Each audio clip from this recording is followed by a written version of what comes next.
built in places that should never have supported construction.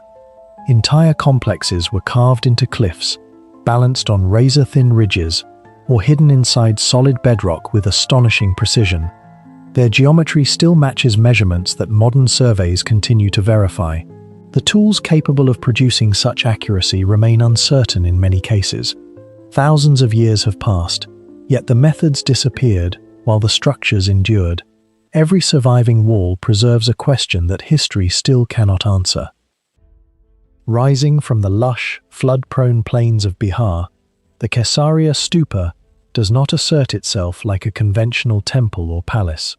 It occupies the landscape like an artificial mountain, a colossal mass of fired brick, whose summit still stands 32 meters above the surrounding fields. Before the cataclysmic Bihar earthquake of 1934, it reached approximately 37 meters, with estimations suggesting it may have once approached 46 meters in its prime. With a circumference of 122 meters, this is not merely a ruin, it is a gargantuan feat of ancient engineering that challenges our modern understanding of how such structures were conceived, built, and sustained over centuries. Kesaria stands in the East Champaran district, roughly 110 kilometers from Patna, situated along a route deeply ingrained in the traditional biography of the Buddha. Buddhist texts associate this area with the Buddha's final journey from Vaishali toward Kushinagar, the site of his parinirvana.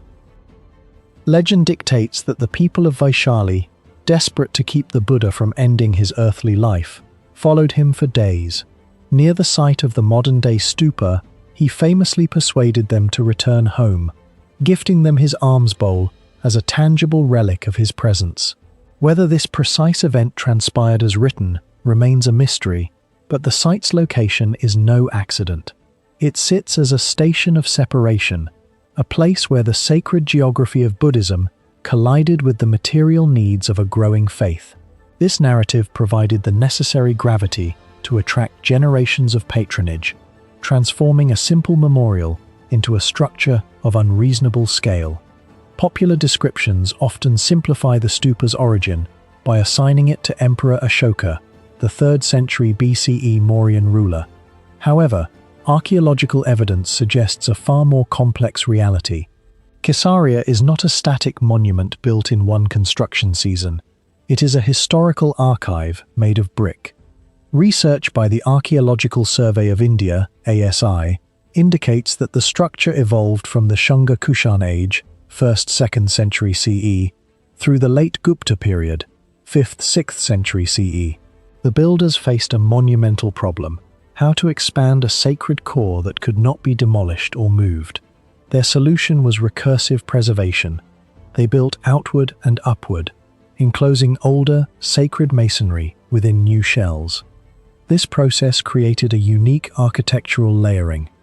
Each enlargement required new terraces, intricate drainage systems to combat the region's intense monsoonal rains, and precise structural calculations to ensure the weight did not cause the mound to collapse. Imagine the builders, generations apart, attempting to marry their own geometry with the hidden geometry of their ancestors. Every visible wall in Kesaria likely conceals an earlier structure. Every terrace potentially covers an ancient path. It is a living record of religious architecture that refuses to be fully decoded. The surviving plan of Kesaria is uniquely complex. It is arranged as a stepped structure with 5 large terraces, populated by at least 88 known shrine cells. This layout represents a significant shift in Buddhist worship. In earlier, simpler stupa designs, the monument was a solid mass for silent circumambulation, a target for focused meditation on the relic within. At Kesaria, the monument was transformed into a vertical field of devotional encounters. Pilgrims did not walk around a blank mountain of brick. They walked through a gallery. Each of the 88 cells originally housed life-sized, stucco-modeled images of the Buddha, creating a repetitive, rhythmic interaction between the devotee and the divine. The monument effectively joined 2 distinct devotional systems: the ancient, inaccessible core, representing the relic, the abstract, and the outer, anthropomorphic architecture, representing the visible, human Buddha. This allowed the site to serve both the monastic elite and the lay pilgrim, making the monument a multi-sensory experience. For all its massive scale, Caesarea contains no grand interior halls. It is a solid mass, inhabited only by the sanctity of what it contains, whether those are internal relics or the layered history of the monument itself. This emptiness is the core of its mystery. Modern archaeologists face a profound ethical and technical dilemma. The quest for the earliest phase of the stupa requires cutting into the heart of the structure. Doing so would risk the stability of the entire monument, potentially destroying the very architecture we seek to understand. As a result, the origins of Caesarea remain locked within its own core. We must rely on indirect evidence, pottery shards, brick dimensions, and bonding patterns, to reconstruct a history that is literally buried beneath millions of tons of brick. It is a site that protects its own beginnings, keeping its oldest secrets safe from the invasive hands of modern science. The decline of Caesarea was not the result of a single war or disaster. It was a slow, centuries-long erosion of support as royal patronage shifted, monastic economies weakened, and the political landscape of northern India changed. As the site was abandoned, it was not looted into oblivion. Instead, it was reclaimed by the environment. Grass, trees, and soil covered the brick, transforming the monument into a natural hill. This disguise was a paradox. While it erased the monument from collective historical memory for centuries, it also saved it. The earth acted as a protective shroud, shielding the stucco Buddhas and the intricate brickwork from the weathering that would have otherwise destroyed them. It was only when systematic excavations began in 1998 that the world realized what lay beneath the hill. While travel brochures often draw comparisons between Caesarea and the Indonesian wonder of Borobudur, the two are fundamentally different manifestations of Buddhist faith. Borobudur was a singular, massive, and cohesive vision, a stone mandala built in one, albeit long, effort. Caesarea is an accumulation, a testament to the persistence of a sacred site over changing dynasties. It tells the story of human devotion as a cumulative act, where each generation, despite no longer knowing the original creators, felt the urge to enlarge, maintain, and contribute to the same sacred space. Barren Temple, known as the Throne of Bilqis, rises from the Marib oasis in central Yemen as the surviving ceremonial core of a sanctuary that remained active for roughly 15 centuries. It stood about 3 kilometers south of ancient Marib, the capital of the Sabaean kingdom, whose wealth grew from irrigated agriculture and caravan routes, carrying incense between southern Arabia and Mediterranean markets.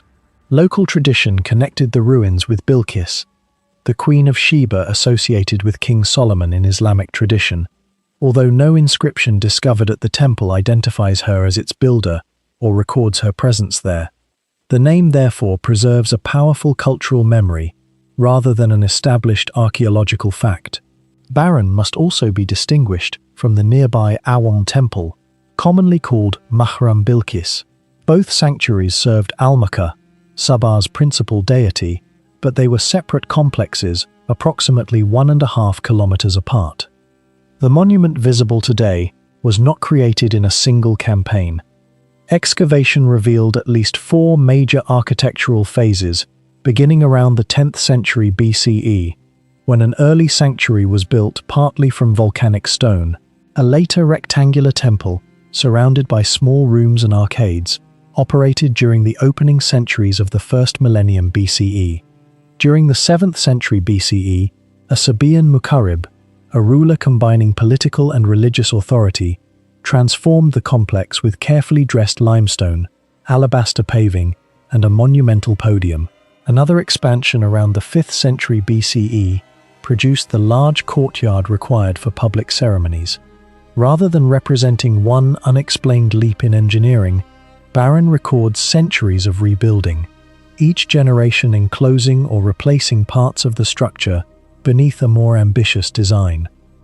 Its final plan measured approximately 75 by 62 meters, while the principal forecourt covered about 36.5 meters from north to south and 31.5 meters from east to west. Visitors did not walk directly into a dark inner chamber. They entered a broad, open court framed by colonnades, plastered mud brick walls, inscribed limestone facings, stone tables and benches where offerings could be presented. A sacred well occupied the court, linking ritual activity with water in a landscape whose survival depended upon the carefully managed floods of Wadi Dana. Nearby stood the Great Marib Dam system, which controlled irrigation across the oasis and helped sustain the political center of Saba. The temple and the hydraulic landscape therefore belonged to the same organized society. One regulated access to divine authority, while the other regulated the water on which fields, settlements, and royal power depended. At the western side, 18 polished limestone steps, nearly 4 3/4 meters wide, climbed toward a two-tiered podium rising about 1 7/10 meters. Above it stood the feature that now defines Barron. 6 monolithic rectangular pillars arranged in an exceptionally narrow row. 5 remain almost complete, while the 6th has lost its upper section. Each originally reached approximately 8 2/10 meters, measured about 87 by 62 centimeters in section, and weighed close to 13 metric tons. The spaces between them were only about 63 centimeters wide. Their narrow profile creates a visual contradiction. From the front, they resemble a massive stone screen, yet from the side, they appear surprisingly thin for their height and weight. The achievement was not simply lifting 13-ton blocks, but quarrying 6 pieces of similar dimensions, transporting them across the oasis, raising them onto the podium, and controlling their alignment closely enough for the entrance to function as a single architectural composition. No surviving Sabaean manual explains the lifting operation. Builders could have combined earthen ramps, timber frameworks, ropes, levers, and large work crews, methods entirely possible within ancient engineering. But the exact sequence remains unrecovered. The surrounding mountains supplied limestone and alabaster blocks, some approaching 2 meters in length, which were cut into regular courses with polished faces and tight joints. Barron was therefore not constructed from mysterious materials or impossible technology. Its unanswered problem is logistical. Archaeologists can measure the finished pillars, study tool marks, and identify stone sources. Yet those traces do not reveal how labor was recruited, how ramps were positioned inside the restricted courtyard, or how the blocks were stabilized during the most dangerous stage of erection. The pillars once formed only the front of a more elaborate gateway. Behind them lay the central cult area, where a representation of Almaca probably occupied the podium, and where worshippers deposited offerings. Stone slabs with sockets and surviving bronze traces indicate that statues or metal fixtures once stood there, while empty footprints on bases show that numerous sculptures were later removed, recycled, or looted. Cubic marble seats and offering tables carried geometric designs, musnad inscriptions, and the names of donors. These texts turn the building into more than a place of worship. They record individuals, dedications, and relationships with the deity, preserving fragments of Sabaean society in a script that could be read across ancient South Arabia. The mystery of Barron is therefore not a missing civilization, but an incomplete institution. Who was permitted to climb the podium? Which ceremonies were performed beside the well? How were offerings arranged? And did the inscriptions also preserve legal or political announcements? The surviving architecture separates movement into distinct zones, suggesting that access was controlled, but the precise hierarchy of priests, rulers, pilgrims, and ordinary worshippers remains uncertain. Barron's carefully staged entrance implies that ceremony began before anyone reached the sanctuary. The climb, the constricted passage between the pillars, and the sudden arrival in the cult area were probably designed to transform approach into ritual. The mastaba of Ti stands as one of the greatest contradictions of ancient Egypt, because one of the most spectacular tombs of the Pyramid Age was never built for a pharaoh. Rising from the northern cemetery of Saqqara, about 30 kilometers south of modern Cairo, this immense limestone monument belonged to Ti, a royal official who lived during Egypt's 5th dynasty, around the middle of the 25th century BCE, serving under kings including Neferukare Kakai and Niuser. His titles described him as overseer of the sun temples, overseer of royal works, and administrator of important royal estates. Yet none of those positions should have entitled him to a funerary monument whose artistic quality still rivals many royal tombs. More than 4,400 years later, the greatest mystery surrounding the mastaba of Ti is not hidden treasure or supernatural legends, but how an official who never wore a crown managed to immortalize himself with one of the finest visual records of the ancient world. The monument was rediscovered in the 19th century by the French Egyptologist Auguste Mariette during his exploration of Saqqara, a necropolis that had already served as the principal cemetery of Memphis for nearly 3,000 years. Measuring roughly 65 meters long and 24 meters wide, the mastaba contains more than 30 interconnected rooms, corridors, chapels, courtyards, and storage spaces surrounding the burial complex beneath. Compared with many elite tombs of the Old Kingdom, its scale alone commands attention, yet size explains only part of its reputation. Almost every accessible wall became a canvas covered with extraordinarily detailed reliefs that survive as one of the richest archives of Egyptian civilization ever carved into stone. Those reliefs immediately raise another puzzle. Ancient Egyptian tomb decoration usually emphasized religious rituals, offerings, and preparation for eternity, but Ti's monument devoted astonishing attention to ordinary life.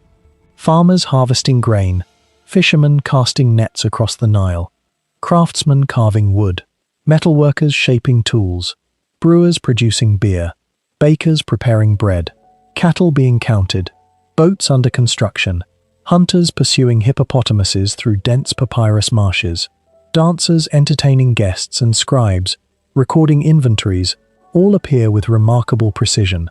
Rather than presenting isolated symbolic images, the artists documented complete sequences of work from beginning to end, preserving techniques that disappeared thousands of years ago.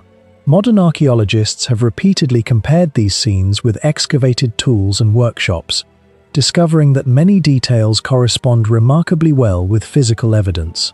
The walls therefore became something far more valuable than decoration. They evolved into a visual encyclopedia of Old Kingdom technology and daily life. That extraordinary realism creates a contradiction historians still debate.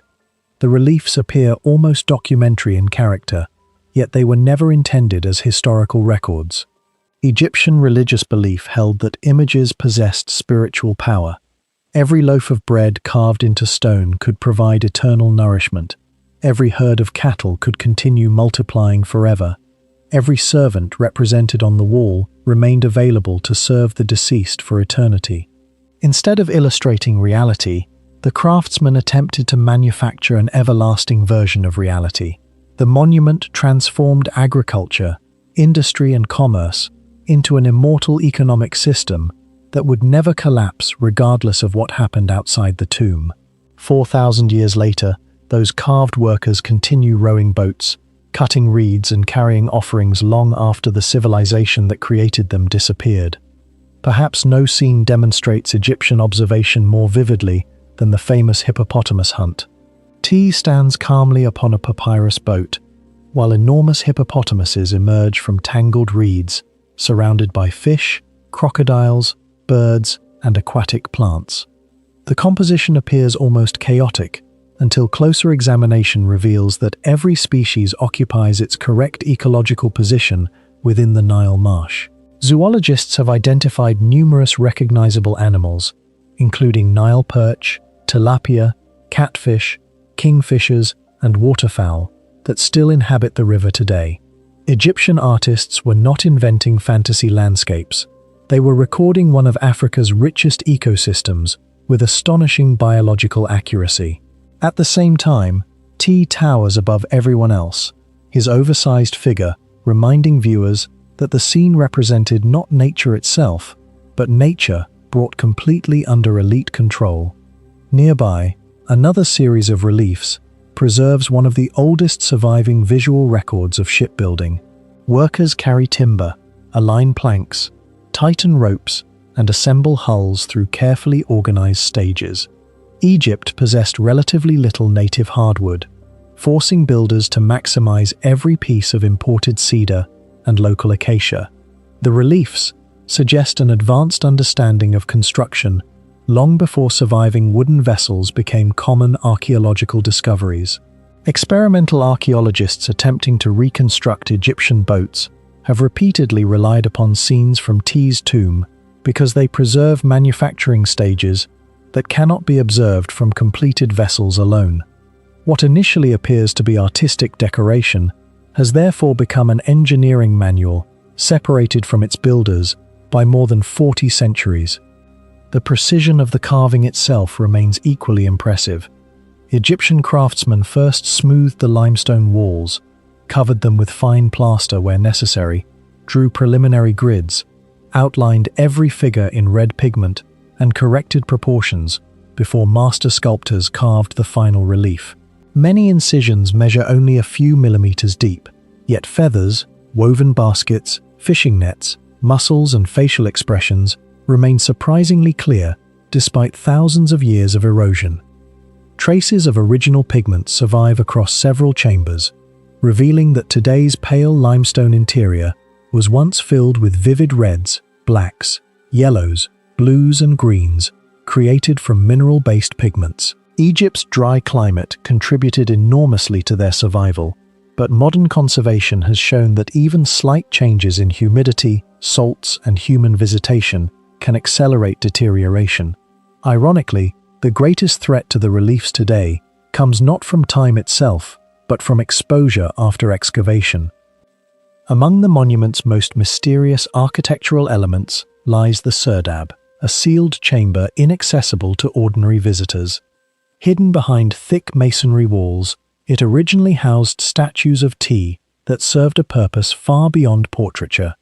According to Egyptian belief, the spiritual essence known as the Ka could inhabit the statue whenever the physical body became damaged. Tiny openings connected the chamber with the offering chapel, allowing incense, prayers, and ritual offerings to symbolically reach the hidden figure while preventing disturbance of the sacred space itself. The arrangement effectively created a second body for T, protected from thieves and decay, while remaining permanently connected to the ceremonies performed outside. Long before ideas of virtual identity or symbolic representation entered modern philosophy, Egyptian funerary architecture had already divided one individual into multiple physical and spiritual forms. The most extraordinary feature of the Palace of Apries is not what survives, but the engineering decision beneath it. An entire royal residence was raised on a mud brick platform roughly 13 meters above the northern quarter of Memphis, placing the pharaoh's halls almost as high as a modern 4-story building, while the surrounding city remained close to the Nile floodplain. From this artificial summit, the ruler could overlook Egypt's old capital, approach the palace through a monumental gateway, and receive officials inside courts supported by limestone columns. Yet most of that elevated world has now vanished. Only broken walls, buried foundations, and the eroding mass of Tuman remain, turning a structure designed to dominate the landscape into one of the hardest royal buildings in Egypt to reconstruct. Apries, known in Egyptian inscriptions as Wahibre Haibre and in the Hebrew Bible as Hofra, ruled during the 26th dynasty from approximately 589 to 570 BCE. His reign belonged to the final century before Egypt was absorbed into the Persian Empire, when the Scythe kings were attempting to restore the political scale, artistic language, and international influence of earlier pharaonic periods. Memphis was ideal for that purpose. Although the royal dynasty was associated with Sais in the western Nile Delta, Memphis controlled the strategic junction between Upper and Lower Egypt, stood near the principal routes into the delta, and remained the home of the great temple of Ptah. A palace placed above this city was therefore more than a residence. It was a visible statement that the monarchy still commanded the country's military, administrative, and religious center. The palace was built primarily from mud brick, a material that could be produced in enormous quantities from Nile silt, sand, and plant matter, but was vulnerable to rain, groundwater, later construction, and deliberate dismantling. Important surfaces were protected or embellished with limestone, and Petrie's excavation recorded a great court, a second columned hall and column capitals bearing the name of Apries. The second hall was labeled the Mandara on the excavation plan and has sometimes been interpreted as a throne room, although the loss of its upper architecture prevents certainty. Petrie estimated that the Great Court walls may originally have reached about 49 or 50 feet, roughly 15 meters, a height that would have intensified the effect of the already elevated platform. A visitor approaching from the low city would not merely have entered a large building, the visitor would have climbed into a controlled royal environment whose floors, walls, and columns rose far above the ordinary urban horizon. That elevation is usually explained as protection from Nile flooding, but flood defense alone may not account for its scale. Egyptian builders could raise floors, reinforce foundations, and construct enclosure walls without lifting an entire palace 13 meters into the air. The platform also separated the king physically from Memphis, transformed the palace into a defensible compound, and made royal movement visible from a distance.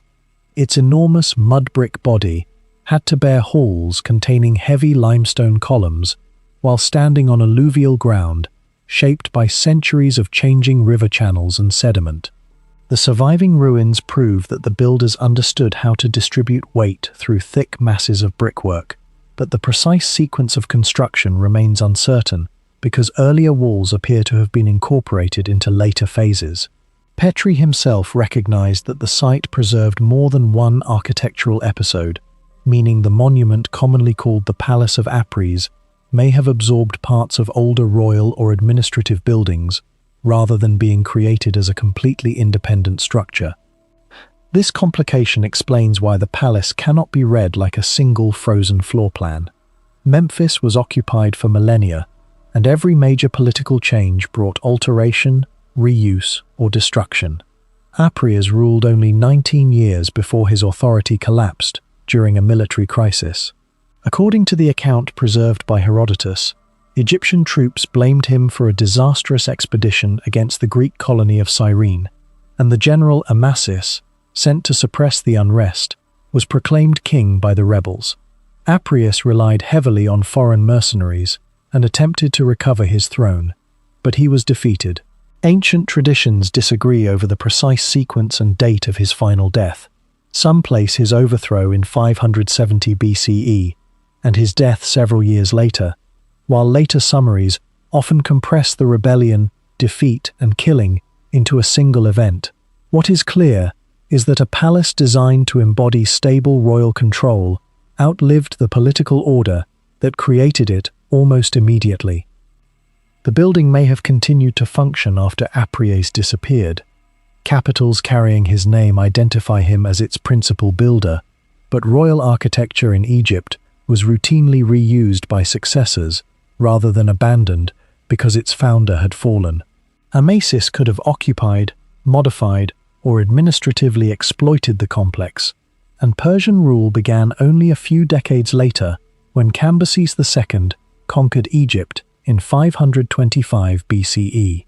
The palace has also been connected with a description by the Greek geographer Strabo, who visited Egypt in the late 1st century BCE and mentioned a palace at Memphis. The identification is possible rather than proven, but it raises an important possibility. Structures on the platform may have remained recognizable for more than 5 centuries after Apries, even as their rooms changed function and their original decoration was removed. By the time Flinders Petrie excavated the site in 1909 for the British School of Archaeology in Egypt, the palace had already suffered severe destruction. His publication, The Palace of Apries, Memphis II, remains the foundation for nearly every later discussion of the complex. Yet, Petrie exposed only part of the monument. Later researchers observed that the remains were continuing to collapse and disappear. By the 1970s, only about half of what Petrie had uncovered was reportedly still preserved. The mystery of the palace is therefore partly archaeological and partly modern.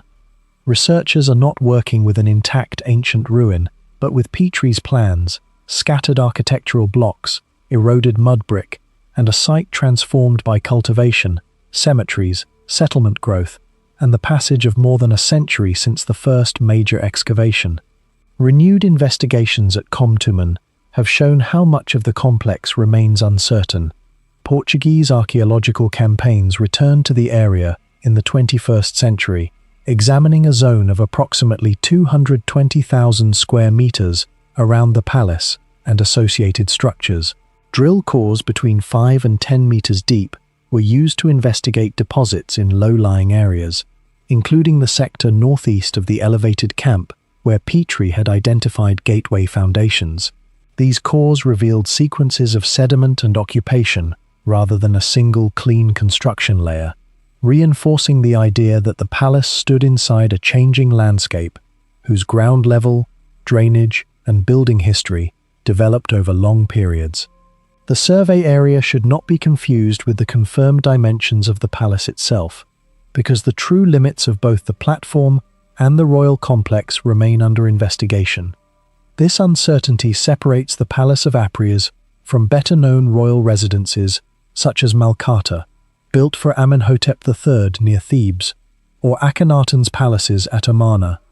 Those sites preserve broader plans with identifiable residential suites, ceremonial courts, service areas, and decorative programs. At Memphis, the surviving evidence does not clearly reveal where Apries slept, where royal women lived, how guards controlled access, or which rooms handled taxation, diplomatic correspondence, and military administration. The Great Court and possible throne hall suggest formal royal ceremony, but the palace's domestic and bureaucratic organization has largely disappeared. It is even difficult to determine how visitors reach the elevated summit, because the complete design of ramps, stairs, gateways, and defensive passages has not survived. Surkh Kotal first emerged from obscurity in 1951, when local reports of carved stone blocks on a barren hill in Baghlan province, northern Afghanistan, reached the French archaeological delegation led by Daniel Schlumberger. What initially appeared to be the remains of an abandoned fortress soon revealed an entirely different story.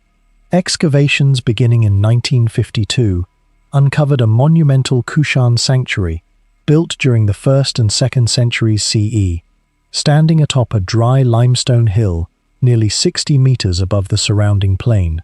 Massive stairways, broad terraces, columned courts, and fragments of colossal royal statues gradually emerged from centuries of collapsed masonry. Yet the greatest discovery was not its impressive architecture, but the realization that nearly every assumption about the Kushan Empire would have to be rewritten. Nothing about the location made practical sense.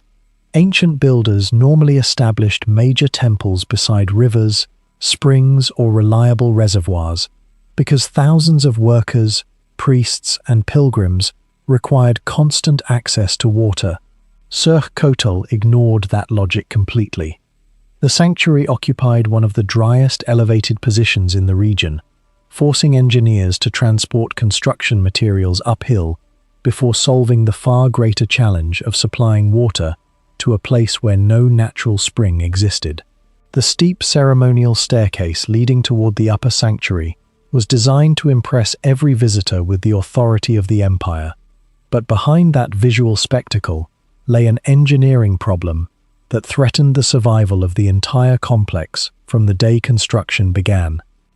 The Kushan Empire possessed both the resources and the motivation to attempt such an ambitious project. Originating from the Yuezhi migrations into Bactria centuries earlier, the Kushans eventually controlled a vast territory stretching from Central Asia across Afghanistan into northern India. During the reigns of Vima Kadphises and later Kanishka the Great, their empire dominated important sections of the Silk Road, connecting merchants from the Roman Empire, Parthia, India, and Han China. Gold coins bearing Greek script circulated beside Indian religious symbols, while merchants carried silk, spices, precious stones, ivory and glass across thousands of kilometers. Surkh Kotal stood near one of these strategic corridors, making it more than an isolated sanctuary. It projected imperial authority into the landscape with the permanence of stone. The architecture itself refuses to fit comfortably into any single civilization. Monumental staircases resemble Achaemenid Persian ceremonial planning. Columns preserve echoes of Hellenistic traditions, introduced after Alexander the Great reached Bactria in 329 BCE, while construction techniques and decorative elements also reflect Central Asian and Indian influences. Rather than copying one culture, Kushan architects combined several architectural languages into something entirely their own. Visitors climbing the central staircase would not have entered a Greek temple, a Persian palace, or an Indian shrine. They entered a distinctly Kushan monument, created by an empire standing at the crossroads of ancient Eurasia. Excavators recovered fragments of enormous royal statues that once dominated the sanctuary. One preserved lower section depicts a ruler wearing heavy boots, thick trousers, and a long coat, instead of the robes familiar from Mediterranean sculpture. Although scholars often associate these statues with Kanishka or other Kushan kings, no surviving inscription identifies every figure with certainty, because heads, torsos, and inscriptions were destroyed or scattered long before modern excavations began. Even so, their extraordinary scale reveals the political message intended by the builders. Anyone approaching the sacred court first encountered the overwhelming physical presence of the king before reaching the religious heart of the complex, blurring the boundary between royal authority and divine legitimacy. The discovery that transformed Surkh Kotal into one of the most important archaeological sites in Central Asia appeared carved across several limestone blocks. At first glance, the inscriptions seemed unmistakably Greek, because every letter belonged to the Greek alphabet. Careful study produced an unexpected conclusion. The language was not Greek at all, but Bactrian, an Eastern Iranian language adopted as the official administrative language of the Kushan Empire. Greek political rule had disappeared centuries earlier, yet its alphabet survived because Kushan administrators considered it useful enough to preserve. These inscriptions became the earliest substantial evidence for written Bactrian and allowed historians to understand Kushan administration with unprecedented clarity. An entire chapter of Central Asian history suddenly became readable because a forgotten sanctuary had preserved official documents in stone. Among those inscriptions, the text known as Surkh Kotal IV records an event far more revealing than a military victory or royal genealogy. It describes how the sanctuary lost its water supply, forcing religious activity to stop because the gods were believed to have abandoned the site.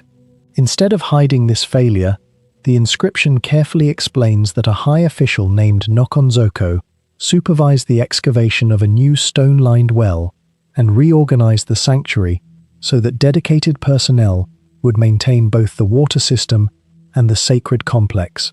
Few ancient monuments preserve such an honest administrative record.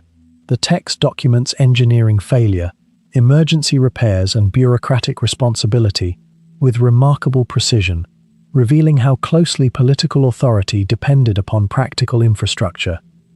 Water, therefore, became the defining mystery of Surkh Kotal. Archaeological evidence confirms that canals and engineered systems once supplied the sanctuary, yet no complete reconstruction has demonstrated exactly how water consistently reached such an elevated location. Whether the original canal failed because of drought, Sediment accumulation, structural collapse, or inadequate maintenance remains unknown. The inscription merely records the consequences. Once the water disappeared, the sanctuary ceased to function until engineers restored access through a new well. The practical problem and the religious crisis became inseparable, because a temple without water was considered a place abandoned by divine power itself. Another unresolved question concerns the identity of the deity worshipped there. Unlike many ancient temples building to a named god, Surk Kotal refuses to provide such certainty. Some scholars identify strong Iranian religious influence because of the altar and evidence suggesting ceremonial fire, while others argue that the sanctuary primarily celebrated the divine authority of the Kushan king. Neither explanation fully accounts for every archaeological discovery. The Kushan Empire embraced remarkable religious diversity, supporting Buddhism, Iranian cults, Indian traditions, and Hellenistic influences simultaneously. Surk Kotal appears to reflect that cultural complexity rather than belonging exclusively to one religious system. Its location strengthens that impression. Standing above the surrounding landscape, the sanctuary commanded extensive views across northern Afghanistan, allowing approaching travelers to recognize the monument long before reaching its staircase. Such placement carried symbolic importance beyond military observation. Elevation separated the sacred precinct from ordinary settlements below, transforming the climb itself into a carefully controlled ritual experience. Every architectural decision encouraged movement upward, reinforcing the impression that visitors were leaving the human world behind before entering a space where imperial power and sacred authority merged. Despite its monumental design, Surk Kotal eventually faded from history. During the 3rd century CE, the Kushan Empire fragmented under increasing pressure from the expanding Sasanian Empire and shifting political conditions across Central Asia. Trade routes changed, regional authority weakened, and monumental projects lost the centralized support required for maintenance. Roofs collapsed, statues broke apart, and abandoned buildings gradually disappeared beneath wind-blown debris. No ancient chronicle records the sanctuary's final ceremony or explains exactly when priests and officials departed forever, leaving only ruined walls overlooking the plain. Modern history proved almost as destructive as ancient abandonment.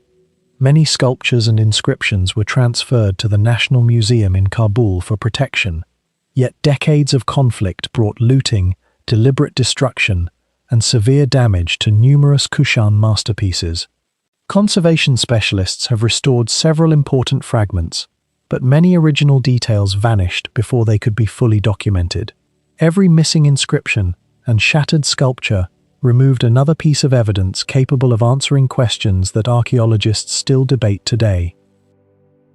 Octagon of Galerius stands in the heart of Thessaloniki, northern Greece, as one of the largest unanswered architectural puzzles left by the Roman Empire. Built during the reign of Emperor Galerius between approximately AD 303 and 306, the immense octagonal structure occupied the ceremonial center of an imperial complex stretching almost 180,000 square meters, connected by colonnaded streets to the Hippodrome, the Triumphal Arch of Galerius, and the Rotunda. Unlike nearly every major imperial building from late antiquity, however, no surviving inscription, official description, or ancient historian ever explained why this remarkable monument was constructed. More than 17 centuries later, archaeologists continue to debate its original purpose because every theory appears to solve one problem while creating another. Galerius was one of the 4 rulers of the Tetrarchy established by Emperor Diocletian, a political system designed to stabilize an empire that had nearly collapsed during the crisis of the 3rd century. After defeating the Sasanian Persians in AD 298, Galerius transformed Thessaloniki into his principal residence and launched an ambitious construction program intended to rival the ceremonial capitals of Rome, Milan, Nicomedia, and Trier. The palace complex was carefully planned along a monumental axis leading toward the sea, yet the octagon occupied its most prestigious position. Such placement immediately suggests exceptional importance, because Roman architects rarely devoted the focal point of an imperial residence to an ordinary reception hall. The mystery begins with the fact that the building's location implies supreme political or religious significance, while its surviving remains refused to reveal which role it actually fulfilled. The octagon derived its modern name from its 8-sided plan, although the original builders almost certainly never referred to it by that description. The central chamber measured approximately 30 meters in diameter, enclosed by walls reaching nearly 2.3 meters in thickness. These dimensions created an interior considerably larger than most Roman audience halls of the period, and required engineering techniques comparable to those used in the empire's greatest vaulted monuments. Massive brick masonry, strengthened with alternating stone courses, supported a dome that scholars estimate may have risen more than 30 meters above the floor. If those reconstructions are correct, the structure ranked among the largest domed spaces in the Roman world during the early 4th century, standing only a generation after the completion of Diocletian's palace at Split, and roughly 2 centuries after the Pantheon reached architectural perfection in Rome. Yet the very scale of the building deepens the uncertainty surrounding its purpose. One interpretation identifies the octagon as Galerius's throne room, where imperial ceremonies and diplomatic receptions unfolded beneath an enormous dome designed to overwhelm visitors with displays of imperial authority. The hypothesis appears reasonable because the building occupied the ceremonial core of the palace complex, but excavations have never revealed convincing evidence for a permanent throne platform or the elaborate marble decoration expected inside an audience chamber of such importance. Another theory proposes that it served as a temple dedicated to the imperial cult, reflecting the increasingly sacred image cultivated by Roman emperors during the Tetrarchic period. That explanation also encounters difficulties because archaeologists have failed to identify an unmistakable altar, cult statue foundation, or ritual installations normally associated with Roman temples. A third possibility suggests that Galerius intended the structure as his mausoleum before eventually selecting the nearby rotunda for that purpose. Yet no burial chamber, sarcophagus, funerary inscription, or human remains have ever supported such a conclusion. Instead of confirming one interpretation, every excavation has merely eliminated part of another. The architecture itself refuses to fit neatly into familiar Roman categories. Traditional Roman temples emphasized frontal approaches and rectangular plans. Basilicas prioritized long interior axes, and audience halls usually developed around apses framing imperial authority. The octagon ignored nearly all of those conventions. Its symmetrical geometry concentrated attention toward the center, encouraging movement around the interior rather than directing visitors toward a single ceremonial destination. Such planning resembles later Byzantine centralized churches more than conventional Roman civic architecture, even though the building predates Hagia Sophia by more than 2 centuries. Whether this unusual arrangement represented architectural experimentation, ceremonial innovation, or a function now lost to history remains impossible to determine because comparable structures from the same period are exceptionally rare. Evidence indicates that the building originally displayed extraordinary luxury. Marble revetments covered much of the interior, while colored stone imported from different regions of the Mediterranean decorated floors and walls. Fragments of expensive architectural sculpture demonstrate that the monument received the finest materials available to imperial workshops. Even so, the surviving decoration represents only a fraction of its original appearance. Centuries of earthquakes, rebuilding, stone robbing, and urban development stripped away nearly everything capable of identifying its function. Unlike inscriptions carved directly into structural elements, decorative materials could easily be removed and reused elsewhere, leaving modern archaeologists with little more than foundations and scattered fragments from which to reconstruct an entire ceremonial landscape. Natural disasters further complicated the investigation. Thessaloniki occupies one of the most seismically active regions of the eastern Mediterranean, and historical sources record destructive earthquakes repeatedly affecting the city, from late antiquity through the Byzantine period. At some unknown point, the octagon's immense dome collapsed, eliminating perhaps the single most informative architectural element. Without the original roof, scholars cannot determine whether the interior contained an open oculus like the Pantheon, concealed windows at the drum, timber reinforcements, or other structural solutions that might indicate how the space was intended to function. Every reconstruction, therefore, depends upon comparisons with buildings that served entirely different purposes, introducing uncertainty into even the most carefully reasoned interpretations. The broader palace complex presents another layer of mystery, because only part of it has been excavated. Modern Thessaloniki stands directly above substantial sections of Galerius's imperial residence, preventing archaeologists from exposing its complete ground plan.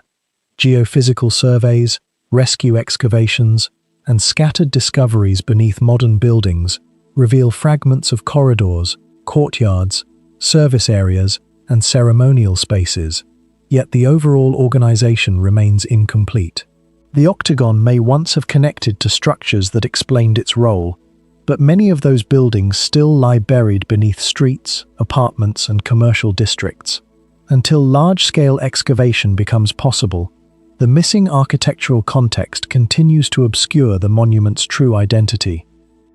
Herodium is a palace fortress built by Herod the Great on the edge of the Judean desert, about 12 kilometers south of Jerusalem and 5 kilometers southeast of Bethlehem, but its defining feature is the mountain that was reshaped to contain it. Rising to roughly 758 meters above sea level, the site appears as a steep, symmetrical cone detached from the surrounding ridges. Herod began the complex in the late 1st century BCE, probably between about 23 and 15 BCE, after securing control of Judea with Roman support. The location was personal rather than accidental. Near this area in 40 BCE, while fleeing the Hasmonean claimant Antigonus and his Parthian allies, Herod survived a violent clash before escaping toward Masada. When he later returned as Rome's client king, he marked the landscape with the only major site he named after himself. Unlike Masada, which adapted an isolated natural plateau, Herodium transformed an ordinary hill into a royal monument visible across the territory it was designed to dominate. At the summit, builders enclosed a circular palace inside 2 concentric walls, measuring about 63 meters across externally and 56 meters within. 4 towers stood around the ring. 3 were semicircular, while the eastern tower formed a complete circle and probably contained the royal apartments. Behind the defensive shell were a central courtyard, reception rooms, residential chambers, storerooms, and a Roman-style bathhouse fitted with heated spaces, plastered walls, mosaics, and frescoes. The design compressed the comforts of an urban palace into the plan of a fortress, but the fortification was eventually buried inside a much larger architectural gesture. Excavations revealed that much of the conical mantle of earth and stone was added after the palace already existed, covering the outer walls and changing the summit into something closer to a monumental burial mound. Herodium therefore preserves 2 conflicting intentions. First, a palace designed to command the surrounding view, then a monument designed to conceal much of that palace beneath an artificial mountain. This transformation created one of the site's central mysteries. Herod had already expanded the Jerusalem temple platform, constructed the harbor at Caesarea Maritima, and developed palaces at Jericho and Masada, yet at Herodium engineering became a form of autobiography. Workers had to carry and compact immense quantities of fill around a standing stone complex without crushing its walls, blocking its drainage, or destabilizing the circular fortification. A monumental entrance corridor approximately 6.5 meters wide had been built to climb through the hill toward the palace. but it was deliberately sealed before it could serve as the ceremonial route its builders had intended. A theatre on the northern slope was also partly dismantled and buried as the mountain assumed its final form. These were not crude buildings abandoned because funding disappeared. They were expensive, nearly completed structures sacrificed when the king altered the meaning of the entire complex. Herodium appears to have changed from a palace celebrating survival and political power into the stage for Herod's carefully planned death. The lower estate makes the mountain even harder to interpret as a simple military refuge. Across the plain stood palatial buildings, gardens, service quarters, and an enormous pool measuring about 70 meters long, 45 to 46 meters wide, and 3 meters deep. Its capacity approached 10,000 cubic meters, sufficient for swimming, small boats, and irrigation, while a circular pavilion rose like an island at its center. This artificial lake existed beside an arid landscape, where seasonal rainfall could not reliably support royal baths, cultivated gardens, and a reservoir of that size. Herod's engineers brought water from springs around Artas, near the pools southwest of Bethlehem, through a specially constructed aqueduct, and stored additional supplies in rock-cut cisterns around the hill. Anyone approaching the estate crossed dry, exposed terrain before encountering water, columns, and vegetation beneath a mountain bearing the king's own name. Masada relied heavily on cisterns supplied by diverted floodwater, while Herodium was connected to distant springs, converting controlled abundance into a visible statement of authority. The small theatre uncovered on the slope introduced another contradiction. It seated only about 450 spectators, far fewer than the thousands accommodated by public theatres in major Roman cities, suggesting that performances were intended for Herod's court and selected guests rather than the general population. Above the seating area stood a royal reception room decorated with elaborate illusionistic paintings associated with elite workshops of the Augustan Mediterranean. Painted columns, windows, and distant architecture made the chamber appear to extend beyond its actual walls, importing the visual language of Rome into a remote Judean residence. Herod's political survival depended on Roman power, although many of his subjects regarded that relationship with hostility, so the room expressed more than personal taste. It announced where his court belonged culturally. Its existence was brief. The theatre was built at considerable expense, used for a limited period, then partly destroyed and swallowed by the artificial slope, proving that Herodium did not develop according to one stable blueprint, but was repeatedly rewritten as Herod's priorities changed. Ancient testimony gives a reason for the final design, without settling the archaeology. The Jewish historian Flavius Josephus, writing several decades after Herod's death, states that the king was buried at Herodium in 4 BCE. He describes an elaborate funeral procession involving royal relatives, soldiers arranged in military order, and 500 attendants carrying spices. The destination was therefore known from a surviving historical source, but the grave's precise position remained uncertain because Herodium covered the summit, the slopes, and a large lower palace complex. The search became the central work of Ehud Netzer, an architect and archaeologist who established the Hebrew University's long-term expedition at the site in 1972. After decades examining the lower buildings and approaches to the mountain, his team shifted its attention to the northeastern slope. In 2007, Netzer announced that fragments of an ornate reddish sarcophagus and the remains of a monumental mausoleum marked the long-lost burial place of Herod.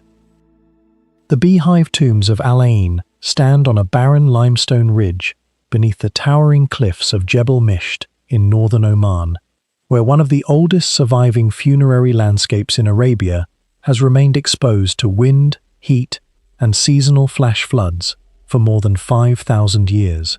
Unlike the pyramids of Egypt or the royal cemeteries of Mesopotamia, these monuments were built by a society that left no written language, no named rulers, and no historical records, forcing archaeologists to reconstruct an entire civilization from little more than carefully stacked stone. Dating to the Hafit period, between approximately 3100 and 2700 BCE, the cemetery forms part of the UNESCO World Heritage Property of Bat, Al-Qut, and Al-Ain, representing the earliest phase of monument building in southeastern Arabia and marking the transition from scattered Neolithic communities into organized Bronze Age societies. What immediately separates Al-Ain from nearly every other prehistoric cemetery is its improbable location. Around 21 surviving tombs stretch along a steep mountainside rather than occupying the valley floor, where construction would have required far less effort. Each structure overlooks the surrounding landscape from an elevated position, yet no convincing evidence has identified why the builders deliberately selected this exposed ridge instead of the more accessible plains below. Archaeological surveys have failed to reveal traces of roads, ramps, or quarry infrastructure capable of explaining how hundreds of limestone slabs were transported uphill without wheeled vehicles, iron tools, or beasts of burden known to have carried such loads. Even today, reaching the cemetery requires climbing uneven rocky terrain, making the original construction process difficult to visualize despite decades of fieldwork. Every tomb follows an architectural design so consistent that it appears governed by a shared set of engineering principles rather than individual experimentation. Most measure between roughly 2 and 4 meters in diameter and originally stood close to 3 meters high, forming circular chambers capped by corbelled domes. Instead of mortar, mud, or binding agents, builders relied entirely on dry stone masonry, carefully selecting limestone blocks whose weight and geometry locked together under gravity. This technique demanded remarkable precision because even a slight imbalance could have caused the dome to collapse during construction. Modern structural studies have shown that corbelled architecture distributes weight inward rather than directly downward, but achieving that balance requires practical knowledge acquired through repeated experience. The enduring stability of many Al-Ain tombs after more than 50 centuries suggests that their builders understood these mechanical principles intuitively, despite leaving behind no written explanation of their methods. The orientation of the tomb entrances introduces another unresolved question. Many doorways face generally east or southeast toward the rising sun, a pattern that has encouraged suggestions of astronomical or ritual significance.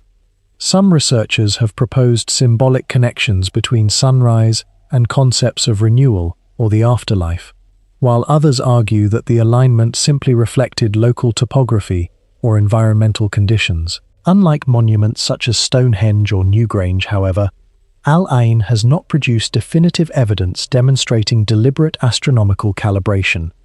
No inscriptions accompany the entrances, no carved symbols explain their meaning, and no surviving ritual installations confirm whether solar observations influenced the cemetery's design. The repeated orientation remains statistically noticeable but archaeologically ambiguous, leaving interpretation suspended between intentional cosmology and practical coincidence. Another mystery emerges only after entering the tombs themselves. Although these monuments clearly served funerary purposes, remarkably few human remains survive inside them today. Many chambers were disturbed centuries or even millennia ago, probably through repeated episodes of looting, natural collapse, and later reuse. The scarcity of intact burials prevents archaeologists from determining exactly how many individuals each tomb originally contained, or whether they served single families, elite lineages, or entire communities over multiple generations. Excavated skeletal fragments indicate collective burial practices in several Hafit cemeteries across Oman, yet Al-Ain has yielded too little undisturbed material to establish a complete demographic picture. Without preserved DNA, grave goods in original position, or complete skeletons, questions surrounding social hierarchy, kinship, health, and lifespan remain largely unanswered. The apparent simplicity of the tombs also conceals wider economic implications. During the late 4th and early 3rd millennia BCE, southeastern Arabia occupied an increasingly important position within regional exchange networks, linking Mesopotamia, the Iranian Plateau, and the Gulf. Nearby mountain ranges contained significant copper deposits that later became highly valued throughout the ancient Near East. Mesopotamian texts from the 3rd millennium BCE refer to a distant land called Magan, widely identified with much of present-day Oman and the United Arab Emirates, as a source of copper and diorite. Although the Al Ain cemetery predates many of these written references, its construction falls within the developmental phase that eventually produced one of the Gulf's earliest metal-exporting societies. The existence of substantial stone monuments implies organized labor, long-term planning, and social coordination that extended far beyond isolated pastoral camps. Yet the settlement responsible for building these monuments has never been identified with certainty. Archaeologists have documented scattered Hafid period occupation sites across northern Oman, but no nearby town proportional to the scale of the cemetery has emerged from excavation. This imbalance creates a persistent archaeological paradox. A community capable of quarrying, transporting, and assembling hundreds of massive stone blocks must have possessed stable social organization, specialized knowledge, and sufficient population to sustain such projects. Yet the residential evidence remains surprisingly modest. Some researchers suggest seasonal mobility, arguing that groups moved between mountain and oasis environments throughout the year, while others believe much of the associated settlement still lies buried beneath alluvial deposits or unexplored terrain. Neither explanation has resolved the discrepancy between monumental burial architecture and elusive domestic remains. Geology adds another dimension to the mystery. Jebel Misht dominates the landscape as one of Oman's most recognizable limestone massifs, rising to more than 2,000 meters above sea level. From the cemetery, the mountain forms an overwhelming backdrop that would have been visible from considerable distances across the surrounding valleys. Whether this dramatic setting held religious significance cannot be demonstrated, but prehistoric societies elsewhere frequently associated elevated landscapes with sacred territory, ancestors, or cosmological symbolism. The deliberate placement of the tombs against one of the region's most imposing natural landmarks raises the possibility that geography itself functioned as part of the funerary monument, transforming the mountain into an architectural element without altering the rock face. The Zerbruch idol stands today as one of the greatest archaeological mysteries of early medieval Europe, not because of its size or craftsmanship alone, but because it may preserve the only surviving large-scale representation of the ancient Slavic religion before its disappearance. Rising approximately 2.67 meters from a single block of limestone, the monument was discovered in 1848, after unusually low water levels exposed it in the Zabruk River near the village of Lichkivtsi in what is now western Ukraine, close to the historical border with Poland. Local residents recovered the sculpture from the riverbed, and it was soon examined by scholars before eventually being transferred to the Archaeological Museum in Krakow, where it remains today. More than a century and a half of archaeological investigation, geological analysis, stylistic comparison, and historical research have transformed the idol into one of the most debated artifacts associated with the pre-Christian Slavs, yet its true identity continues to resist every attempt at a definitive explanation. Unlike the monumental temples of Egypt, Greece, or Rome, almost no large pagan monuments from the early Slavic world survived the Christianization of Eastern Europe during the late 10th century. Written descriptions of Slavic religion come largely from Christian chroniclers, who often viewed pagan practices with hostility, while wooden shrines and sacred groves disappeared through destruction and decay. As a result, archaeologists possess remarkably little direct evidence for how the ancient Slavs represented their gods. The monument is divided into 3 distinct horizontal zones that appear to form a carefully planned composition rather than simple decoration. At the top stand 4 human faces sharing a single head beneath a rounded cap, each looking toward a different direction.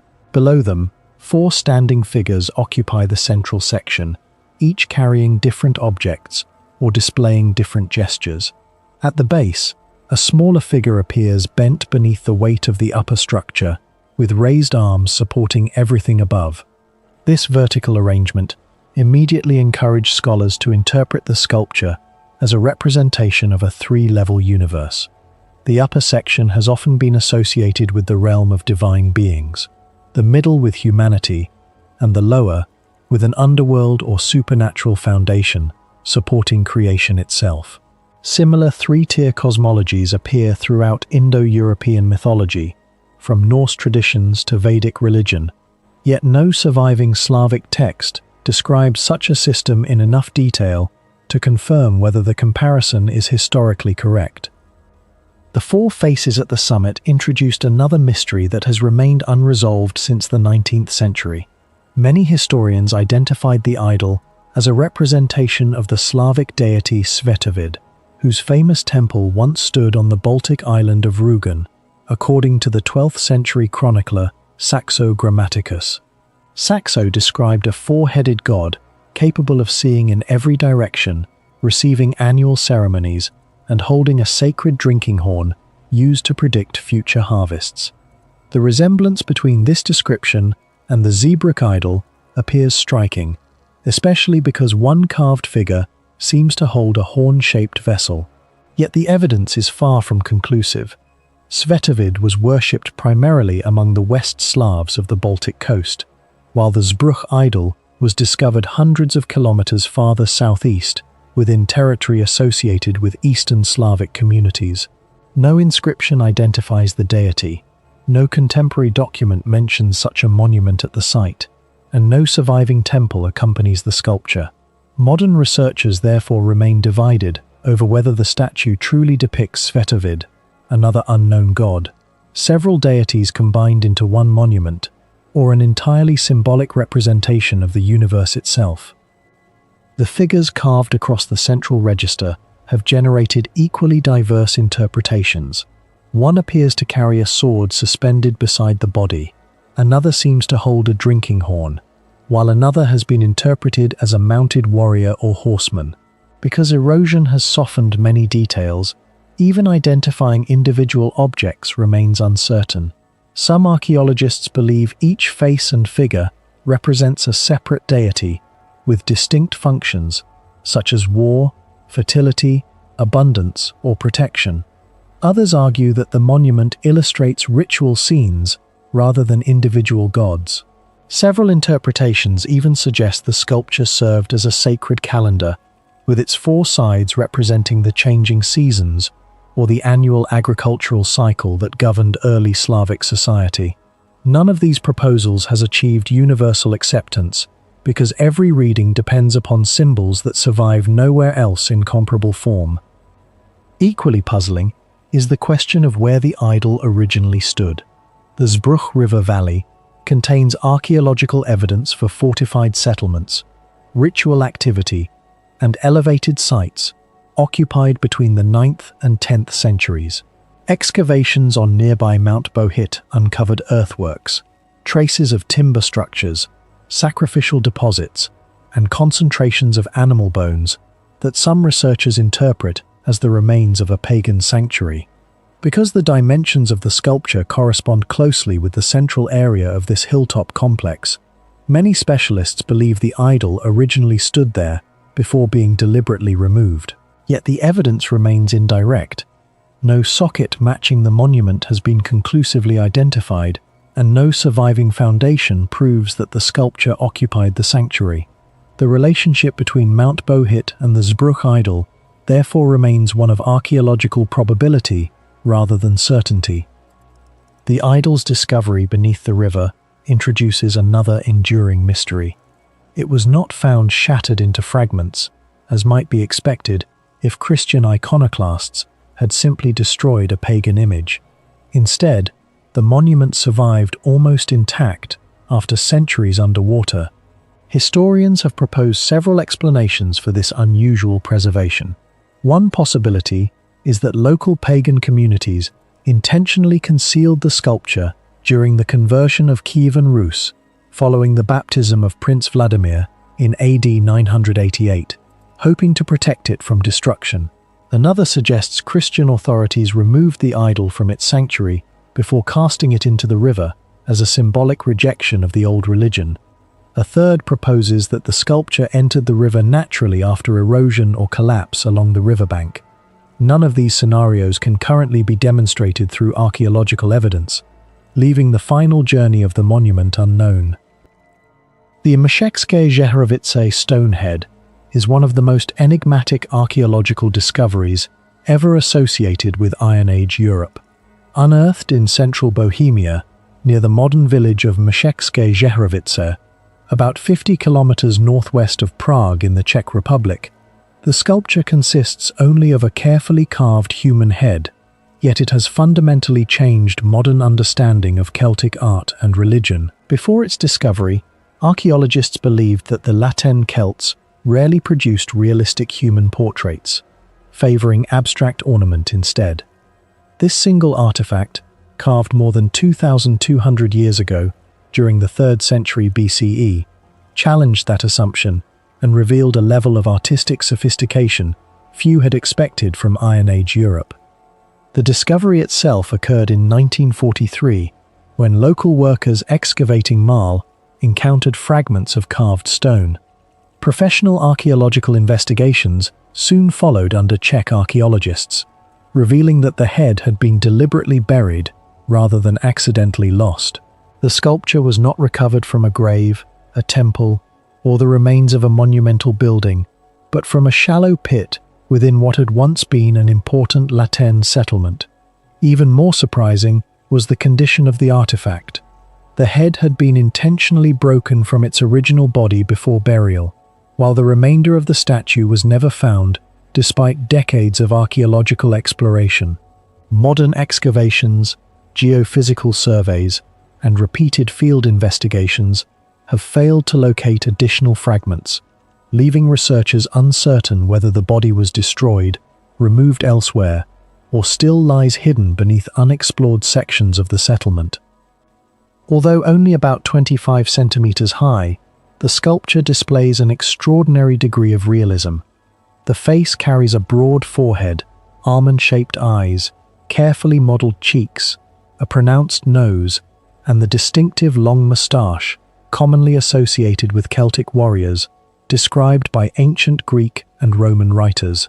Around the neck appears a torque, the rigid metal neck ring that served as one of the most recognizable symbols of status throughout Iron Age Celtic society.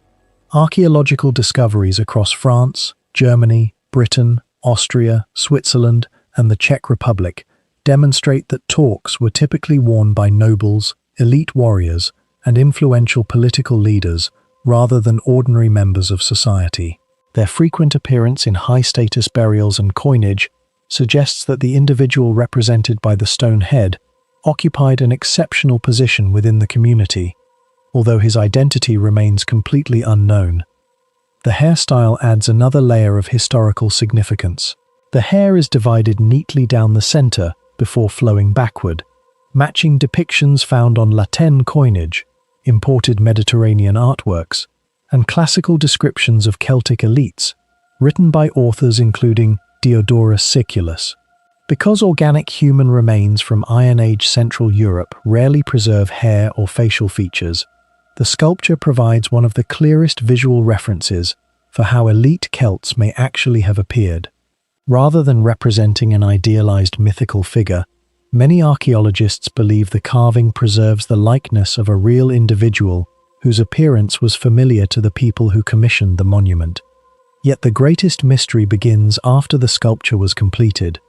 Careful examination of the break surfaces indicates that the head was intentionally separated from the rest of the statue rather than damaged by natural weathering or agricultural activity.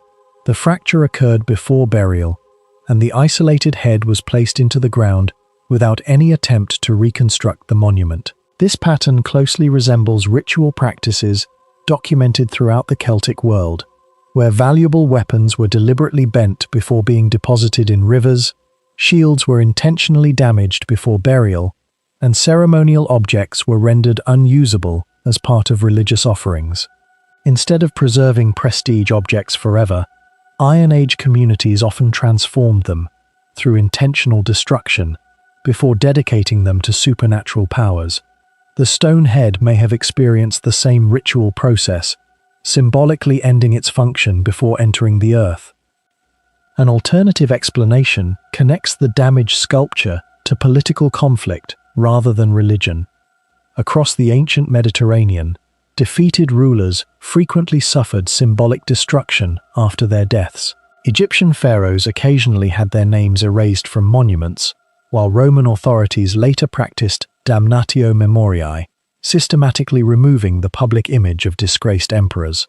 Some archaeologists have proposed that the Mszeckie Jehorovitsa sculpture records a similar act of political erasure within Celtic society.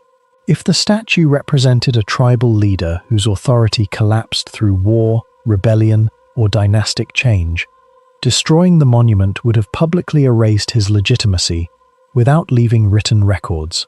Because the Celts of Central Europe relied almost entirely on oral tradition instead of historical inscriptions, no surviving text identifies either the individual or the event that may have led to the sculpture's destruction. The absence of inscriptions deepens every aspect of the mystery. Unlike Greek, Roman, or Egyptian monuments, the stone head bears no written dedication, no personal name, no religious formula, and no date. Archaeologists therefore rely entirely on stylistic comparison, associated pottery, settlement layers, and radiocarbon dating from nearby contexts to estimate its age. These methods consistently place the sculpture within the Middle Latin period, approximately the 3rd century BCE, but they reveal almost nothing about the person depicted. The head could portray a king, a military commander, a priest, a legendary ancestor, or even a deity represented in human form. Every interpretation remains plausible because no contemporary Celtic text survived to explain the symbolism. Questions also remain regarding the monument's original size. Since only the head survives, researchers cannot determine whether it belonged to a life-sized standing statue, a seated figure, a monumental shrine, or a much larger sculptural composition. The proportions suggest that the original figure may have exceeded human dimensions, yet without additional fragments, the reconstruction remains entirely speculative. Extensive archaeological surveys around the settlement have uncovered houses, storage pits, pottery kilns, metalworking evidence, and traces of defensive activity, but no architectural setting clearly associated with the sculpture. This isolation distinguishes the artifact from most monumental statuary of the ancient world, which normally appears within temples, public squares, or elite tombs. Scientific analysis of the stone itself has provided only limited answers. Petrographic examination indicates that the sculpture was carved from local siliceous stone available within the surrounding region, demonstrating that the monument was produced locally rather than imported from distant workshops. Even so, transforming such a hard material into a balanced and expressive human portrait required specialized craftsmanship. The symmetry of the facial proportions, the precision of the carved moustache, and the smooth transitions between facial planes indicate that experienced sculptors operated within Celtic communities, despite the widespread assumption that Iron Age Europe lacked advanced monumental stone carving traditions. Cerro las Animas entered the archaeological record not as a famous ruin, but as a threatened mound near Zaña in Peru's northern Lambayeque region. In 2023, local authorities warned archaeologist Luis Muro y Noñan and his team that looters were damaging the site known as La Otra Banda Cerro las Animas. Funding from institutions in Peru and the United States allowed excavation to begin in June 2024. The first trench measured only about 10 by 10 meters, yet at a depth of roughly 1.8 meters, the team reached walls of compacted mud and clay, belonging to a ceremonial complex far older than the visible landscape suggested. The structure was not a simple shrine. Excavation exposed part of a small theatre-like arrangement with a frontal patio, a raised platform, a probable backstage area, and a staircase connecting the spaces. Its arrangement suggests controlled movement and a restricted audience rather than an open public plaza. Only a fraction has been uncovered, but this combination is unusual for a complex tentatively assigned to the Andean initial period, broadly dated between 2500 and 1500 BCE. Beside the damaged staircase, archaeologists uncovered two clay panels modeled in high relief. One showed a hybrid being composed of bird and reptile traits, with an anthropomorphic form that does not match any natural animal. Similar supernatural figures became important in later Andean religious art, especially in traditions associated with Chavin. Muro y Noñan noted that the Cerro Las Animas creature resembles imagery known from the Chavin region roughly 5 centuries later. The find raises whether this later highland visual language had deeper roots in coastal ceremonial centers whose identities have disappeared. The painted wall makes that question more difficult. A surviving mural contains geometric forms in red, yellow, black, and blue, arranged around what may be the head of a bird viewed upside down. The exposed section appears to continue beneath unexcavated deposits, suggesting that only part of a larger composition is visible. No inscription identifies the figure, the ceremony, or the people who commissioned it. The image can be tested and compared, but not translated. Even its orientation remains uncertain, because the apparent bird becomes recognizable only when the fragment is viewed from a particular direction. The survival of 4 colors on clay architecture is valuable evidence. Earthen walls on Peru's north coast are vulnerable to water, salt movement, wind erosion, and looting, so ancient painted surfaces often remain only in sheltered fragments. Muro y Noñan, whose work includes pigment analysis, collected samples for elemental study at the Field Museum. Such testing can distinguish local materials from substances obtained elsewhere. If any pigment came from a distant geological zone, the mural could preserve evidence of exchange networks linking the Zanya Valley with communities beyond the coast. At the time of the 2024 announcement, however, the chemical results had not been published, so claims that the red was hematite, the black manganese, or the blue a specific imported mineral remain unconfirmed. The date also requires caution. The temple was widely described as approximately 4,000 years old because its architecture and imagery resemble initial period traditions, but the excavation team stated that radiocarbon results were still pending when the discovery was announced. Its age was therefore an informed archaeological estimate rather than a final laboratory determination. Even several centuries would change its relationship to other early ceremonial centers.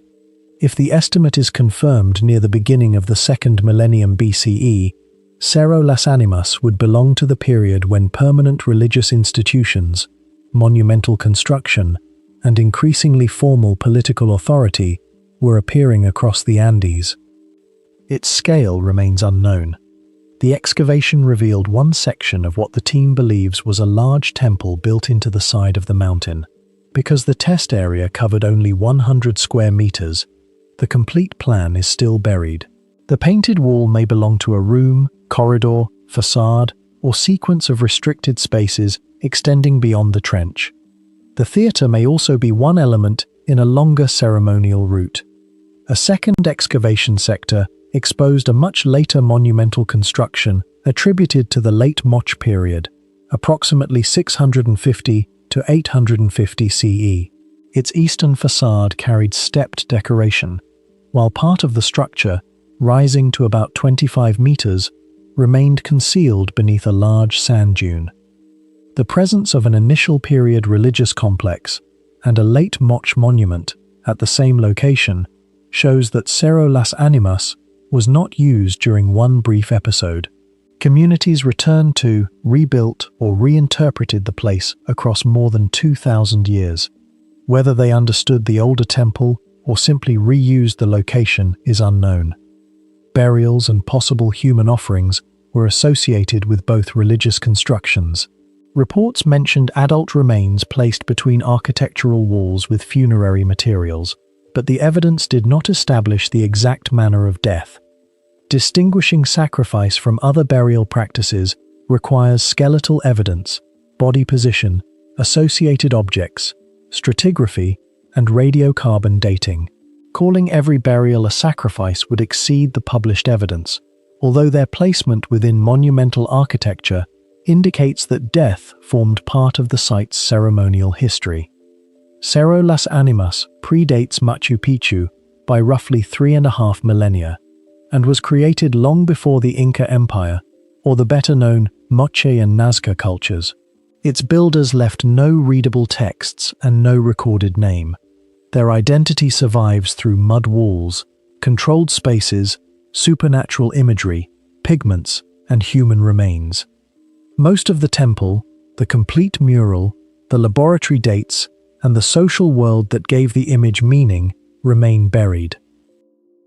The oval temple of Khafaja stood on a low mound in the Diyala River Valley of central Iraq, east of modern Baghdad, where the remains of an early dynastic city were investigated by the Oriental Institute of the University of Chicago, beginning in 1930, under the direction of Henri Frankfurt. Khafaja had already attracted antiquities dealers, but controlled excavation exposed temples, houses, graves, administrative remains, and occupation layers extending back before the 3rd millennium BCE. Among them was a religious complex unlike the rectangular sanctuaries normally associated with early Mesopotamia. 2 massive curved enclosure walls surrounding a raised sacred precinct. The excavators named it the Temple Oval, and its first major construction phase is generally dated to approximately 2900 to 700 BCE. Its unusual shape was not created by erosion or by a later distortion of the settlement.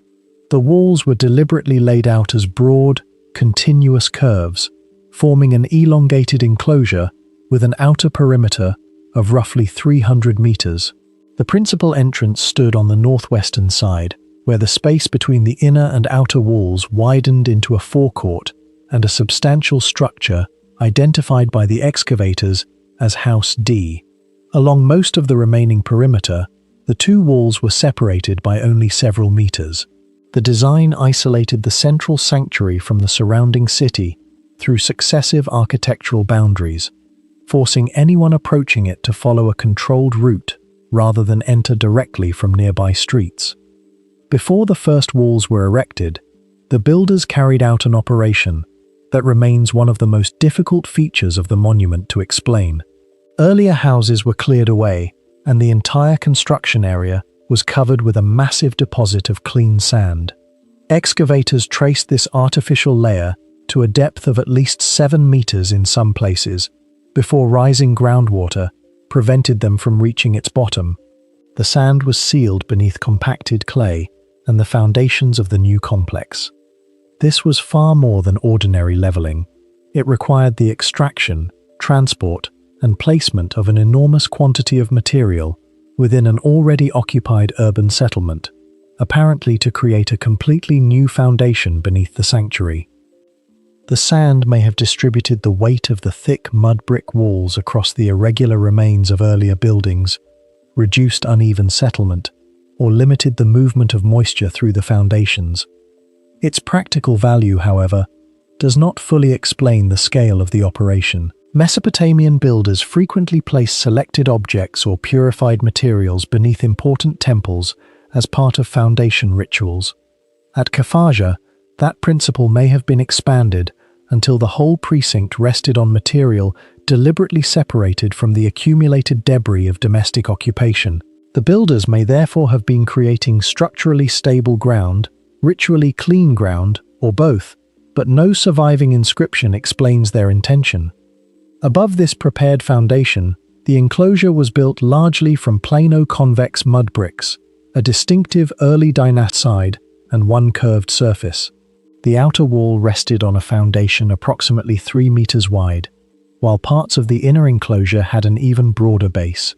During a later rebuilding, The outer wall was widened from about 1.5 meters to approximately 3 meters and strengthened with external buttresses. These dimensions have sometimes encouraged interpretations of the precinct as a fortified enclosure, yet it did not surround the complete city.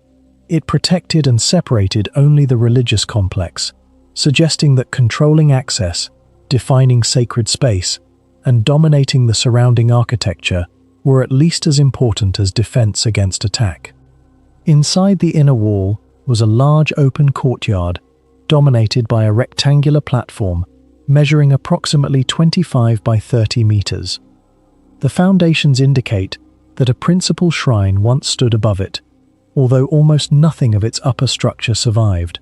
A stairway probably controlled access to the elevated sanctuary, placing the divine residence physically above the courtyard and the rooms surrounding it. This arrangement appeared centuries before the best-known Mesopotamian ziggurats reached their monumental form. The temple oval was not a ziggurat in the later architectural sense, but it expressed a related principle by raising the most important sacred building above the ordinary level of the settlement. Around 18 rooms were constructed along sections of the inner enclosure. Their position demonstrates that the complex was not merely a single chamber used for worship.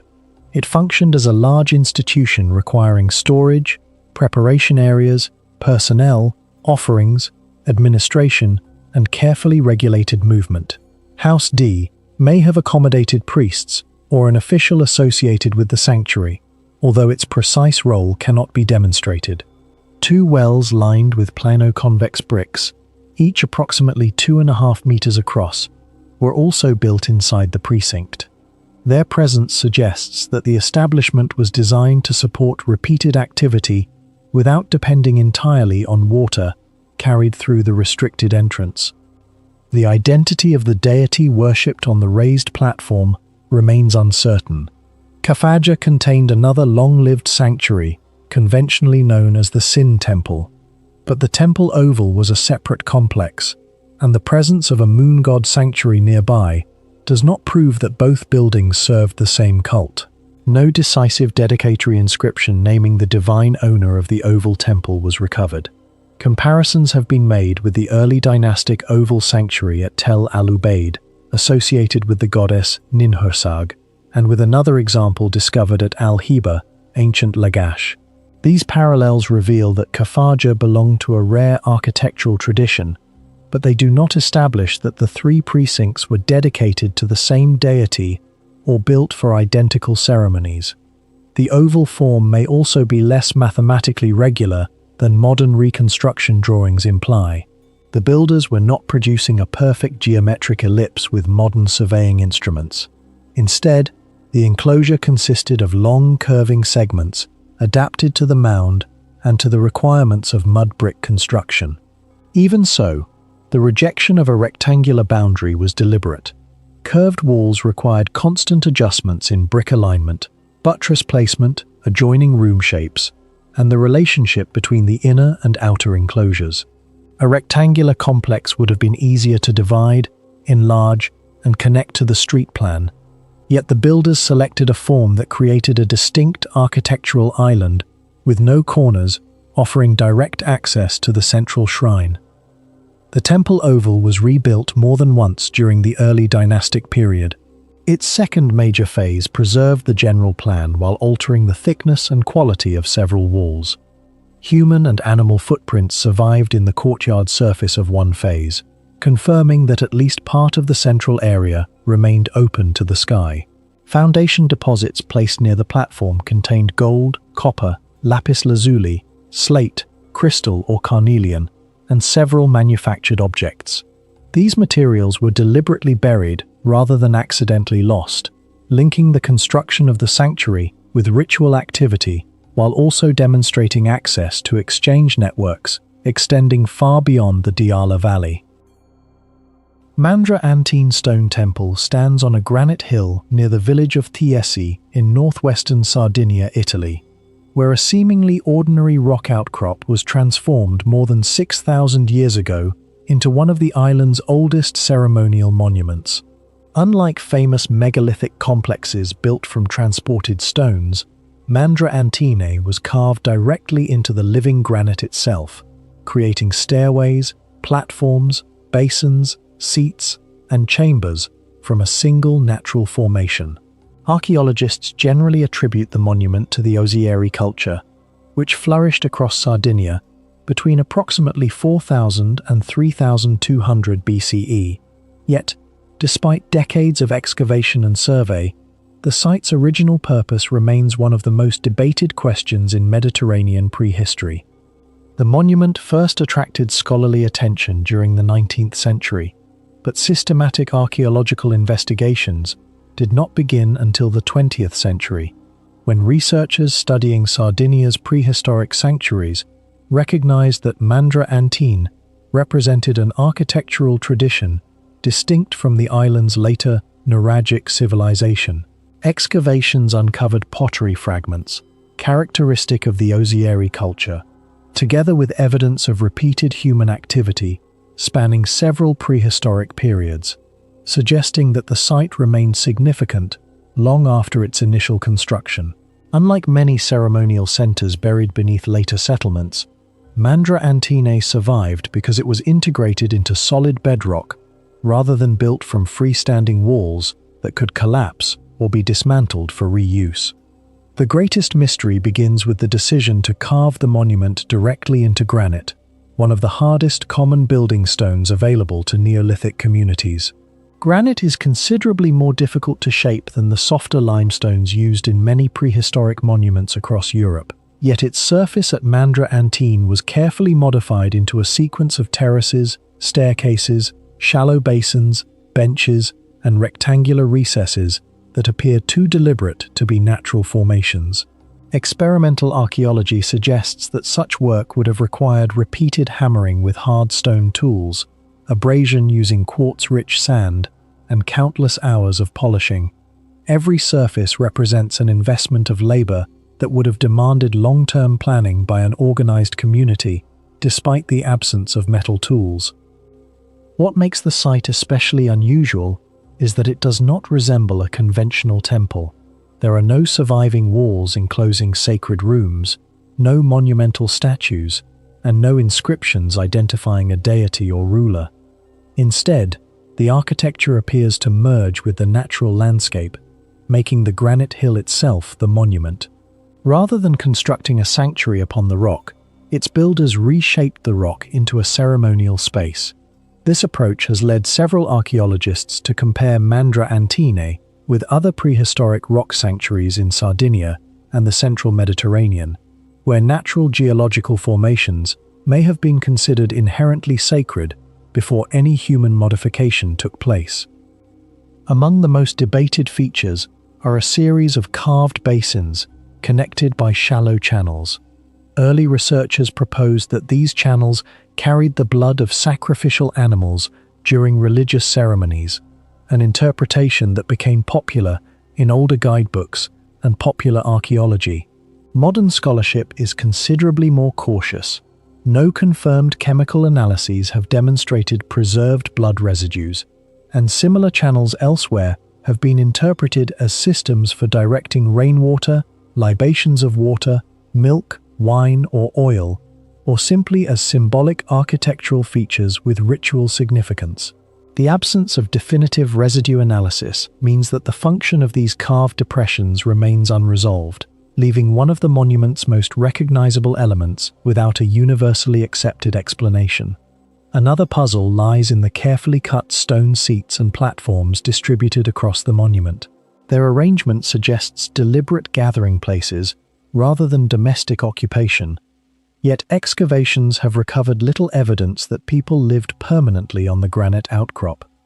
There are no remains of large residential structures, storage facilities, or workshops comparable to those expected in a settlement of similar age. This imbalance has led archaeologists to suggest that Mandra Antine functioned as a ceremonial destination, visited periodically, rather than as an inhabited village, perhaps during seasonal festivals that brought dispersed farming communities together for rituals, exchanges, or social gatherings. Questions surrounding astronomical knowledge have added another layer to the debate. Several researchers have suggested that parts of the monument appear aligned with the rising sun during significant points of the solar year, particularly around the solstices. Similar claims have been proposed for numerous prehistoric monuments throughout Europe, but Mandra Antene presents a more complicated case because its architecture follows an irregular granite outcrop rather than a geometrically planned enclosure. While certain alignments appear intriguing, no comprehensive study has demonstrated beyond doubt that the monument functioned as an observatory. As a result, astronomical interpretations remain plausible but unconfirmed, illustrating the difficulty of distinguishing intentional alignments from coincidental orientations within ancient landscapes. The surrounding cultural context deepens the mystery. The Ozieri culture is recognized as one of the most sophisticated Neolithic societies in the Western Mediterranean, producing finely decorated ceramics, long-distance exchange networks involving obsidian from Monte Arci, and elaborate rock-cut tombs known as Domus de Janas. Despite these achievements, no written language survives from the period, leaving every interpretation dependent upon archaeology alone. Without texts explaining beliefs, ceremonies, or political organization, researchers must reconstruct the meaning of monuments like Mandra Antene entirely through architecture, artifacts, environmental evidence, and comparison with other prehistoric sites. Unlike later Nuragic sanctuaries built with massive stone towers after approximately 1800 BCE, Mandra Antene belongs to a much earlier tradition in which ritual architecture appears closely connected with natural geology. The builders chose a granite outcrop already elevated above the surrounding countryside, providing broad visibility across the landscape. Such positioning would have made the sanctuary both physically and symbolically prominent for nearby communities. The absence of defensive walls further distinguishes the monument from later prehistoric settlements, reinforcing the interpretation that its importance was ceremonial rather than military. Engineering choices at the site also reveal an impressive understanding of the bedrock itself.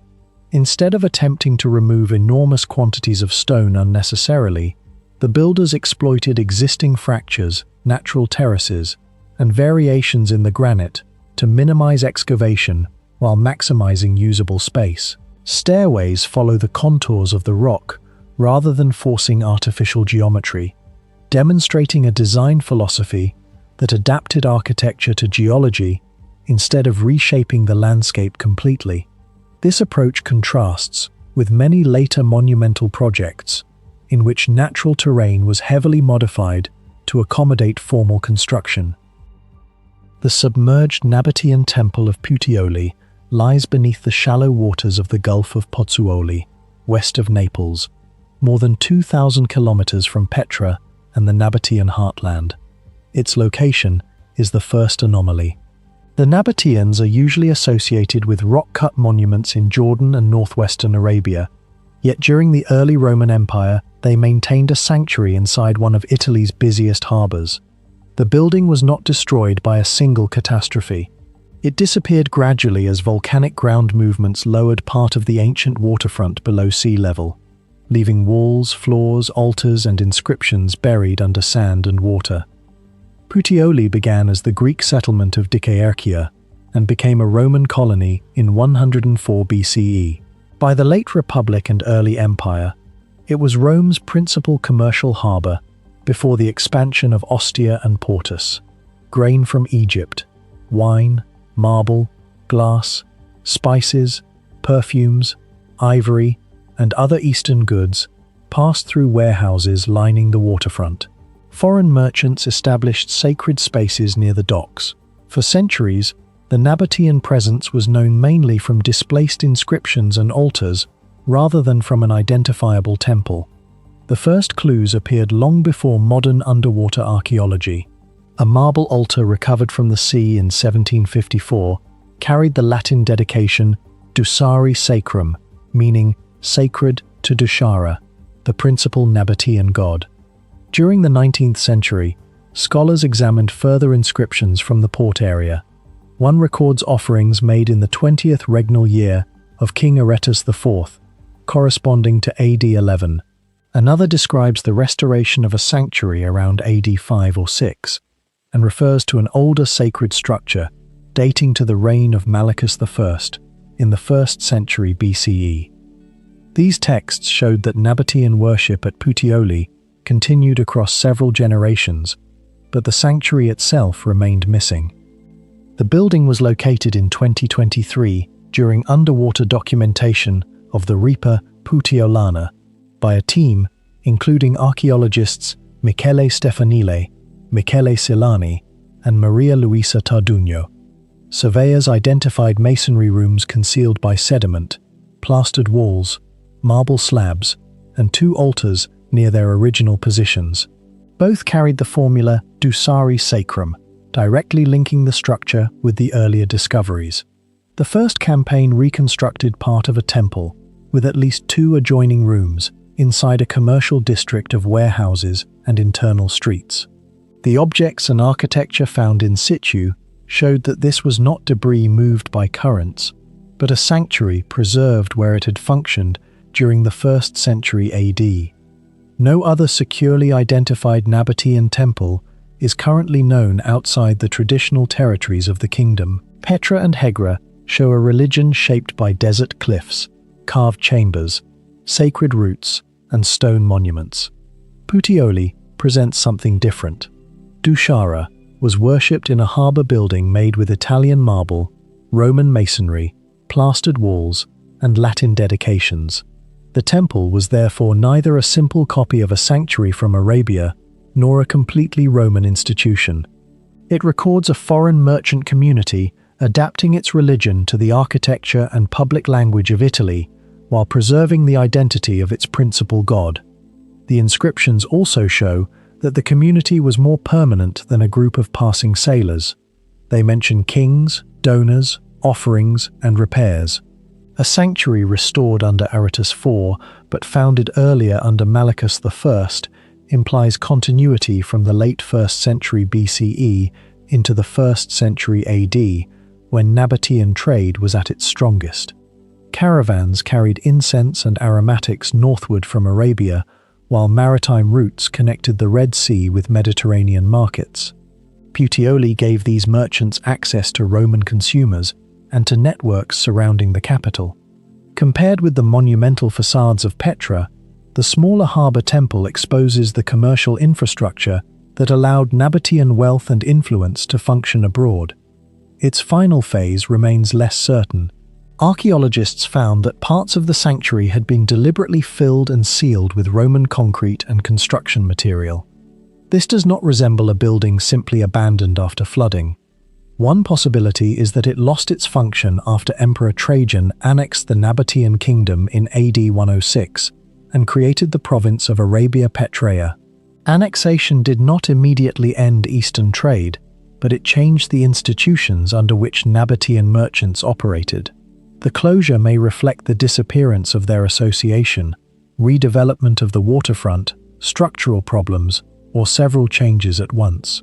The evidence has not yet established the precise date or reason for the filling. The sea that concealed the temple belongs to a separate geological process. Pozzuoli stands inside Campi Flegrei, an active volcanic caldera where the crust repeatedly rises and falls through bradesiasm.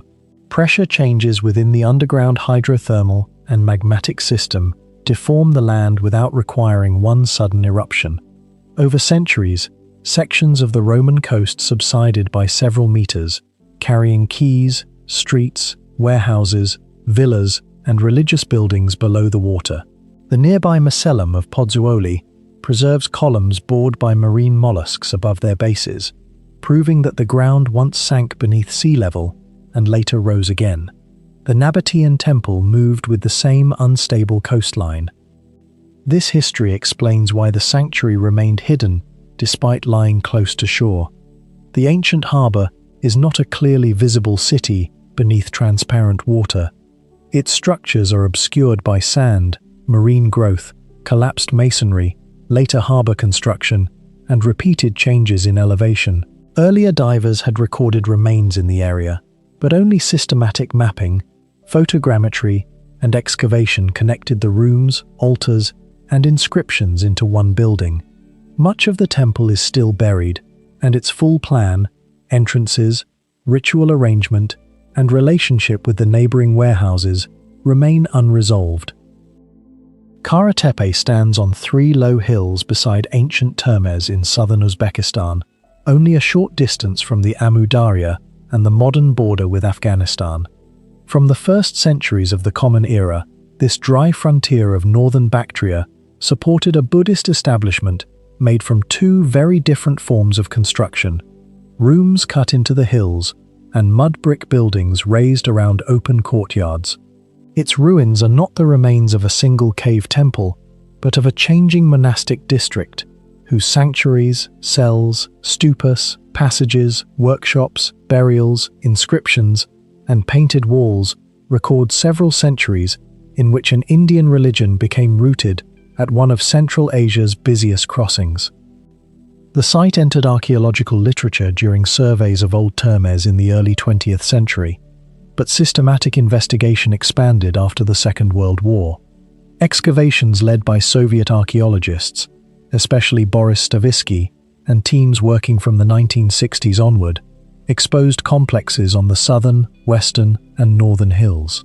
Uzbek, Russian, Japanese, and Spanish missions later reopened parts of the settlement, refined its chronology, studied pottery production, and documented areas that earlier excavators had only partly cleared. The evidence does not support one exact foundation date for every sector. Some studies place the earliest Buddhist activity in the 1st century CE, while other architectural sequences suggest that major construction began in the early 2nd century.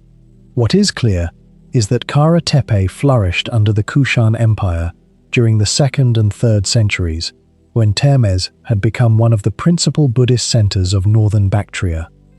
Its location explains much of its importance.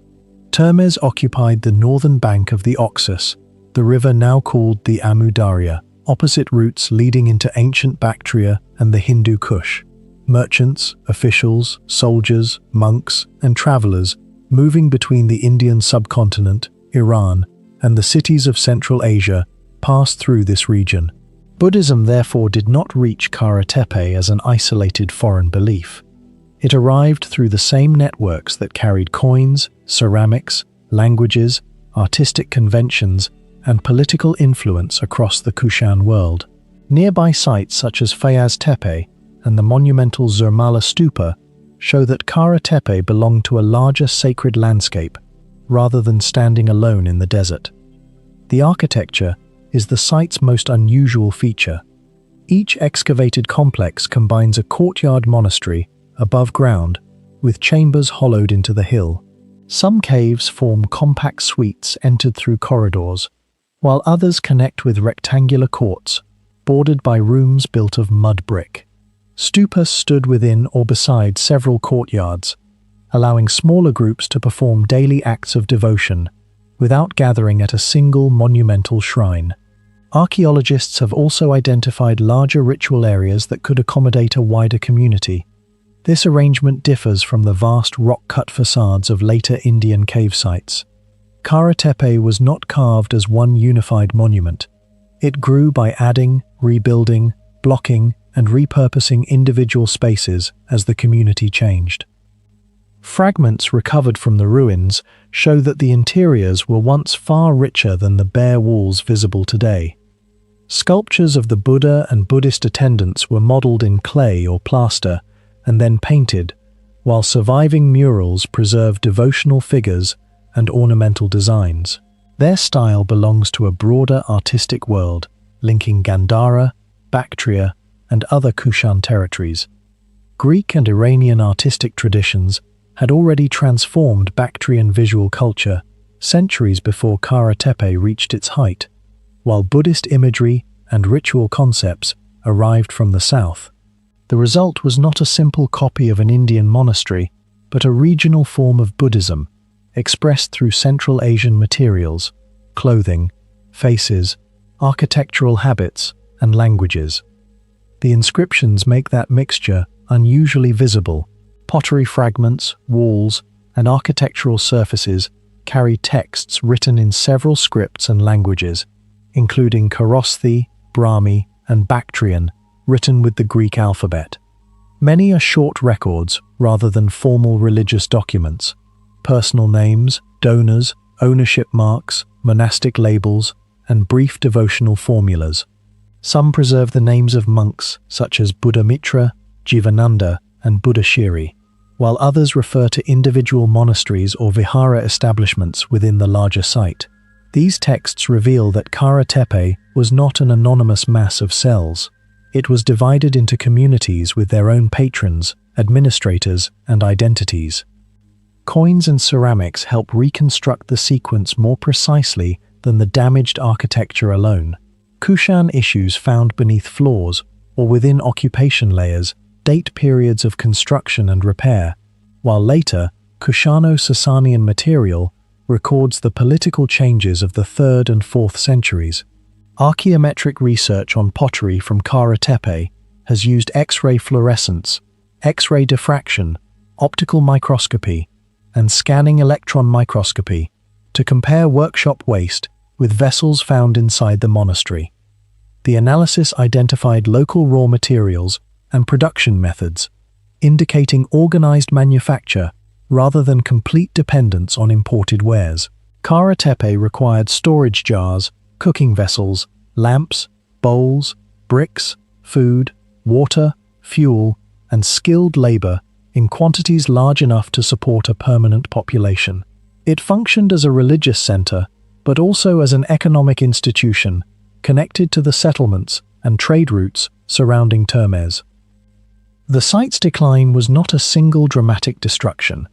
During the 3rd century, Kushan authority weakened as the Sasanian Empire expanded into former Kushan territory, and Kushano-Sasanian rulers gained control of parts of Bactria.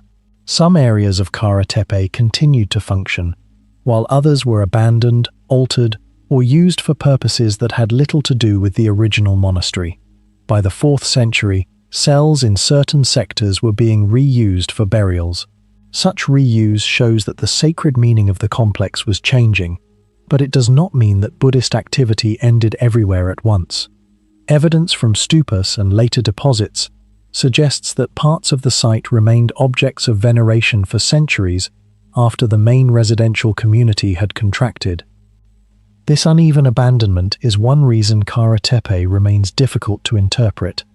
A chamber could begin as a shrine, later become a storeroom, and finally receive a burial. A courtyard might preserve a stupa after the surrounding cells had fallen out of use.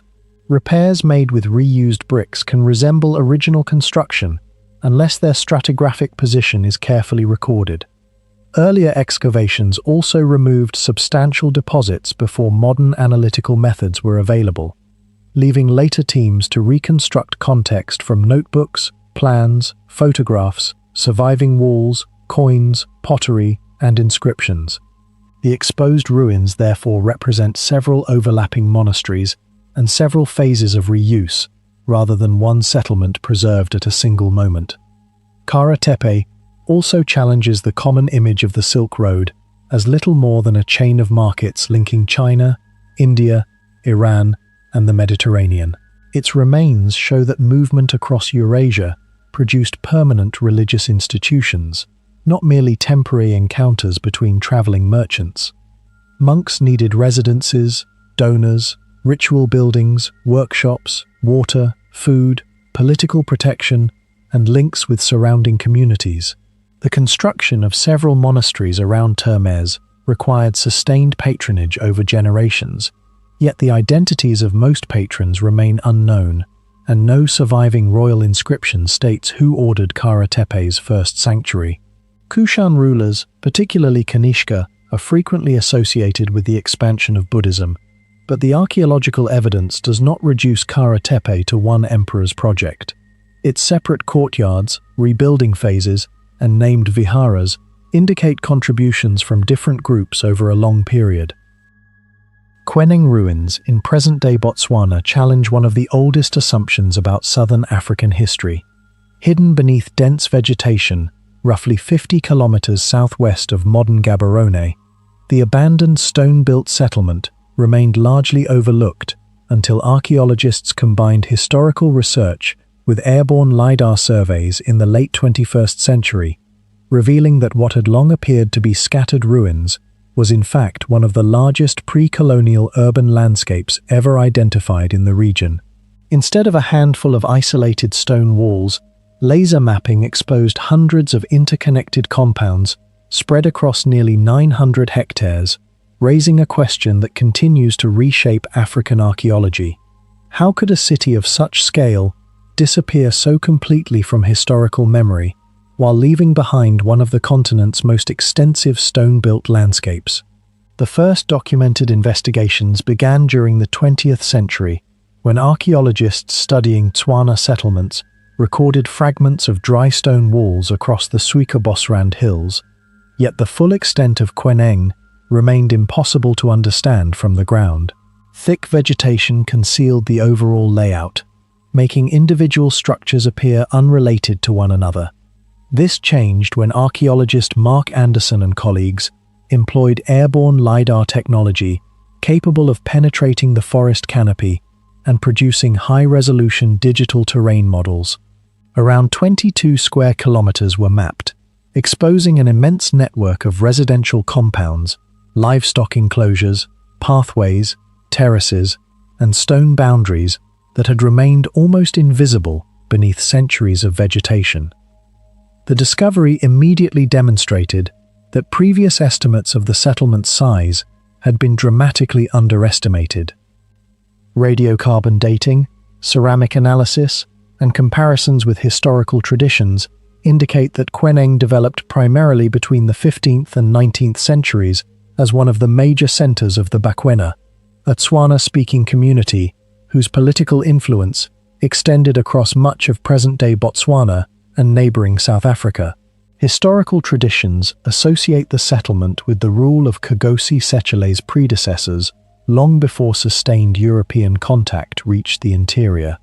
Although written records from the period remain extremely limited, archaeological evidence suggests that quarrying expanded steadily for generations, eventually supporting a population commonly estimated between 5,000 and 10,000 inhabitants, placing it among the largest known settlements in southern Africa before colonial rule. One of the greatest mysteries is not the city's existence, but the remarkable sophistication of its overall organization. Rather than growing randomly over time, LiDAR revealed a carefully structured urban landscape divided into hundreds of enclosed residential compounds, connected by an intricate system of pathways. Many compounds were arranged around large central cattle enclosures, reflecting the central role livestock played in Tswana society, not only as economic wealth, but also as social and political power. Stone walls separated domestic, agricultural, and livestock spaces with surprising consistency across the settlement. The resulting pattern resembles deliberate urban planning rather than uncontrolled expansion, demonstrating that large-scale organized communities emerged independently in southern Africa without relying on architectural traditions familiar from Egypt, Rome, or Mesopotamia. The dry stone construction itself presents another archaeological puzzle.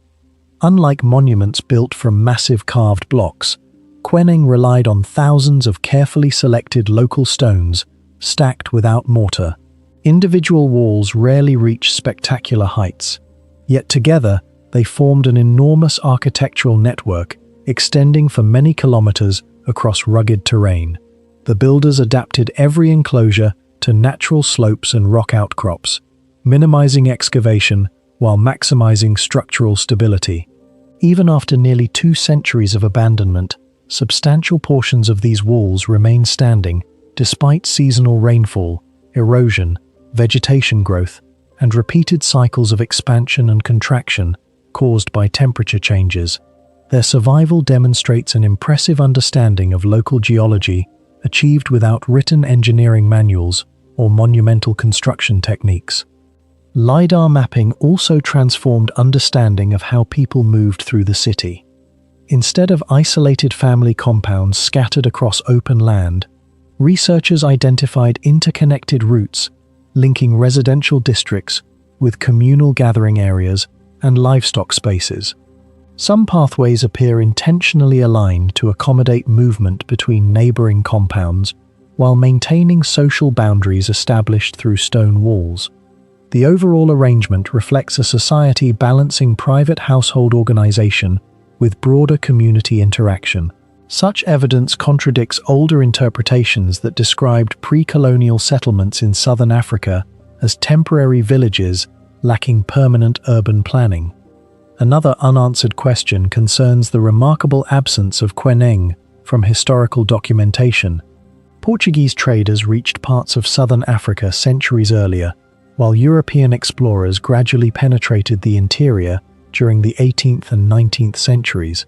Yet almost none described a settlement matching the scale revealed by modern archaeology. The most likely explanation lies in timing. By the time sustained European observation reached the region, quarrying had already entered decline or had been abandoned altogether. Dense vegetation slowly reclaimed abandoned compounds, concealing the city's original extent so effectively that later visitors encountered only scattered stone ruins, without recognizing they belonged to a single urban complex. Why the settlement disappeared remains one of its greatest unresolved mysteries. Archaeological evidence indicates that quarrying was abandoned during the early 19th century, coinciding with one of the most turbulent periods in southern African history. Many researchers connect its decline to the Mfecane, a prolonged era of warfare, migration, and political transformation associated with the expansion of powerful regional states, including the Zulu kingdom under Shaka. Communities across the interior experienced displacement, conflict, and changing alliances, making long-term occupation of large exposed settlements increasingly difficult. Yet excavations have not uncovered definitive evidence of a catastrophic final battle capable of explaining the city's complete abandonment. Environmental pressures may also have contributed. Southern Africa experienced periods of climatic variability, affecting rainfall and agricultural productivity during the late 18th and early 19th centuries. Since cattle formed the economic foundation of Tswana society, prolonged drought could have undermined both food production and political authority. However, paleo-environmental studies have yet to demonstrate that climate alone forced the population to leave. The archaeological record instead suggests a combination of political instability, migration, changing trade networks, and environmental stress, rather than a single catastrophic event. In the northern Peruvian Andes, about 8 kilometers from the city of Cajamarca and roughly 2,700 meters above sea level, a weathered volcanic cliff appears to have been pierced by hundreds of dark rectangular openings. From a distance, the surface resembles the facade of an abandoned building, yet these windows were not made for the living. They form Las Ventanillas de Otusco, a pre-Inca necropolis created by carving funerary chambers directly into the hillside. Archaeologists associate the complex with the long cultural development of the Cajamarca region, especially the centuries around the early intermediate period, although proposed dates vary because the tombs were reused, disturbed, and stripped of much of their original contents before systematic investigation began. The surviving complex contains more than 300 rock-cut openings, with published counts commonly ranging from 337 to 338. Most entrances are approximately 50 to 60 centimeters high, although their dimensions and internal plans differ. Some are simple cavities opening directly from the cliff face, while others lead into galleries serving several burial cells. One documented corridor connects as many as 14 compartments. Otusco was therefore not merely a wall filled with identical holes, but a planned mortuary landscape in which tombs, passages, chambers, and facades were cut into a natural volcanic formation over an extended period. Its engineering challenge lay less in moving enormous blocks than in removing rock without destroying the narrow partitions between neighboring chambers. The builders shaped square and rectangular entrances smoothed interior surfaces, and extended some galleries deep into the cliff. Official Peruvian descriptions report passages reaching approximately 8 to 10 meters, despite the low height of many entrances. Cutting in such confined spaces, removing debris, and preserving alignment would have required careful sequencing. Every new cavity also weakened the material around earlier tombs, so the carvers had to recognize fractures, changes in hardness, and unstable sections before advancing. The cliff seen today is only the exposed skeleton of the original monument. Archaeological descriptions indicate that many openings were once sealed with stone slabs, while fragments found nearby have been interpreted as possible remains of covers decorated with symbolic reliefs. After those closures disappeared, wind, rain, temperature changes, and plant growth rounded the edges and accelerated erosion.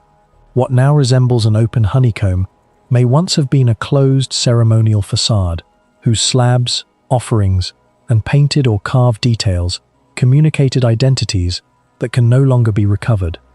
Human remains confirm the funerary purpose of the chambers, but the rituals performed there remain uncertain.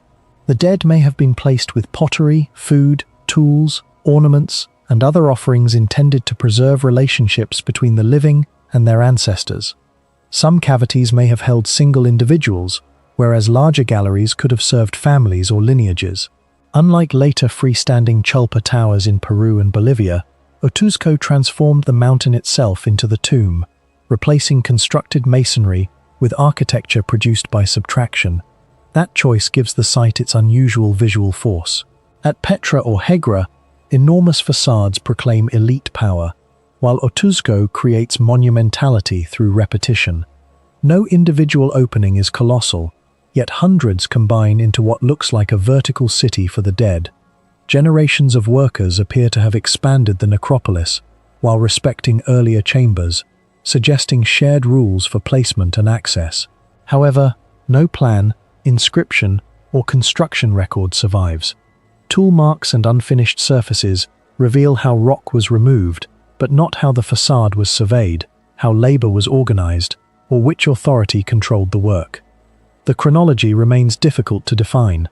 Some summaries place the principal use of the necropolis between about 300 BC and AD 500, while others associate it more broadly with Cajamarca culture between approximately AD 200 and 800. The disagreement reflects the history of the site rather than a simple error. Rock-cut tombs could be reopened, enlarged, or reused for generations, and objects removed from their original layers cannot securely date the chambers containing them. Looting further destroyed the deposits needed for precise analysis. Otuzco is best understood as part of a regional funerary tradition that developed before Inca rule and probably changed across several centuries. Modern archaeological knowledge accumulated slowly. Julio C. Tello, one of the founders of Peruvian archaeology, examined the Cajamarca and Marañón region during the 1930s and reportedly recovered human bones at Otuzco in 1937. Henry and Paul Reichlen worked in Cajamarca in 1947 and 1948, documenting sites and constructing a sequence of regional cultural phases, while Rafael Larco Hoyle helped define Cajamarca culture through its ceramics in a 1948 study. From the late 1970s into the 1980s, Japanese projects led by Kazuo Terada investigated nearby centers such as Huacaloma and Lizon, extending the known settlement history of the basin into the 2nd millennium BC. These projects did not completely date Otuzco, but they placed it within a much deeper cultural landscape. Centuries of disturbance caused the greatest archaeological loss. Many chambers were opened before professional excavation, and bones and objects were removed, scattered, or destroyed. Without sealed deposits, researchers cannot determine how many people occupied each tomb, whether bodies were deposited intact or rearranged later, how offerings differed by status, or whether separate sectors belonged to different periods. Even the number of niches remains uncertain, because erosion has merged some openings and erased others, while the weathered volcanic rock continues to crack and collapse. Radiocarbon evidence and artifact sequences place Munkadonja's principal occupation between approximately 18 BC and 1500 or 1450 BC, within the developed early and middle Bronze Age. Earlier summaries sometimes extended its history to around 1200 BC, but detailed research indicates that the fortified settlement had already been abandoned before the late Bronze Age Urnfield period. Its preserved plan forms an irregular oval measuring roughly 250 meters from east to west and about 160 meters across, enclosing close to 3 hectares.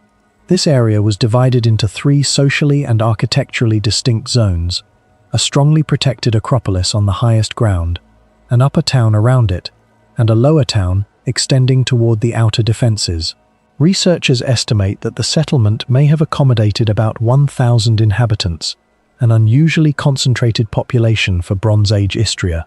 The houses were not scattered randomly, because walls, passages, working areas, storage buildings, and routes through the settlement followed the contours of spaces created during quarrying. Larger and more elaborate buildings occupied the acropolis, while simpler residences and craft areas appeared below, suggesting that rank was expressed not only through portable wealth, but also through access to the most secure and elevated part of the hill. The most striking achievement was the fortification system. Munkadonja was surrounded by several lines of limestone defenses built without mortar, while the main circuit extended for approximately 1 kilometer and exceeded 3 meters in width during its developed phase. Some modern descriptions claim that the walls originally reached 10 meters in height, but the securely supported archaeological reconstruction is more cautious, indicating substantial walls at least several meters high, whose upper portions have collapsed. Their cores were packed with smaller stones between carefully arranged outer faces, creating a stable mass capable of resisting pressure without cement. The limestone was quarried directly from the hill, so construction and landscape engineering occurred simultaneously. Removing rock supplied thousands of building stones while flattening the summit and cutting broad terraces for houses, streets, and defenses. This solution reduced long-distance transport, yet it did not remove the need for extensive planning, because quarrying too deeply, or in the wrong sequence, would have damaged the surfaces required for occupation. The result was an artificial plateau enclosed by architecture whose weight, drainage, and stability had to be controlled through practical knowledge, rather than surviving plans or written calculations. The walls are often described as cyclopean because their large, irregular blocks resemble masonry associated with the later citadels of Mycenaean Greece. But the comparison must be treated carefully. Munkadonja's earliest fortifications date to the 19th century BC, whereas the famous monumental walls at Mycenae largely belong to later phases of the 2nd millennium BC. The resemblance, therefore, cannot simply prove that Mycenaean engineers arrived in Istria and designed the settlement. Instead, the architecture reveals that communities around the Adriatic were participating in wider networks through which objects, building concepts, status symbols, and defensive ideas could travel in several directions. Southern and Eastern Aegean influences are particularly visible in some architectural details and artifacts, while local limestone, local dry stone traditions, and repeated rebuilding gave Munkadonja its own character. Its importance lies not in an impossible technology, but in the unexpectedly early combination of massive enclosure, controlled entrances, specialized zones, elite space, storage, production, and regional communication within a society that produced no readable administrative archive. The western entrance provides the strongest evidence for long-term architectural calculation. Rather than remaining a simple break in the wall, the west gate was enlarged, narrowed, reinforced, and reorganized across several generations. Its approach forced movement through a controlled passage bordered by heavy masonry, allowing defenders to observe and restrict anyone entering from the direction of the coast. During a major expansion in the 16th century BC, parts of the principal wall were doubled and reached more than 3 meters in thickness, turning the gate into a layered defensive complex rather than a ceremonial opening. Repeated alterations indicate that the inhabitants were responding to new security needs, larger populations, changing political conditions, or all three. The builders had to connect new masonry to older structures while preserving the route into the settlement, an operation requiring an accurate understanding of load, foundation, and circulation. Although the gate can appear surprisingly sophisticated, no evidence supports claims of lost machinery or unknown construction methods. Its mystery concerns the organization behind the labor and the political authority capable of repeatedly redesigning such a large communal structure. Stone-lined cist graves beside the west gate had a second mystery, because selected dead were placed directly at the settlement's most controlled threshold, perhaps linking ancestry, rank, and authority to the entrance. About 1 kilometer southeast, the Mushego Hill preserves a separate cemetery of stone burial mounds, showing that Munkadonja belonged to a wider ritual landscape rather than standing as an isolated fortress. The northern gate led toward a vertical cave more than 50 meters deep, where Bronze Age pottery and evidence of an earlier Neolithic burial were found, although its precise ceremonial role remains uncertain. Excavated hearths, workshops, storage vessels, tools, animal bones, and hundreds of thousands of pottery fragments reveal a community supported by farming, craft production, and exchange. Decorated clay objects known as loaf of bread idols connect Munkadonja with communication network, reshaped a limestone hill, maintained massive defenses, separated elite and ordinary spaces, and controlled movement through engineered gates, yet left no explanation for the authority that organized the project, or for the crisis that finally emptied it. High above Peru's Sacred Valley, Pisac occupies a mountain ridge where level ground is scarce. Slopes plunge toward the Vilcanota River, and every major building required the reshaping of the mountain itself. The complex lies about 33 kilometers northeast of Cusco and rises above the modern town to elevations approaching 3,400 meters, while the settlement below stands near 2,970 meters. Rather than forming one compact city, Pisac spreads across ridges, terraces, gullies, and rocky summits, combining farmland, houses, ceremonial buildings, storehouses, roads, defensive works, and a vast burial zone. Most of the visible architecture belongs to the 15th century Inca expansion, commonly associated with Pachacuti, yet no surviving plan names its architect, records its construction sequence, or defines its original purpose with certainty. Its most dramatic feature is the terraced landscape. Long curved platforms descend across steep slopes, converting unstable ground into cultivable surfaces while supporting structures above them. Inca terraces were not simple stone ledges. Builders generally placed graded layers of rock, gravel, sand, and soil behind retaining walls, so rainwater could drain rather than build destructive pressure.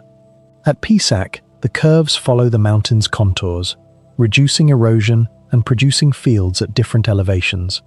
The principle resembles the slope engineering of Machu Picchu and Ollantaytambo, but Pisac applies it across a more fragmented ridge, where one failure could have damaged several sectors below.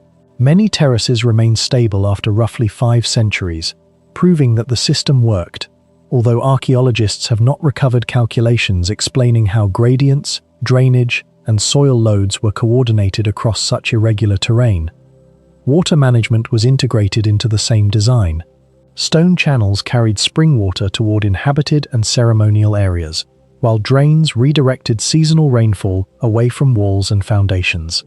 Stairways, paths, retaining walls, and canals intersect so closely that the complex appears to have been planned as a connected hydraulic landscape rather than assembled from unrelated projects. Its exact building order remains unclear, however. The terraces may have preceded the settlements, or several sectors may have risen together under separate labor groups. No complete excavation sequence demonstrates how Inca supervisors transferred measurements between ridges divided by cliffs and ravines. Pisac preserves the finished engineering solution, but almost none of the instructions that produced it. The finest stonework survives in the ceremonial sector known today as Intihuatana. Carefully dressed walls surround a carved rock feature, whose modern Quechua name is usually translated as the place where the sun is tied. Similar names are used at Machu Picchu and other Inca sites, but the original terminology and precise function remain debated. It may have supported solar observation, ritual scheduling, or ceremonies linked to sacred mountains, although claims that it operated as an exact astronomical instrument go beyond present evidence. Its status is clearer from the surrounding architecture. Blocks meet closely without mortar, while trapezoidal entrances and niches follow elite Inca forms. Nearby ordinary buildings use smaller fieldstone and clay mortar, showing that extreme precision was reserved for politically or religiously important spaces. Across a cliff face lies the cemetery generally called Tancanamaka, where the rock is pierced by numerous burial cavities. Popular accounts often claim several thousand tombs, but looting and centuries of disturbance make exact totals difficult to confirm. The cemetery demonstrates that Pisac's mountain was used for both the living and the dead, with ancestors placed visibly within the sacred landscape. Colonial-era grave robbery removed bodies, textiles, ceramics, and offerings that could have identified the people buried there. The architecture survives, but much of the evidence needed to reconstruct the population, social hierarchy, and burial rituals has disappeared. Official descriptions, nevertheless, identify Pisac as possessing one of the largest funerary areas known within Tawantinsuyu. The Spanish conquest transformed the region after Francisco Pizarro's forces entered Cusco in 1533. Inca political authority fractured, the elevated complex was eventually abandoned, and a colonial town developed on the valley floor. During the reductions promoted by Viceroy Francisco de Toledo in the 1570s, dispersed Andean communities were concentrated into planned settlements that were easier to administer, tax, and convert. Modern Pisac reflects that colonial reorganization, although surviving records do not describe every movement from the mountain complex. Abandonment helped preserve the upper site from continuous rebuilding, but earthquakes, erosion, vegetation, treasure hunting, grave robbery, and the removal of reusable stone gradually damaged its walls and burials. 19th century travelers introduced Pisac to a wider scholarly audience through descriptions, sketches, and architectural plans, although early interpretations often relied on European assumptions rather than controlled archaeological excavation. More systematic mapping, clearance, architectural analysis, stabilization, and conservation expanded under Peruvian institutions during the 20th century. Peru established Pisac National Archaeological Park in 1983, formally recognizing that the monument was not simply a group of isolated ruins, but a connected cultural landscape. The protected area includes terraces, paths, residential sectors, ceremonial buildings, burial grounds, and surrounding environmental features, rather than only the structures most frequently visited today. Modern investigations have therefore differed from the spectacular treasure excavations often associated with ancient sites. Much of the work at Pisac has involved recording walls, clearing vegetation, repairing drainage, stabilizing terraces, conserving masonry, and controlling visitor access. These interventions are essential because water entering a retaining wall can destabilize an entire section of the slope. They also create an archaeological difficulty, since reconstructed sections must be distinguished from undisturbed Inca masonry through photographs, reports, material differences, and construction records. No single excavation has uncovered an archive, royal inscription, or foundation deposit capable of explaining the complete plan, so interpretation continues to depend heavily on architecture and comparison with other imperial Inca centers. Pisac is mysterious, not because its builders possessed impossible technology, but because the practical knowledge connecting its separate systems was never written down in a form that survives. The tools available to Inca masons are broadly understood, including stone hammers, abrasion, wooden levers, ropes, and copper or bronze alloy implements. What remains uncertain is how thousands of workers were organized and how information moved between surveyors, terrace builders, masons, water engineers, farmers, and ritual specialists. Without technical drawings, supervisors still had to maintain terrace gradients, channel slopes, wall alignment, access routes, and structural stability across a mountain divided by ravines and cliffs. Tel Arad rises from the northeastern Negev as two settlements separated by height and nearly 2,000 years of history. The lower city belonged to the early Bronze Age, while the citadel above it was repeatedly rebuilt during the Iron Age and later periods. The ruins were known to 19th century explorers, but systematic excavation began in 1962 under Yohanan Aharoni and Ruth Amiran. Aharoni focused mainly on the upper fortress, while Amiran directed long campaigns in the lower city, exposing one of the clearest early Bronze Age urban plans in the southern Levant. The earliest occupation began as an unwalled settlement during the 4th millennium BC, but around the beginning of the 3rd millennium BC, it was transformed into a fortified town. Its principal urban phase is usually dated to about 2950 to 2650 BC. The lower city covered roughly 10 hectares, an impressive scale near the edge of reliable agriculture. A stone-based wall with projecting rounded towers enclosed a circuit of about 1,200 meters. The gates, streets, neighborhoods, public zones, and central water installation reveal coordinated planning rather than uncontrolled growth. Many houses followed a broad room design now called the Arad house, with an elongated chamber entered from the long side, wall benches, storage spaces, courtyards, and work areas. Doorways and lanes were arranged so that buildings formed neighborhoods rather than isolated compounds. The repeated principles indicate a strong architectural tradition, although no single official blueprint survives.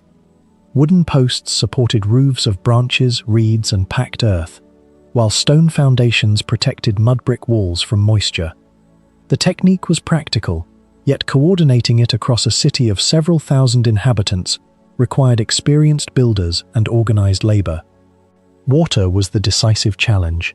Tel Arad receives irregular rainfall, and its surroundings could not support a dense population without storage.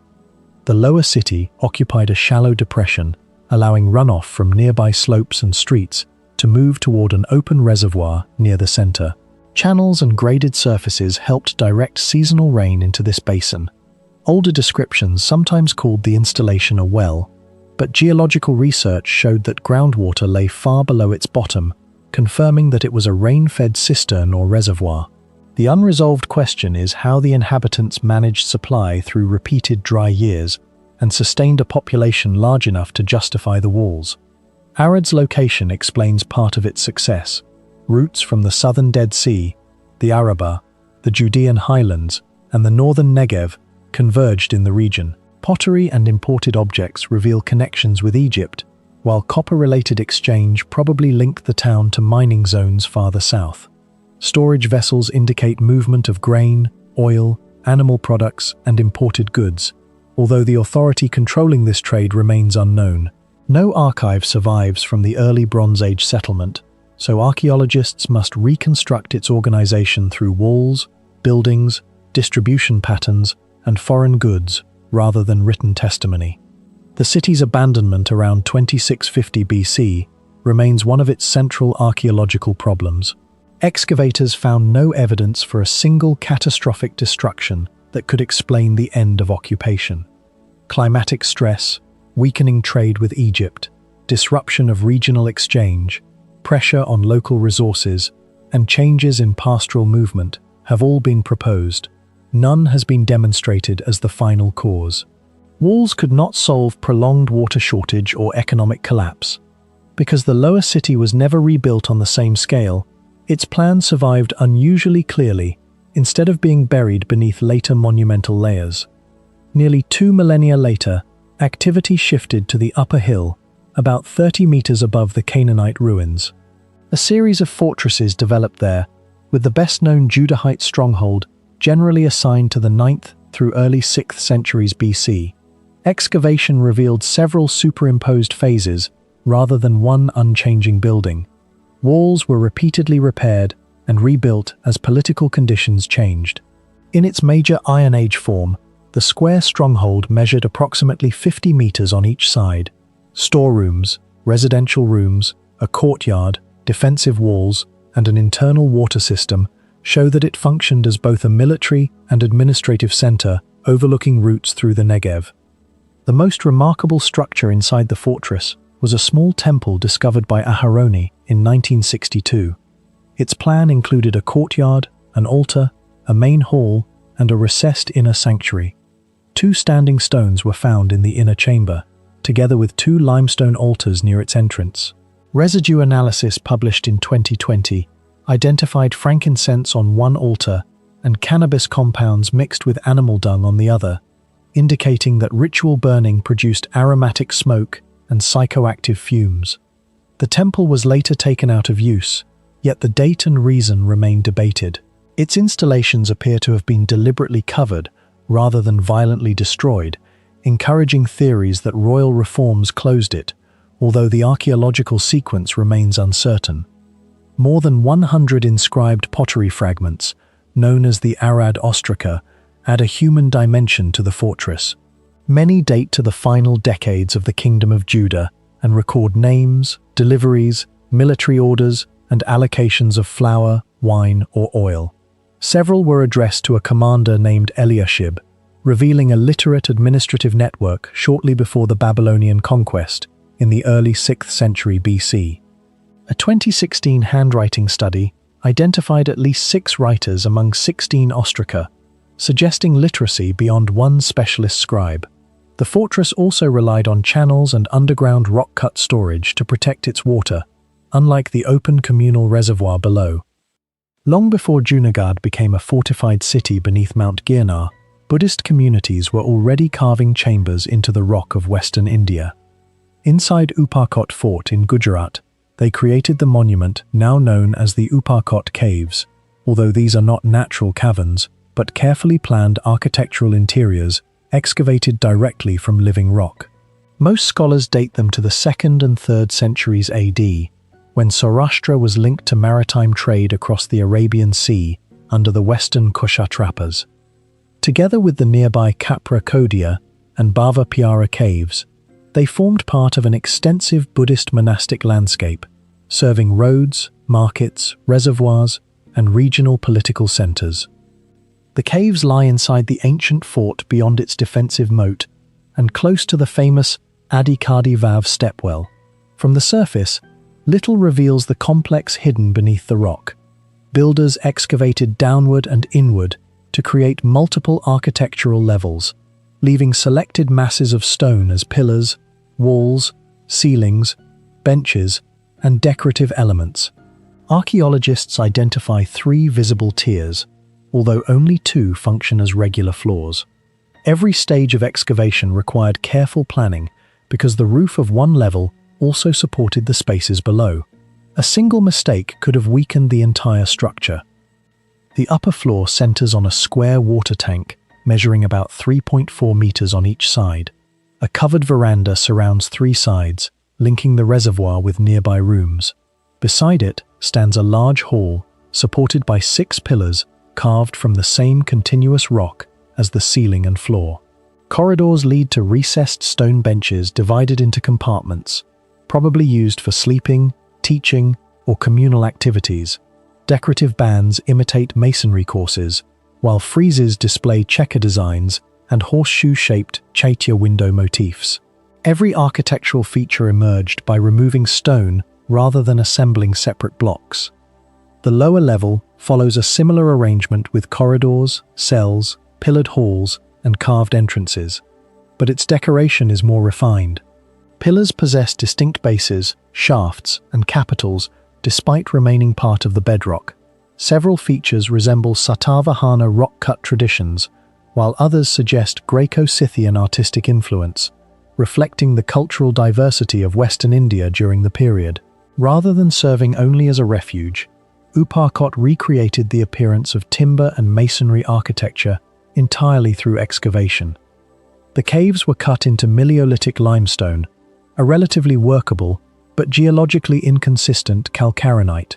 Although easier to shape than granite, the rock contains weak bedding planes and hidden fractures that increase the risk of collapse.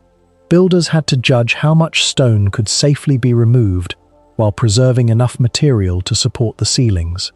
The 6 pillars of the upper hall and the matching supports below formed part of a carefully planned structural system rather than decorative additions. Ancient rock-cut monuments were generally excavated from the roof downward to prevent falling debris from damaging finished surfaces. At Uppercott, this method became even more demanding because 2 functional stories had to remain aligned. Builders first determined ceiling heights, pillar locations, wall thicknesses, and room dimensions before opening the lower chambers. An overcut ceiling or misplaced pillar could never be corrected by rebuilding with masonry.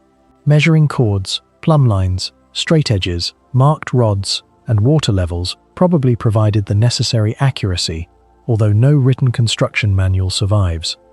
Water management added another engineering challenge. The upper reservoir suggests the monastery supported communities during the seasonal monsoon retreat. Similar systems appear at nearby Capracodia, where channels and cisterns dominate the layout. At Uparcot, the tank had to store water without allowing seepage into the chambers below.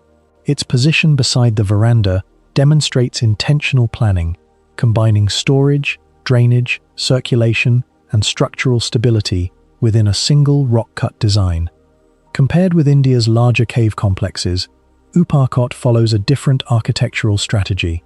Ajanta spreads monumental halls across a cliff face, while Ellora expanded into an immense Buddhist, Hindu, and Jain complex. Uparcot instead compressed halls, corridors, cells, reservoirs, and structural supports into a compact multi-level excavation beneath a fortified plateau. Conventional buildings rise by adding material. Uparcot appeared only as thousands of tons of stone were removed. No inscription records the patron, architect, or exact construction date. The accepted chronology depends mainly on architectural style and comparison with other Buddhist cave monasteries around Junagadh. Skilled stonecutters probably worked across royal, commercial, and religious projects, while monks determined practical requirements such as cells, meeting spaces, and water storage. Without plans, contracts, or written records, the organization behind the excavation remains largely unknown. The surrounding landscape was already historically important before the caves were created. Nearby rock edicts of Emperor Ashoka from the 3rd century BC document the spread of Buddhism into Saurashtra. The same rock later received the inscription of Rudradaman I around AD 150, describing repairs to Sudarshana Lake after severe flooding, followed by another inscription under Skandagupta during the 5th century. These records reveal a prosperous region where rulers invested heavily in reservoirs, roads, and public works, creating the conditions that allowed ambitious religious projects such as Uppercot to flourish. During the 19th century, British archaeologists and surveyors documented the caves in greater detail. James Burgess and the Archaeological Survey of India produced plans and descriptions that distinguished Uparcot from the neighbouring Capracodia and Bava Piara groups.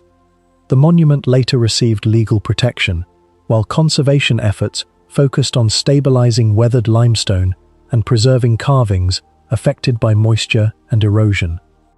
The surviving evidence points to skilled craftsmanship rather than lost technology. Iron chisels, hammers, oil lamps, measuring cords, plumb lines, and patient labor could explain every visible feature.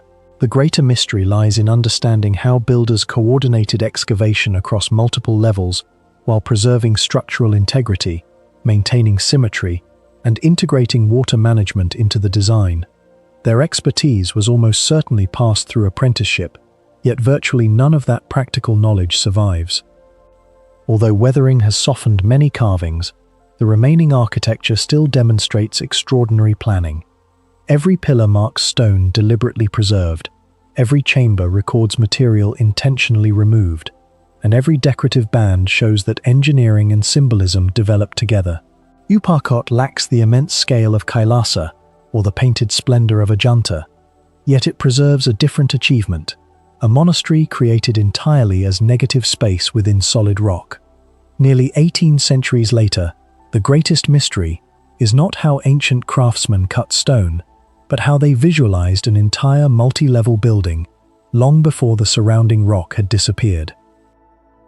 In central Mali, where the sandstone plateau of Bandiagara suddenly breaks above the sandy Seno-Gondo plain, ancient buildings appear to cling to ledges that seem barely wide enough to support a person.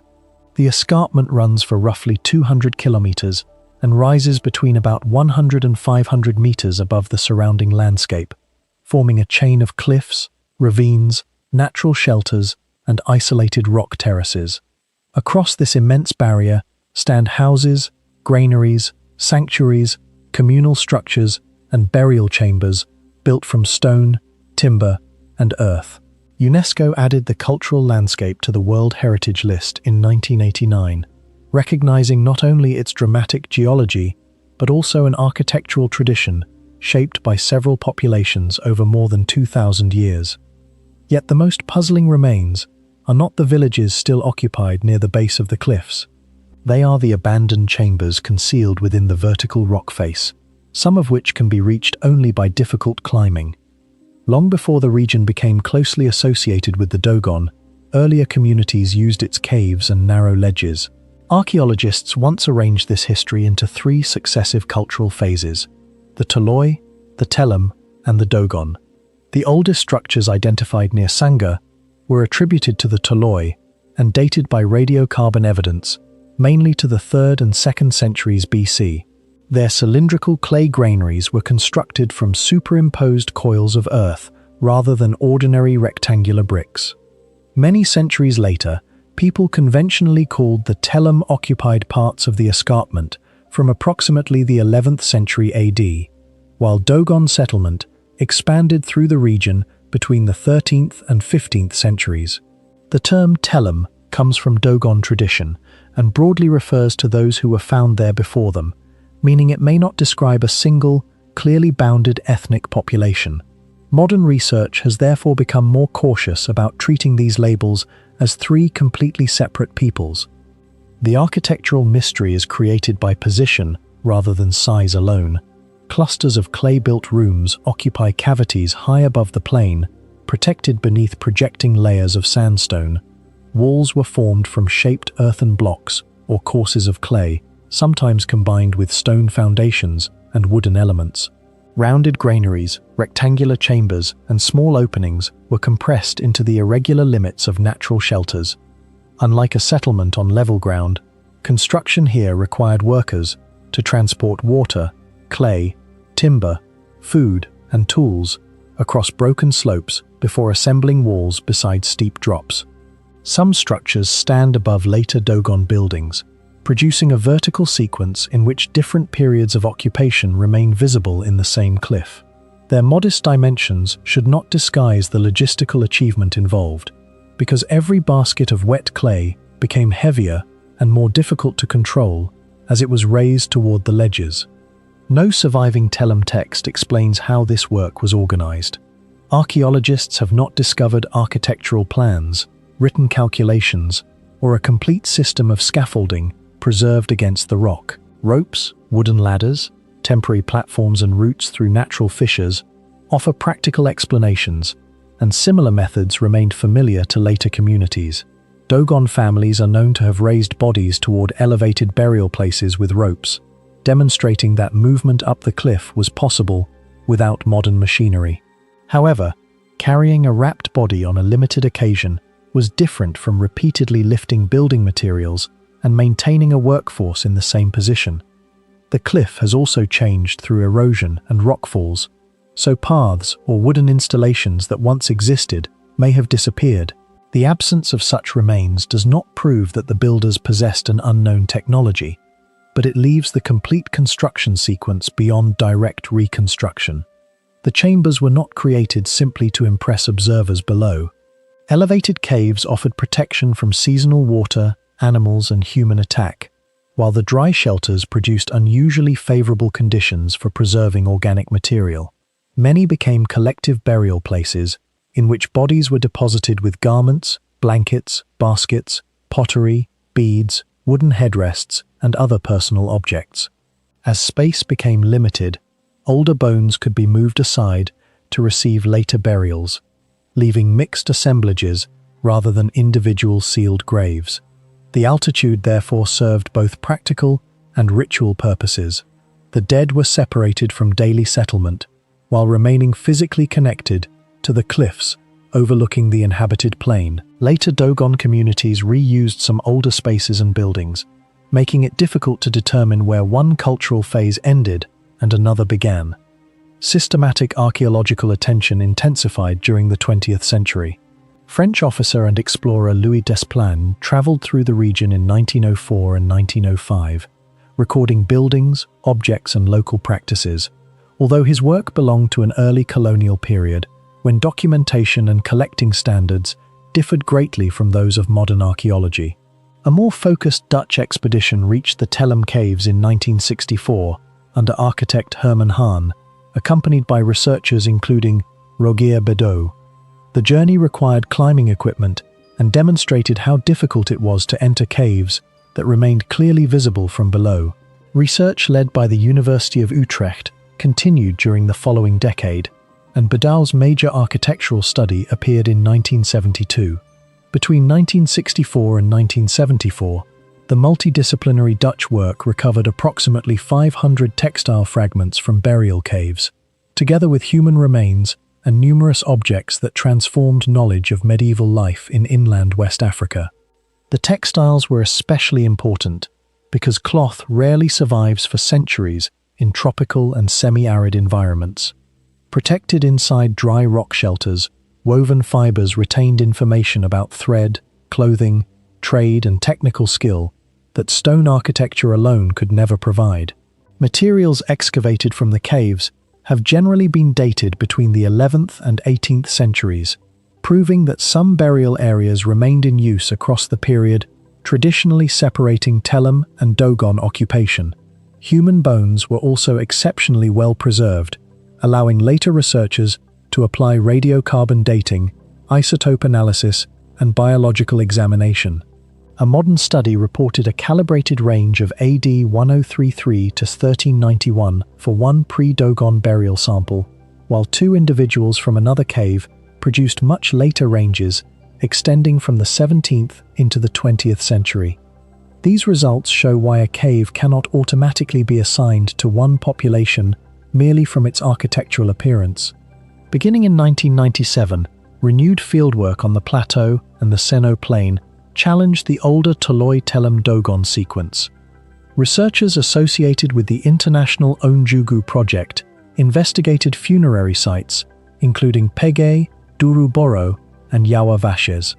Instead of dating only charcoal that might have been old when used, they sampled short-lived plant remains deliberately mixed into construction clay as temper.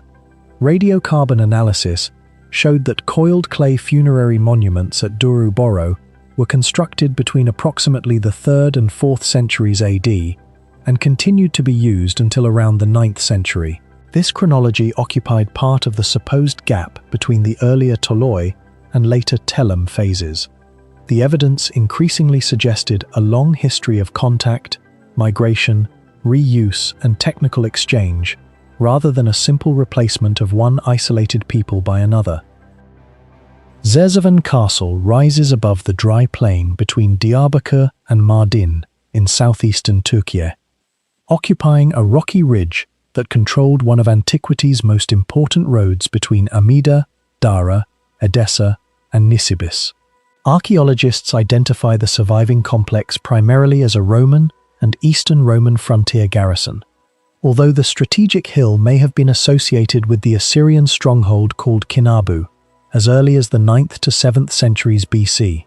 The visible fortress took shape during the Roman imperial period, probably expanding under the Severan dynasty in the late 2nd and early 3rd centuries AD, when Rome and the Sasanian Empire repeatedly fought for control of Upper Mesopotamia. From this height, soldiers could observe traffic and approaching armies across a broad landscape, turning the ridge into both a military checkpoint and a warning station on Rome's vulnerable eastern frontier. The engineering challenge began with the location itself. The fortified settlement occupied roughly 60 acres on an exposed hill about 124 meters above the surrounding plain, where builders had to create walls, towers, streets, barracks, storehouses, religious buildings, and water facilities on uneven bedrock. Sections of the defensive circuit extend for approximately 1,200 meters, while the walls originally rose as high as 12 to 15 meters in some sectors and were reinforced by towers positioned to command the slopes and road below. A major watchtower reached nearly 21 meters, giving the garrison a line of sight far beyond the immediate approaches. Unlike a lowland Roman camp laid out on level ground, Zerzvan had to follow the ridge's irregular shape, so its planners divided the interior according to elevation, placing residential quarters and streets in the lower northern zone, while arranging administrative, military, and sacred buildings on higher ground to the south. Water presented the most immediate threat to this hilltop community. Zerzvan possessed no dependable spring, capable of sustaining soldiers, civilians, animals, workshops, and religious buildings throughout the dry season or during a prolonged siege. Builders responded by cutting reservoirs directly into the limestone and creating channels that captured seasonal rainfall before it escaped down the slopes. Archaeologists have documented at least 54 cisterns distributed across the settlement, demonstrating that water storage formed part of a coordinated defensive plan rather than a collection of isolated household installations. Their total capacity has not yet been reconstructed with certainty, but their placement near residential, military, and failure of even part of it could have forced the garrison to surrender without its walls ever being breached. The fortress reached its final defensive form through several construction phases. Roman building activity during the 2nd and 3rd centuries was followed by repairs and expansion under the Eastern Roman emperors Anastasius I, who ruled from AD 491 to 518, and Justinian I, whose reign lasted from AD 527 to 565. Both periods coincided with major conflict against the Sasanians, making the route between Amida and Dara a military corridor of exceptional importance. Zerzvan's walls were therefore not ceremonial expressions of imperial power, but working defenses repeatedly modified in response to changing warfare. Entrances were restricted, approaches were exposed to observation, and projecting towers allowed defenders to attack enemies advancing along the faces of the walls. During excavation of the defensive sector in 2020, archaeologists exposed a monumental entrance dating to the Roman occupation, revealing how deeply collapsed masonry and accumulated soil had concealed the fortress's original circulation system. Systematic archaeological investigation began in 2014, with authorization from Turkey's Ministry of Culture and Tourism. The project was directed by archaeologist Aytaç Coşkun of Dicle University in cooperation with the Diyarbakır Museum. The first campaign involved a team of approximately 35 people, and the number increased during the following season as the scale and complexity of the site became apparent.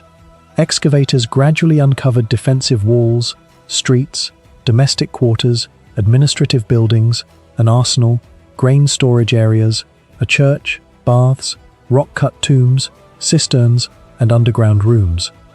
Coins, weapons, medical instruments, jewelry, lamps, keys, pottery, and personal possessions transformed Zerzvan from a ruined enclosure into a detailed record of frontier life. These objects indicate that the fortress supported not only soldiers, but also families, artisans, servants, traders, and religious personnel, creating a permanent fortified community rather than a temporary military camp. The most remarkable discovery lay beneath the settlement, where excavators identified a sanctuary dedicated to Mithras, the central figure of a mystery religion followed by groups throughout the Roman Empire and particularly associated with military communities. The Zerzvan Mithraeum dates principally to the 2nd and 3rd centuries AD and was carved directly into the bedrock rather than constructed as a freestanding building. It measures approximately 7 meters long, 5 meters wide, and 2.5 meters high, covering an area of about 35 square meters. Along the eastern wall, the builders carved a large central niche, flanked by 2 smaller niches, together with columns, a ritual basin, channels, and symbolic features. Its confined interior could admit only a limited number of worshippers, matching a religious system based on initiation and restricted membership instead of open public ceremony. The sanctuary's location gives it exceptional archaeological significance. Mithraea have been discovered across the Roman world from Britain to Syria, but Zerzevan contains the only securely identified example currently known from Rome's extreme eastern frontier. Its presence inside a major garrison strengthens the connection between Mithraism and soldiers, yet it also raises questions about who entered the chamber, how initiations were conducted, and whether commanders tolerated or participated in the ceremonies. No surviving Mithraic scripture provides a complete account of the religion, while many sanctuaries were destroyed, altered, or deliberately closed as Christianity gained imperial support during the 4th century. Evidence suggests that the Zerzevan chamber was intentionally sealed, helping preserve its architectural arrangement after the cult disappeared. Its survival is especially unusual because it remained concealed beneath a fortress later occupied by Christian soldiers and civilians. The Mithraeum was not the fortress's only concealed structure. Archaeologists also found underground passages, chambers, storage spaces, a subterranean sanctuary, and other rock-cut areas whose complete purposes remain uncertain. Some may have served as shelters, controlled routes, ritual rooms, or protected stores during attack. But incomplete excavation prevents the entire network from being interpreted as a single system. This is where Zerzevan's architecture becomes most difficult to reconstruct. The builders had already moved enormous quantities of stone to fortify an exposed, waterless ridge, yet they also removed bedrock beneath the settlement while preserving structural stability, drainage, ventilation, and access to buildings above. No surviving blueprint explains how those underground spaces were coordinated, and only part of the hill has been excavated. Each newly exposed chamber therefore changes the known plan rather than merely adding another room to an already understood fortress. When 19th century scholars began recording the low rocky hills near Sitanavassal, they were not examining an isolated painted chamber, but the remains of a sacred landscape used for more than 1,000 years. The site lies in present-day Pudukkottai district, Tamil Nadu, and preserves evidence ranging from megalithic burials in the surrounding plain to Jain inscriptions, ascetic beds, sculptures, and a rock-cut shrine known as Arivar Koil, the Temple of the Arhats. Tamil Brahmi inscriptions at the nearby Ezhadipatam shelter indicate that Jain ascetics were active here by approximately the 2nd century BCE, while later inscriptions and artistic additions show that the hill remained important into the early medieval period. Sitanavassal is therefore not simply a painted cave, but a compressed archaeological record of religious patronage, stoneworking traditions, and artistic technology developing across many centuries. The best-known monument is a small temple excavated into the western face of the hill. Unlike the immense halls at Ajanta or the colossal monolithic excavation of Kailasa at Ellora, Sitanavassal is modest in scale, yet its construction demanded precise planning because its builders created architecture by removing stone rather than assembling it. A rectangular front chamber leads into a nearly square sanctuary, while 2 pillars and 2 pilasters define the facade. Inside, 3 seated Tirthankaras were carved directly from the living rock, and additional reliefs represent revered Jain figures beneath sculpted parasols. Every support, wall, ceiling plane, doorway, and image had to be anticipated before the unwanted rock was removed, because a serious error could not be corrected by replacing a damaged block. The finished chamber appears simple, but its apparent simplicity hides a carefully ordered sequence of excavation, surface finishing, sculpture, plastering, and painting. The date of the temple has remained the subject of scholarly debate. Earlier interpretations associated its construction with Mahendravarman I, the Pallava ruler who governed during the early 7th century and sponsored several rock-cut monuments elsewhere in Tamil country. A later inscription from the reign of the Pandya king Srimara Srivallabha, generally dated to the 9th century, records renovation by a Jain teacher named Ilan Gautaman of Madurai. Archaeologists consequently distinguish between the earlier excavation of the architectural core and later Pandya repairs or embellishments. The surviving paintings may also belong to more than one phase, which helps explain why their stylistic and technical details do not fit perfectly into a single date. Rather than representing one moment of construction, the cave appears to have been altered, maintained, and reinterpreted by successive communities. Its most remarkable feature lies above eye level. Fragments of painting survive on the ceilings, pillars, and upper walls, although the decoration probably once covered a far larger area.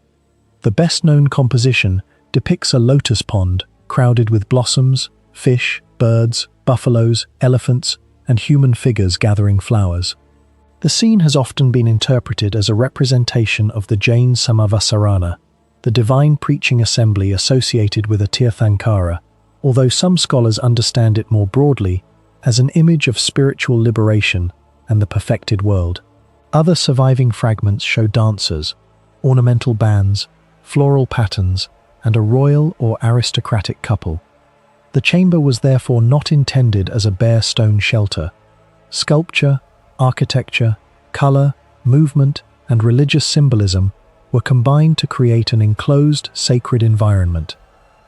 Producing such an interior required far more than applying paint directly to the rock. The uneven stone first had to be dressed and cleaned before craftsmen added a thin lime-based plaster capable of producing a smooth painting surface. Mineral and earth pigments were then applied in red, yellow, green, black, white, orange, and other shades. Scholars disagree over whether the murals should be classified as true fresco, fresco secco, or a mixed lime plaster method, since some colors may have been applied while the plaster remained damp and others after it had partly dried. This uncertainty is important because the timing of pigment application affects how deeply color becomes bound to the surface. What remains clear is that the painters understood how lime, moisture, pigments, and porous stone would behave together, even though no technical manual from their workshop has survived. The endurance of the colors is particularly striking because Sittanavasal never possessed the stable temperature and humidity of a modern museum. As lime plaster cures, calcium hydroxide absorbs carbon dioxide and changes into calcium carbonate, creating a harder surface that can hold pigment particles. This chemical process provides a credible explanation for part of the mural's survival, but it does not reveal the exact plaster recipe, thickness, drying time, or possible organic binders used by the painters. The plaster had to be neither excessively wet nor completely dry, while every pigment needed to remain stable in an alkaline environment. Incorrect timing could produce weak color, cracking, or separation from the rock. The craftsmen therefore possessed practical knowledge developed through repeated experience, although the archaeological record preserves the finished result rather than the method used to achieve it. These paintings survived for approximately 13 centuries, despite exposure to tropical humidity, water seepage, salt migration, smoke, dust, physical contact, vandalism, and earlier attempts at cleaning. Their present condition should not be mistaken for their original appearance. Large areas have vanished, while remaining passages are darkened, incomplete, or detached from the underlying rock. The fact that any recognizable figures remain is significant, yet it should not be described as evidence of an unexplained chemical technology. Lime plaster and mineral pigments were known elsewhere in the ancient world. The real archaeological problem is reconstructing the exact local process that allowed this particular combination of stone, plaster, and color to survive under difficult environmental conditions. Sittanavasal is frequently compared with Ajanta, whose celebrated Buddhist murals in Maharashtra largely date from the 5th and 6th centuries. Both sites combine excavated rock architecture with painted religious interiors, but their scale and purpose differ considerably. Ajanta contains monumental monasteries, prayer halls, and extensive narrative cycles, whereas Arivar Koil is intimate, compressed, and preserved only in fragments. Sittanavasal also belongs to the rare early tradition of Jain mural painting in southern India, giving it an artistic importance far greater than its physical dimensions. Its lotus pond should not be treated merely as a provincial copy of Ajanta, but as part of a southern visual language adapted to Jain belief, local materials, and regional patronage. The surrounding hill extends the archaeological history much further into the past. At Eshadipatam, a natural rock shelter contains rows of stone beds prepared for ascetics, several with raised headrests cut from the rock itself. Tamil Brahmi donative inscriptions connect the shelter with Jain occupation centuries before the painted temple reached its final form. Around the village, archaeologists have also recorded stone circles, cists, and urn burials associated with earlier megalithic communities. These remains do not prove an uninterrupted cultural connection between the prehistoric burials and later Jain monks, but they demonstrate that the landscape was repeatedly selected for burial, isolation, meditation, and sacred activity. Sitanavasal accumulated meaning gradually, rather than being created as a single planned complex. Modern archaeological investigation also developed in stages. Colonial-era antiquarians copied inscriptions, described the painted surfaces, and drew wider attention to the cave. During the 20th century, scholars produced more systematic photographs, drawings, epigraphic readings, stylistic comparisons, and conservation assessments. As sections of plaster weakened or detached, efforts were made to stabilize the surfaces, restrict visitor access, and prevent touching. The Archaeological Survey of India now protects the cave temple and the associated Jain remains as monuments of national importance.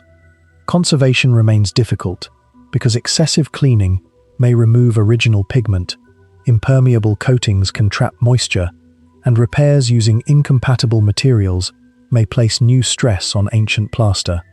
Preserving the monument, therefore, requires restraint rather than aggressive restoration. Reports of unusual echoes inside the sanctuary have encouraged claims that the chamber was deliberately engineered to amplify sacred chanting. Its compact proportions and hard stone surfaces can certainly reinforce certain sounds, but no inscription, experiment, or archaeological discovery proves that a calculated acoustic system was part of the original design. The effect may be a natural consequence of the chamber's shape and limited entrance. A more responsible question is whether the builders noticed the resonance while excavating the room and then adjusted the interior to preserve it. Such practical decisions rarely leave visible evidence, so deliberate acoustic planning remains possible but unconfirmed. The deepest unresolved problem is the missing workshop behind the monument. No surviving blueprint explains how the chamber was laid out, no painter's manual records the plaster formula, and no complete inscription identifies every craftsman involved. Tool marks support ordinary rock excavation rather than unknown machinery, while the chemistry of lime and mineral pigments provides a credible explanation for the remaining color. However, explaining each process individually is not the same as reconstructing the precise working sequence. Carvers, plasterers, painters, and religious patrons had to coordinate their activities inside a confined chamber, illuminated mainly through one entrance and perhaps by oil lamps that also produced smoke. At El Kab, the desert does not begin as empty ground. It begins as architecture. Roughly 80 kilometers south of Luxor, on the eastern bank of the Nile, the ruins of ancient Nekheb stand at the mouth of Wadi Hilal, a dry corridor cutting into the eastern desert.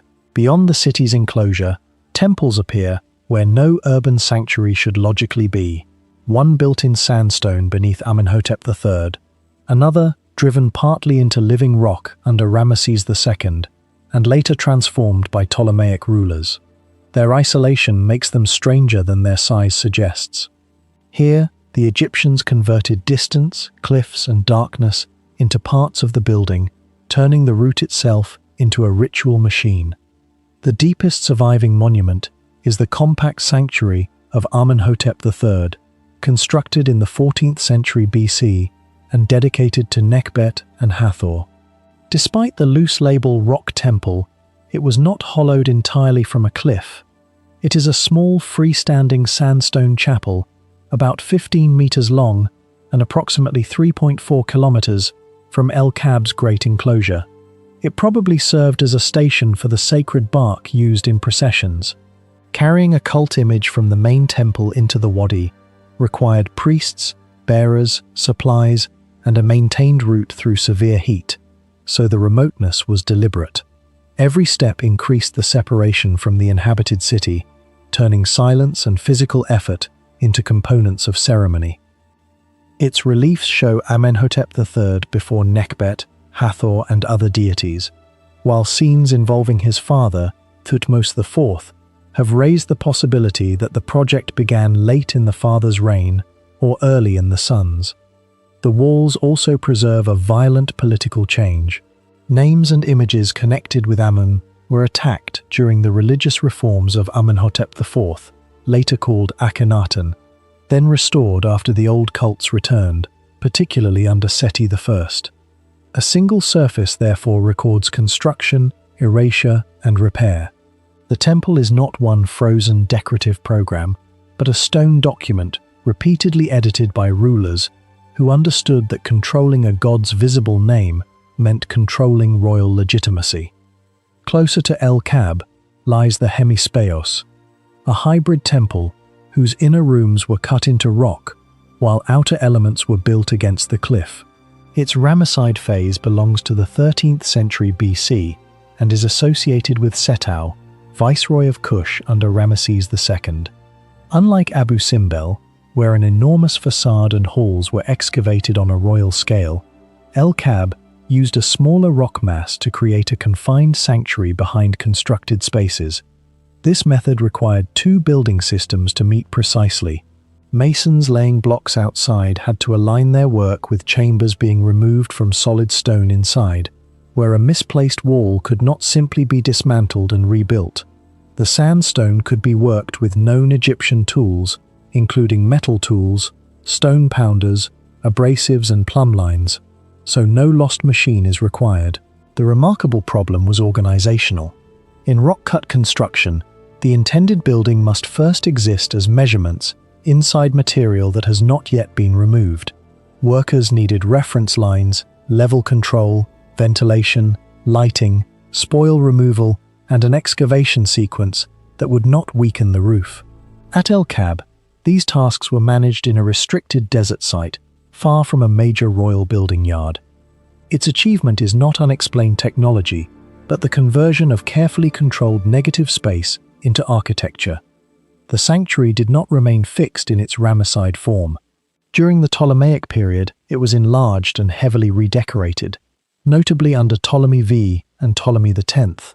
The later temple gave a prominent place to Shesmetet, a lioness goddess associated with dangerous divine force, while its inscriptions connected Nekhbet, Hathor Tefnut, and other forms of the solar eye.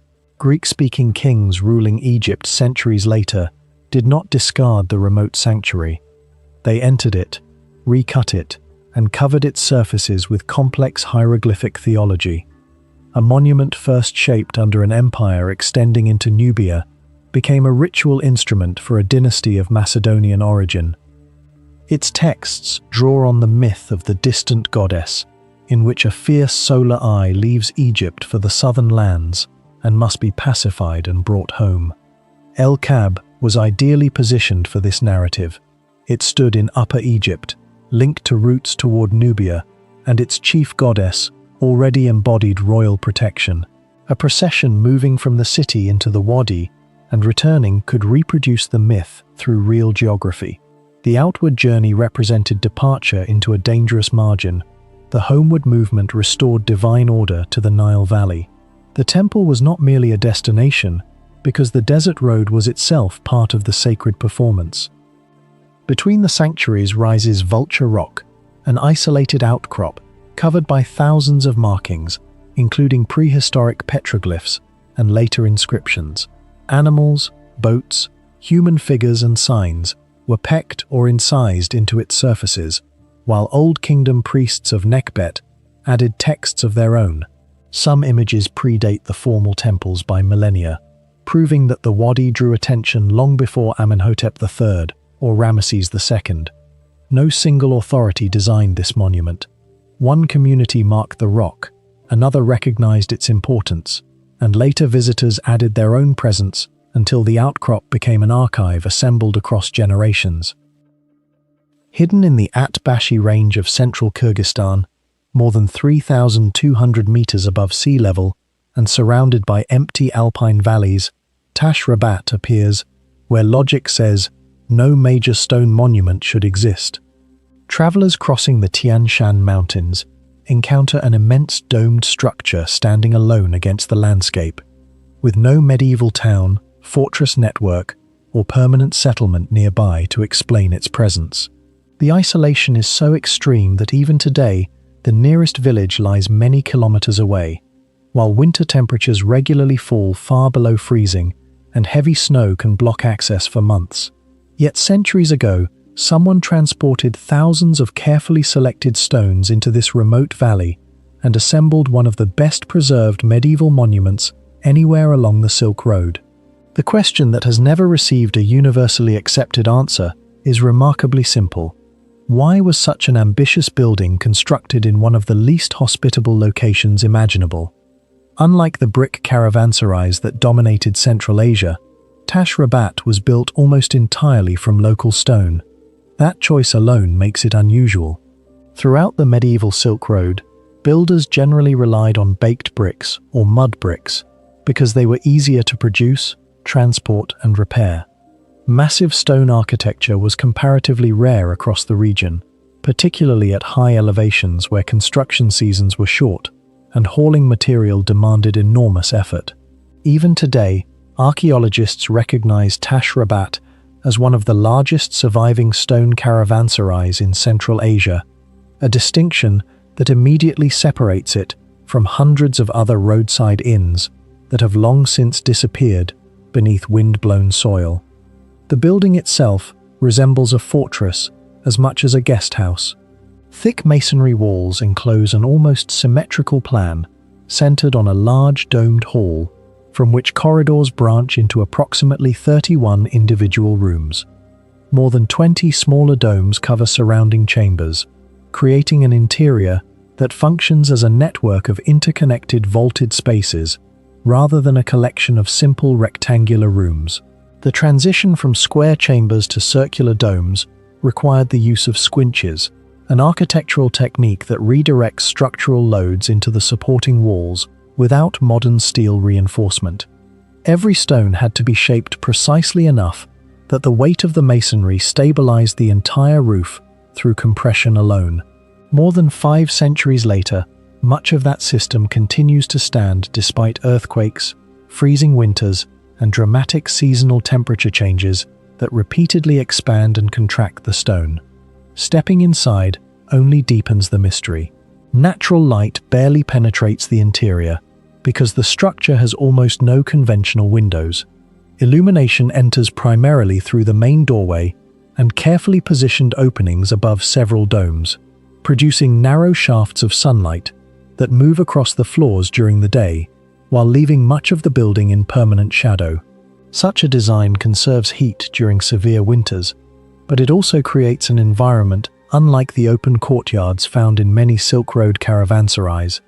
The dark corridors, enclosed chambers, and limited visibility have encouraged generations of historians to question whether accommodation for merchants was truly the building's only purpose. That uncertainty lies at the center of Tash Rabat's enduring reputation. No inscription identifies its founder. No surviving document records exactly when construction began. Archaeologists have therefore proposed several competing interpretations, none capable of explaining every feature. The most widely accepted theory identifies the monument as a caravanserai, serving merchants traveling between the Fergana Valley, Kashgar, and other commercial centers linked by branches of the Silk Road.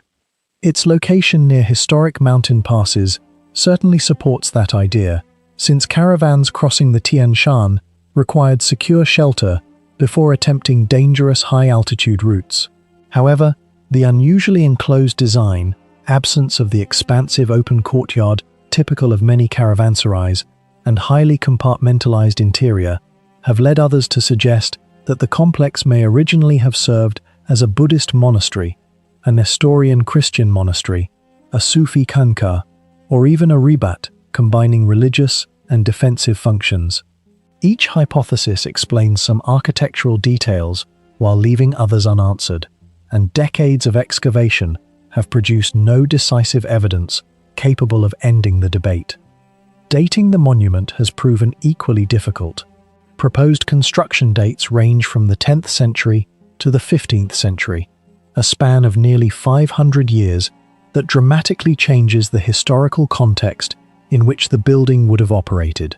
If it originated during the earlier period, it belonged to a landscape shaped by flourishing transcontinental trade and multiple religious traditions moving across Inner Asia. If it was constructed several centuries later, it emerged during an era when regional political structures had already shifted considerably. The absence of securely dated inscriptions, combined with repairs and modifications made over generations, has prevented researchers from narrowing the chronology with complete confidence, leaving even the age of the monument partially unresolved. The engineering raises another set of questions. Building at more than 3 kilometers above sea level means reduced oxygen, harsh winters, limited construction seasons, and difficult transportation. Every structural stone, timber component, food supply, and tool had to reach a valley that remains challenging even for modern vehicles. Without mechanized transport or industrial lifting equipment, medieval builders successfully erected multiple load-bearing domes capable of surviving for centuries under snow loads and repeated freeze-thaw cycles. Modern structural analysis explains how the domes remain stable through compressive forces, yet it cannot fully reconstruct the logistical organization that allowed such an isolated project to be completed in the first place. Several interior features remain only partially understood. Beneath parts of the building are pits, recessed spaces, and underground sections whose original functions continue to be debated. Some researchers interpret them as storage areas for supplies essential to caravans crossing the mountains. Others have suggested specialized service rooms, secure storage for valuable goods, or facilities connected with religious practice. None of these interpretations has gained universal acceptance because archaeological evidence remains limited and many features lack clear historical descriptions. Rather than resolving the mystery, every excavation has tended to reveal additional questions about how the building actually operated. The summit of Puy de Dôme in central France rises 1,465 meters above sea level as the highest volcano of the Chaîne des Puys. Yet the greatest mystery on its slopes is not geological but architectural. Around the middle of the 2nd century AD, Roman engineers replaced an earlier sanctuary with one of the largest mountain temples ever constructed anywhere in the Western Roman Empire, dedicating it to Mercury, the god identified with the chief deity of the Arverni people. Instead of choosing an accessible valley or plateau, they deliberately anchored the sanctuary nearly 1,435 meters above sea level on the steep eastern flank of an extinct volcano, creating a monument that challenged gravity, logistics, and engineering in ways that remain difficult to fully explain nearly 2,000 years later. Everything about the project began with an obstacle. There was no navigable river leading to the summit, no broad construction platform, and no natural source of high-quality building stone immediately beside the temple. Every column, carved block, roofing element, marble decoration, and structural component had to travel uphill along narrow mountain routes before being assembled on terrain constantly exposed to violent winds, winter snow, and rapid temperature changes. Geological studies have shown that much of the volcanic trachyte used in the sanctuary was carefully selected from specific quarries rather than gathered randomly, revealing an organized supply system capable of transporting thousands of tons of material across mountainous terrain without cranes, engines, or explosives. The achievement becomes even more remarkable considering that modern heavy vehicles struggle on similar gradients today. The sanctuary itself was far more than a single temple. Archaeological excavations reveal a carefully planned complex of terraces, retaining walls, monumental staircases, courtyards, galleries, drainage systems, and ceremonial spaces built into the volcanic slope. Instead of forcing the mountain to conform to a rectangular building, Roman architects transformed the mountain into part of the architecture itself. Massive retaining walls stabilized artificial platforms cut directly into unstable volcanic deposits, distributing enormous structural loads across terrain that naturally encourages erosion. After nearly 20 centuries of frost, rainfall, earthquakes, and seasonal expansion of volcanic soils, significant portions of those engineered terraces still survive, suggesting an understanding of slope stabilization and long-term foundation behavior that exceeded what many would expect from ancient mountain construction. The choice of location also raises questions that extend beyond engineering. From the sanctuary, visibility stretches across the Limagne Plain, the ancient territory of the Arverni, and major transportation corridors connecting central Gaul with the wider Roman world. Anyone approaching the region would have seen the temple dominating the skyline long before reaching its summit. This commanding position transformed the sanctuary into more than a religious destination. It became a permanent symbol of Roman authority, rising above one of Gaul's most influential tribal landscapes. Every pilgrimage required a demanding ascent, making the journey itself part of the ritual, while simultaneously demonstrating the power and organizational capability required to build where nature offered almost no practical advantages. Among the greatest unanswered mysteries is the colossal image that once defined the sanctuary. Pliny the Elder recorded that the celebrated sculptor Zenodorus spent approximately 10 years producing an enormous bronze statue of Mercury for the Arverni at extraordinary expense, before later creating Nero's famous Colossus in Rome. Most researchers associate this masterpiece with the sanctuary on Puy de Dôme, because no other comparable mountain sanctuary dedicated to Mercury existed within the region. Yet despite extensive excavations, the statue itself has completely vanished.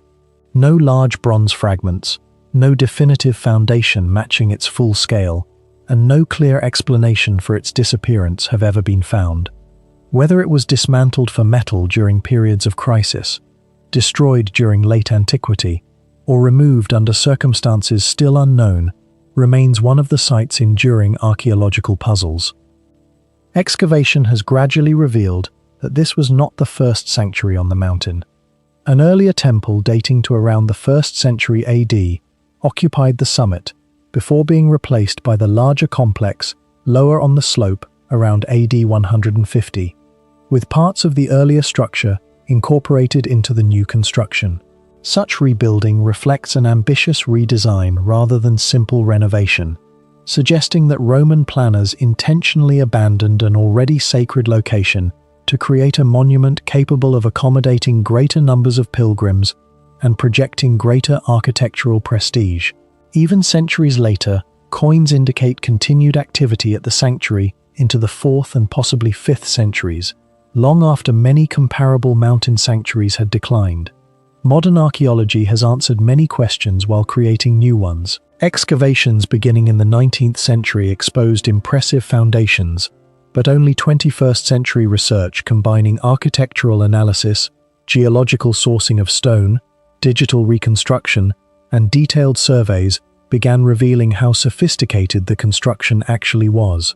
Researchers can now reconstruct much of the temple's appearance, yet the complete sequence by which builders organized transportation positioned heavy architectural elements on steep volcanic ground, maintained structural stability during construction, and coordinated thousands of individual stone blocks without modern machinery, remains largely hypothetical. No surviving Roman document describes the logistics behind this mountain-scale enterprise, leaving archaeology to reconstruct an extraordinary engineering operation from scattered physical evidence alone. Unlike many legendary ancient sites, Puy de Dôme does not depend on myths of lost civilizations or supernatural explanations. Its mystery lies in something far more compelling: a verified Roman monument, standing where common engineering logic suggests it should never have been attempted. Every surviving wall, terrace, and carved stone represents a decision to move impossible quantities of material higher into the mountains than practicality demanded, using technology limited to human labor, animals, ropes, timber, and mechanical ingenuity. Nearly 2,000 years later, the extinct volcano still carries the remains of that improbable achievement, reminding us that some of the most astonishing ancient places are not mysterious because they defy history, but because history has yet to explain exactly how such ambition became reality. At the southern edge of the royal necropolis of Dahshur, about 40 kilometers south of modern Cairo, lies a monument that overturns almost everything people assume about the Egyptian pyramids. The Black Pyramid of Amenemhat III was never the tallest, never the most elegant, and never became the eternal resting place it was intended to be. Instead, it preserves one of the clearest archaeological records of an ancient engineering disaster unfolding in real time, revealing how some of Egypt's greatest architects struggled against forces they could neither fully predict nor completely overcome. Built around 1850 BC, during the prosperous 12th dynasty, the pyramid represents the moment when Egyptian construction reached remarkable sophistication while simultaneously exposing the practical limits of that knowledge. Unlike the colossal pyramids at Giza, whose cores consist primarily of millions of limestone blocks, Amenemhat III's monument relied on a different philosophy of construction. Its core was formed almost entirely from sun-dried mud brick, reinforced with limestone casing and internal stone architecture, where structural strength mattered most. This decision dramatically reduced construction time and labor, allowing builders to create a pyramid, originally standing approximately 75 meters high, with a base measuring about 105 meters on each side. Yet the very material that accelerated construction also introduced weaknesses impossible to ignore. Mud brick performs exceptionally well in Egypt's dry climate when properly supported, but it is significantly lighter, more compressible, and more vulnerable to moisture than solid limestone. The project therefore depended not only on architectural precision, but also on the stability of the ground beneath it. That assumption proved fatally optimistic. Geological investigations conducted around the pyramid have shown that the monument was erected over relatively soft subsoil, influenced by groundwater conditions far less stable than those beneath the earlier pyramids at Giza. As construction progressed and the enormous weight of millions of mud bricks accumulated, the foundation began settling unevenly. The movement was subtle at first, but inside the structure, its consequences became unmistakable. Cracks spread across ceilings and corridors before the pyramid was even completed, forcing engineers to confront a crisis that threatened the entire monument. Instead of abandoning the project immediately, they responded with an extraordinary series of structural modifications whose traces remain visible today, allowing modern archaeologists to reconstruct one of history's earliest large-scale emergency engineering operations. Rather than following the original design, builders inserted additional retaining walls into completed chambers, thickened supporting partitions, altered corridor alignments, and reinforced vulnerable ceilings with massive limestone beams capable of redistributing loads away from fractured masonry. Some passageways reveal clear evidence that original plans were abandoned halfway through construction, replaced by improvised solutions intended to stabilize areas already showing signs of collapse. The repairs were not cosmetic. They fundamentally changed how the internal weight of the pyramid was transferred toward its foundation. Modern structural engineers, examining these modifications, have noted that many resemble basic principles still used in contemporary building stabilization, including load redistribution, buttressing, and localized reinforcement. Although the Egyptians possessed neither mathematical stress analysis nor modern geology, they recognized structural failure through direct observation and attempted remarkably rational solutions using the materials available to them. Nowhere is this ingenuity more apparent than within the burial chambers themselves. The Black Pyramid contains one of the most sophisticated internal layouts ever created inside an Egyptian pyramid of the Middle Kingdom. Instead of serving only a single royal burial, the monument incorporated separate funerary apartments for Amenemhat III and several royal women, including queens whose granite sarcophagi still survive inside the complex. Multiple corridors intersect beneath the pyramid, creating an intricate arrangement unlike the comparatively direct passage systems seen inside the Great Pyramid of Khufu. The complexity was intentional. It combined ceremonial functions, security, and royal family burials within a single architectural system, making the monument one of the earliest pyramids to integrate multiple elite interments beneath the same superstructure without sacrificing monumental symmetry above ground. Among the most remarkable discoveries are the enormous quartzite sarcophagi installed inside chambers before surrounding construction was completed. Some weigh well over 40 tons, raising questions that continue to fascinate researchers. Transporting blocks of such mass required coordinated logistics involving sledges, lubricated pathways, seasonal flood transport along Nile canals, and carefully prepared ramps extending directly into unfinished sections of the monument. Once enclosed by completed masonry, these sarcophagi could never have been removed intact. Their presence demonstrates that despite worsening structural problems, construction continued long enough for the heaviest funerary equipment to be permanently installed deep within the pyramid. This sequence reveals that confidence in the project persisted until evidence of instability became impossible to dismiss. Perhaps the greatest irony surrounding the Black Pyramid is that the king who commissioned it almost certainly never occupied it after death. Archaeological evidence indicates that Amenemhat III eventually shifted his royal burial project northward to Hawara in the Fayum region, where an entirely new pyramid complex was constructed.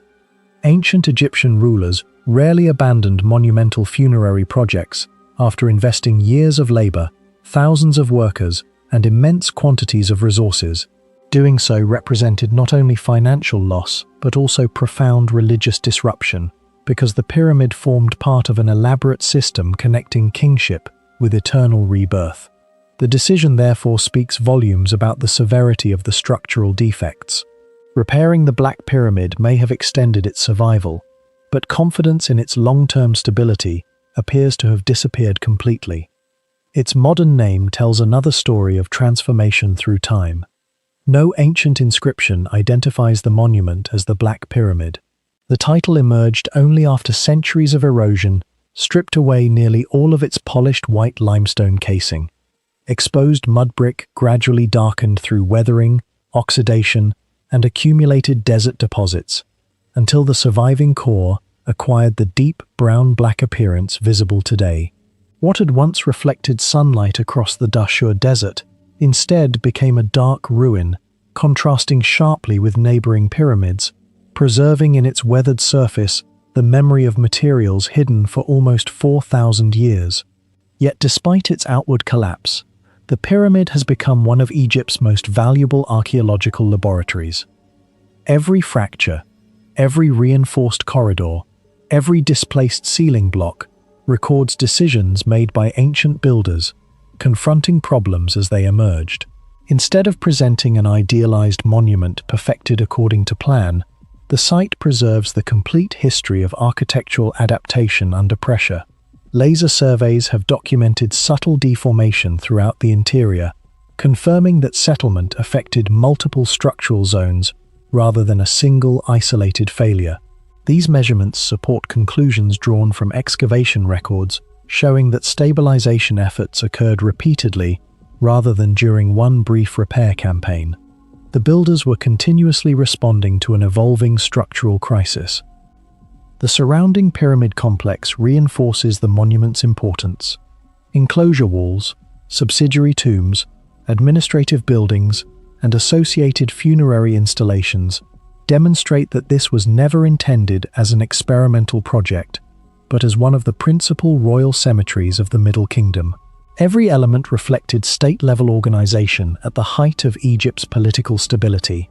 Ironically, This prosperity may itself have encouraged ambitious construction choices, including the extensive use of mud brick for speed and efficiency, without fully appreciating the geological consequences beneath the site. The Black Pyramid therefore illustrates that even civilizations possessing centuries of accumulated engineering experience could still encounter challenges beyond their practical understanding. Comparisons with the Bent Pyramid standing only a short distance away deepen this mystery. Earlier architects under Sneferu had already altered pyramid geometry after encountering structural concerns, changing the slope from approximately 54 degrees to about 43 degrees midway through construction to reduce pressure on unstable masonry. More than 6 centuries later, Amenemhat III's engineers faced a different but equally serious problem. Instead of redesigning the exterior profile, they concentrated almost entirely on reinforcing the hidden interior. The contrast reveals an evolution in Egyptian engineering philosophy. Rather than solving instability through visible alteration alone, they attempted increasingly sophisticated internal interventions while preserving the intended external appearance. In doing so, they produced one of the earliest surviving examples of concealed structural engineering on a monumental scale. Few places in southern Europe create a stronger illusion of impossibility than Pentodatilo, a deserted settlement clinging to the eastern slopes of the Aspromonte Mountains in Calabria, southern Italy. Rising above it is Monte Calvario, an enormous mass of weathered granite naturally sculpted into the unmistakable shape of a gigantic hand with 5 towering fingers reaching into the sky. The name Pentodatilo itself comes from the Greek words pente and daktylos, meaning 5 fingers, a reminder that this landscape was already known to Greek colonists more than 26 centuries ago. Even today, standing hundreds of meters below the rock, it becomes difficult to separate geology from illusion. The stone formation appears almost too symmetrical to be the work of erosion alone, while the village seems less like a settlement built beside a mountain than one carved directly into the palm of an immense stone hand. The first permanent settlement was established during the era of Magna Graecia, around the 7th century BC, when Greek colonists recognized that this isolated granite ridge controlled one of the few natural routes connecting the Ionian coastline with the interior of Calabria. Instead of reshaping the terrain, they accepted its extreme topography as their greatest defense. The village occupied narrow terraces suspended above steep ravines, where every approach could be observed long before an enemy arrived. From a military perspective, the location functioned as a natural fortress, requiring remarkably little artificial fortification. Medieval rulers later expanded these advantages, constructing defensive walls and a castle on the highest accessible section of the granite outcrop, allowing watchmen to oversee broad stretches of the surrounding valleys and the distant Ionian Sea. Although little survives of those fortifications today, the strategic reasoning behind their placement remains immediately obvious from the landscape itself. What continues to puzzle architects is not the castle, but the village beneath it. Unlike conventional mountain towns that occupy relatively level plateaus, Pentodatilo developed across fractured granite slopes with gradients that frequently exceed 30 degrees. Houses were fitted wherever tiny shelves of rock permitted construction, producing an urban plan that appears almost accidental until viewed more carefully. Streets become staircases, staircases become terraces, and neighboring buildings often share exposed bedrock as structural support. Rather than forcing geometry onto the mountain, generations of builders allowed the mountain to dictate every wall, foundation, and pathway. Modern engineering would solve such terrain with excavation, retaining structures, and reinforced concrete. Medieval masons achieved comparable stability using little more than locally quarried stone, lime mortar, and an extraordinary understanding of the granite beneath their feet. The mountain itself made this possible. Monte Calvario consists primarily of Hercynian granite, formed roughly 300 million years ago, one of the oldest exposed rock masses in southern Italy. Granite possesses exceptional compressive strength, commonly exceeding 150 megapascals, making it capable of supporting immense vertical loads with minimal deformation. Over millions of years, fractures developed through the rock mass before weathering widened them into deep vertical grooves. Differential erosion gradually isolated 5 massive pillars separated by narrow clefts, creating the extraordinary hand-shaped silhouette visible today. Geologists explain the phenomenon through entirely natural processes, yet the visual result remains so striking that countless visitors instinctively search for evidence of deliberate carving. The mountain demonstrates how natural geological evolution can sometimes imitate monumental sculpture more convincingly than human workmanship. The builders exploited this geological stability in ways rarely discussed. Many houses were anchored directly against exposed granite faces, allowing the mountain itself to function as part of the load-bearing system. Instead of constructing independent retaining walls across unstable slopes, foundations were frequently keyed into natural rock ledges, reducing settlement while protecting structures from gradual downslope movement. In several places, living quarters appear almost fused with the granite, blurring the distinction between architecture and landscape. This relationship explains why portions of the abandoned village remain standing despite centuries of neglect. Timber roofs have collapsed, plaster has disappeared, and interiors have decayed. Yet numerous masonry walls continue to lean confidently against the same rock that supported them hundreds of years ago. Water presented an equally demanding challenge. Unlike limestone mountains containing extensive underground aquifers, granite stores comparatively little groundwater because of its low primary porosity.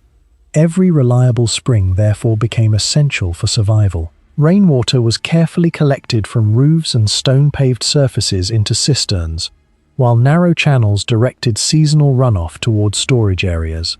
The settlement evolved around these limited water resources rather than expanding freely across the mountain. Such adaptation illustrates a principle repeated throughout many remarkable ancient communities.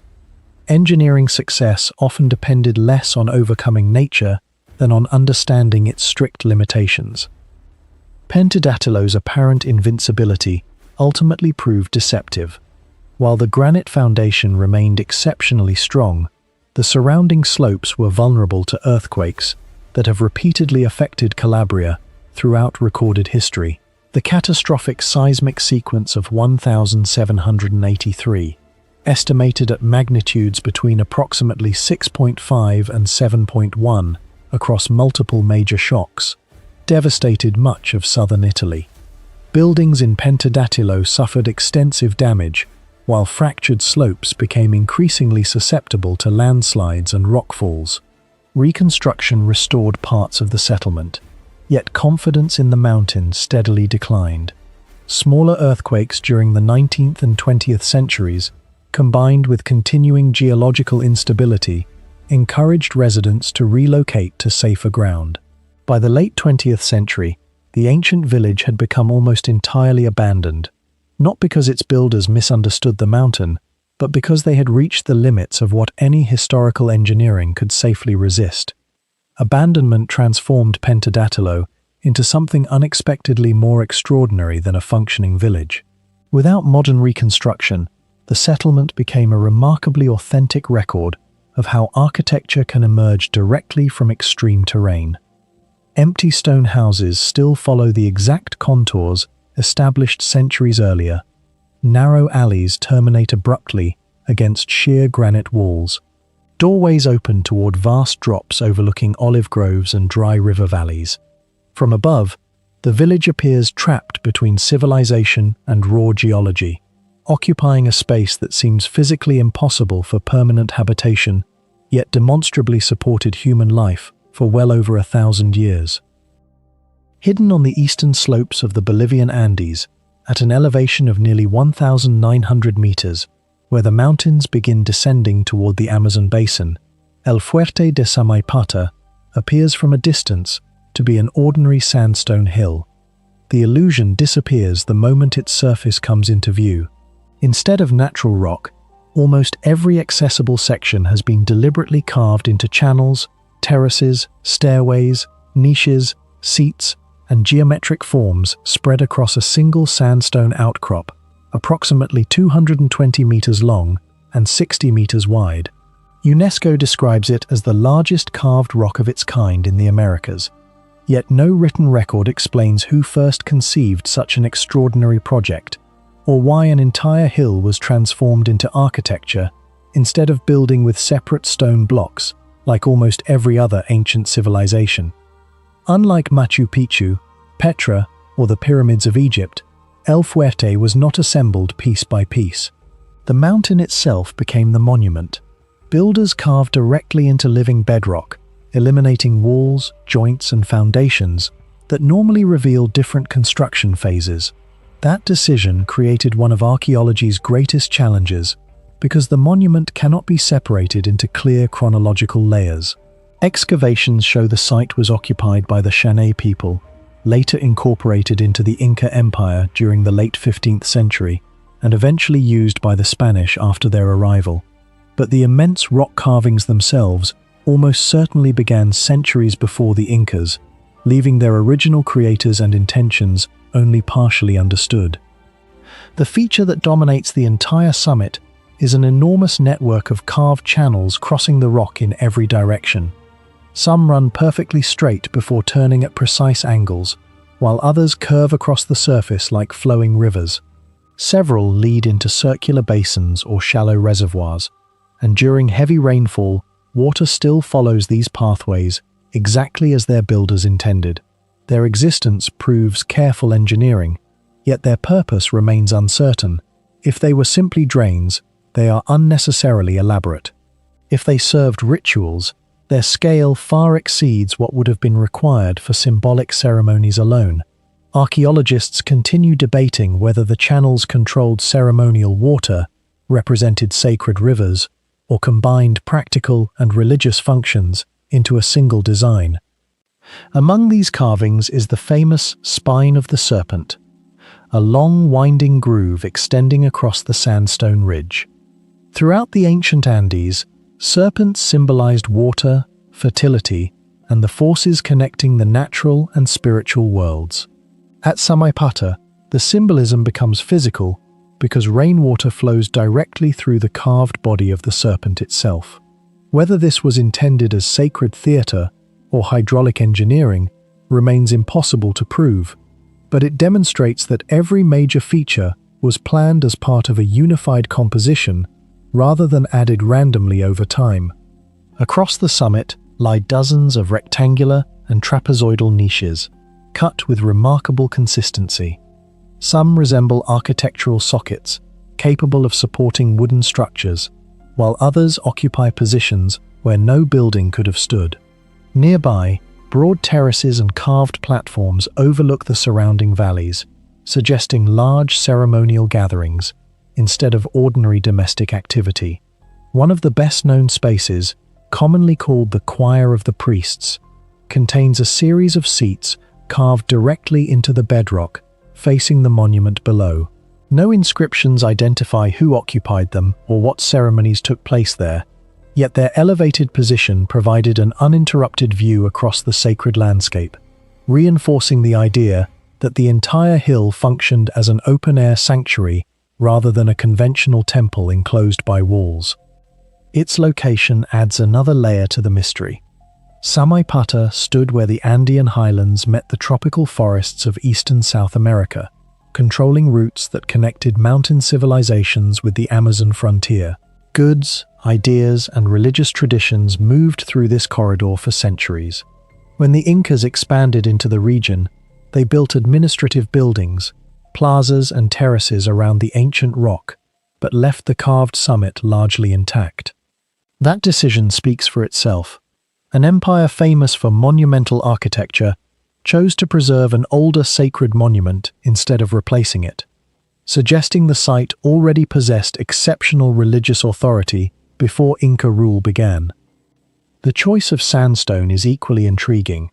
Compared with granite, sandstone is easier to shape using stone hammers, but it erodes far more rapidly under rain and wind.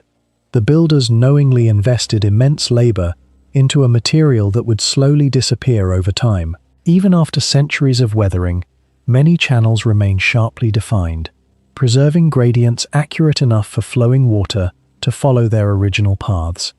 Modern laser scanning and digital mapping continue revealing subtle carvings almost invisible from ground level, showing that the surviving monument is only a fraction of its original detail. Spanish explorers later gave the site its modern name, El Fuerte, meaning the fort, after observing defensive structures constructed during the final stages of occupation. Archaeology has shown that this title is misleading. The military features belong mainly to the Inca and colonial periods, while the monumental sandstone carvings are substantially older and overwhelmingly ceremonial in character. What began as one of South America's most important sacred landscapes gradually acquired defensive functions as different cultures adapted the same location to changing political realities. No other monument in the Americas combines so many disciplines within a single piece of living rock. It is simultaneously monumental sculpture, hydraulic engineering, sacred architecture, and modified landscape. Egyptian temples were carved into cliffs. Petra sculpted monumental facades from sandstone, and India's Kailasa temple was excavated downward from solid rock. Yet those projects ultimately produced buildings. Samaipata transformed an entire hill into the monument itself. Architecture and geology became inseparable. Sultaniye does not reveal its strangest idea from a distance. Across the plain of northwestern Iran, it appears to be a turquoise dome rising above a vanished capital, but the real architectural puzzle begins beneath its floor. Commissioned for the Ilkhanid ruler Ölyaytu in the early 14th century, the monument stood at the center of a Mongol imperial city, absorbed into the artistic world of Persia. What survives is an immense octagonal mausoleum crowned by a brick dome about 50 meters high and nearly 25 meters across. UNESCO regards it as a decisive monument in Persian Islamic architecture, yet its scale becomes more remarkable when the chambers below, hollow galleries and double shell above, are understood as parts of one balanced system.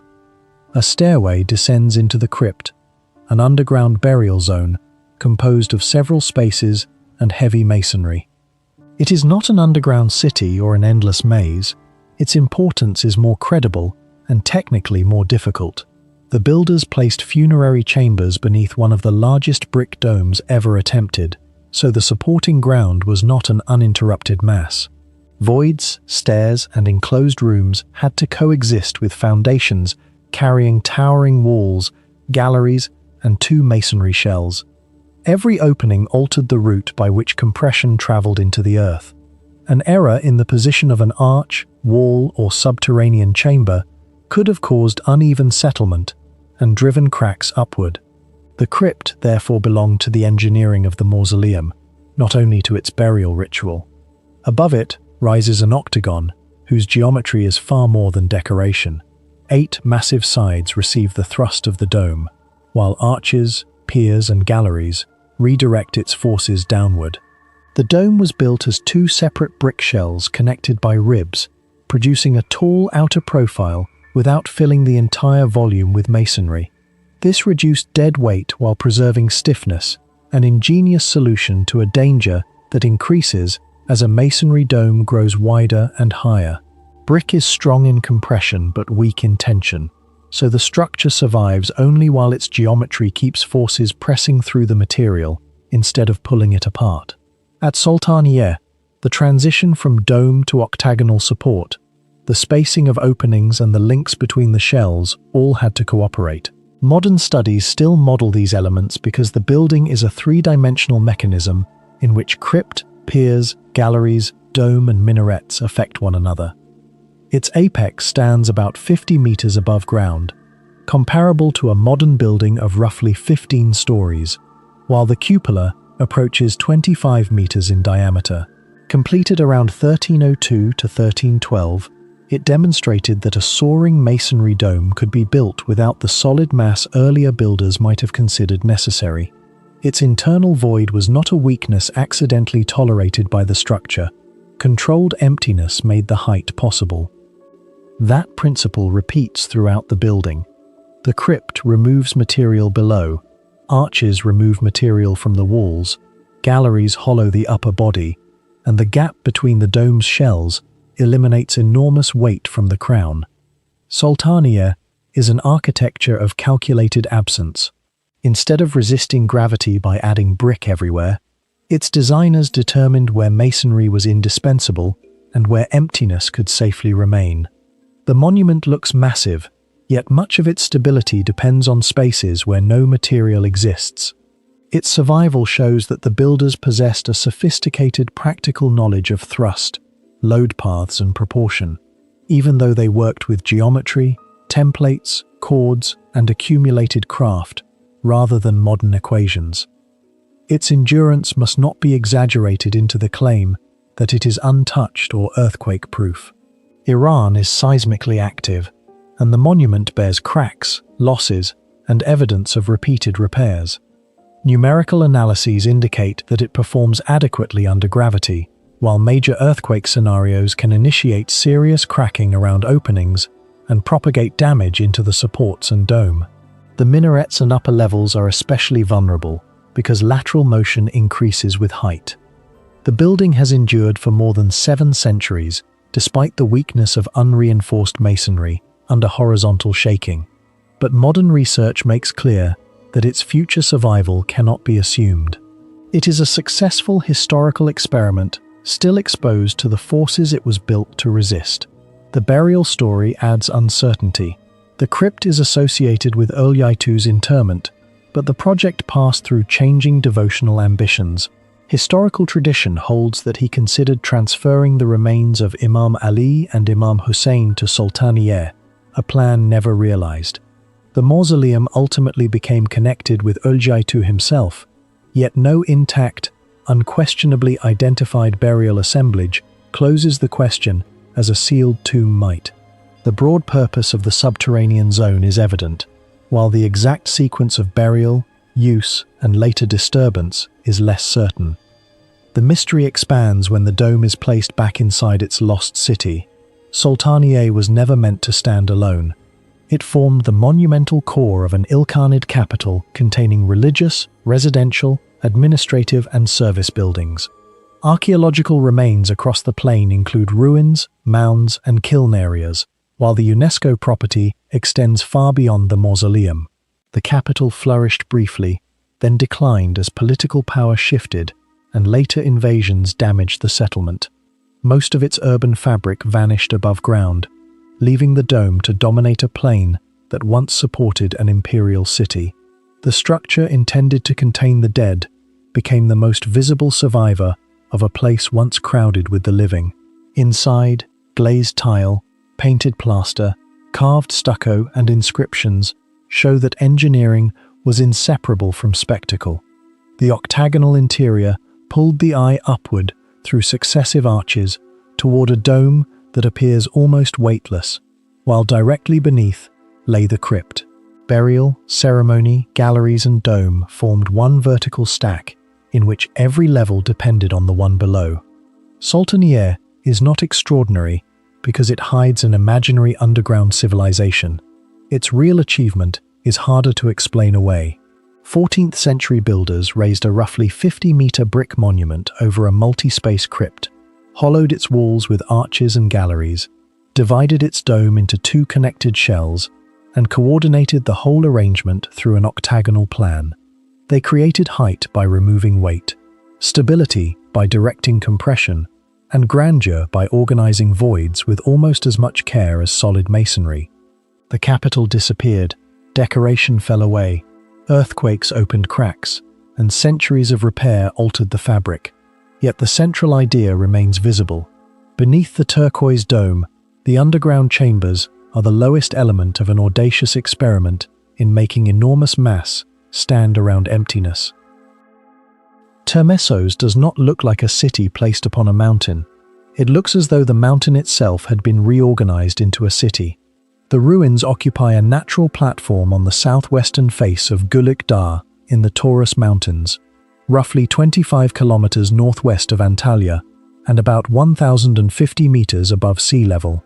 Above them rises a summit reaching approximately 1,665 meters, while steep limestone slopes, narrow gullies, and forested ridges constrict nearly every approach.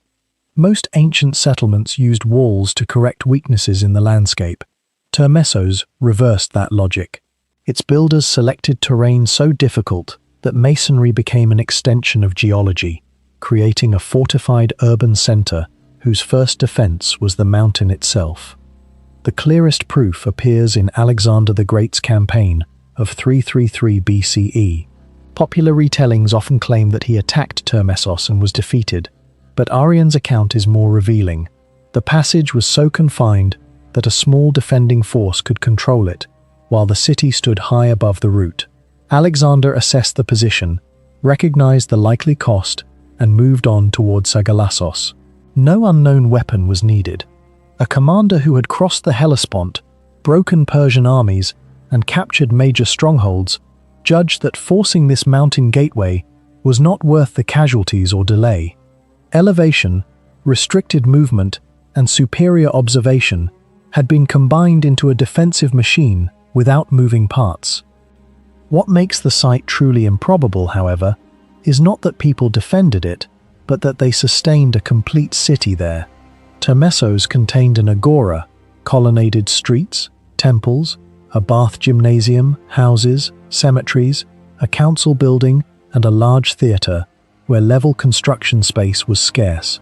Planners distributed these structures across terraces and natural shelves, linking them with steep roads, stairs, and retaining works rather than imposing a regular grid. The approach itself passed through two defensive lines, forcing travelers to climb through ground controlled from above before reaching the civic center. The central agora occupied one of the broader platforms and was bordered by stoas, including one associated with Attilos II of Pergamon in the 2nd century BCE, and another funded later by a citizen named Osborus. This was no emergency refuge or temporary fortress. It possessed the institutions and monumental architecture of a prosperous Hellenistic and Roman city. The theatre reveals the boldness of that planning better than any wall.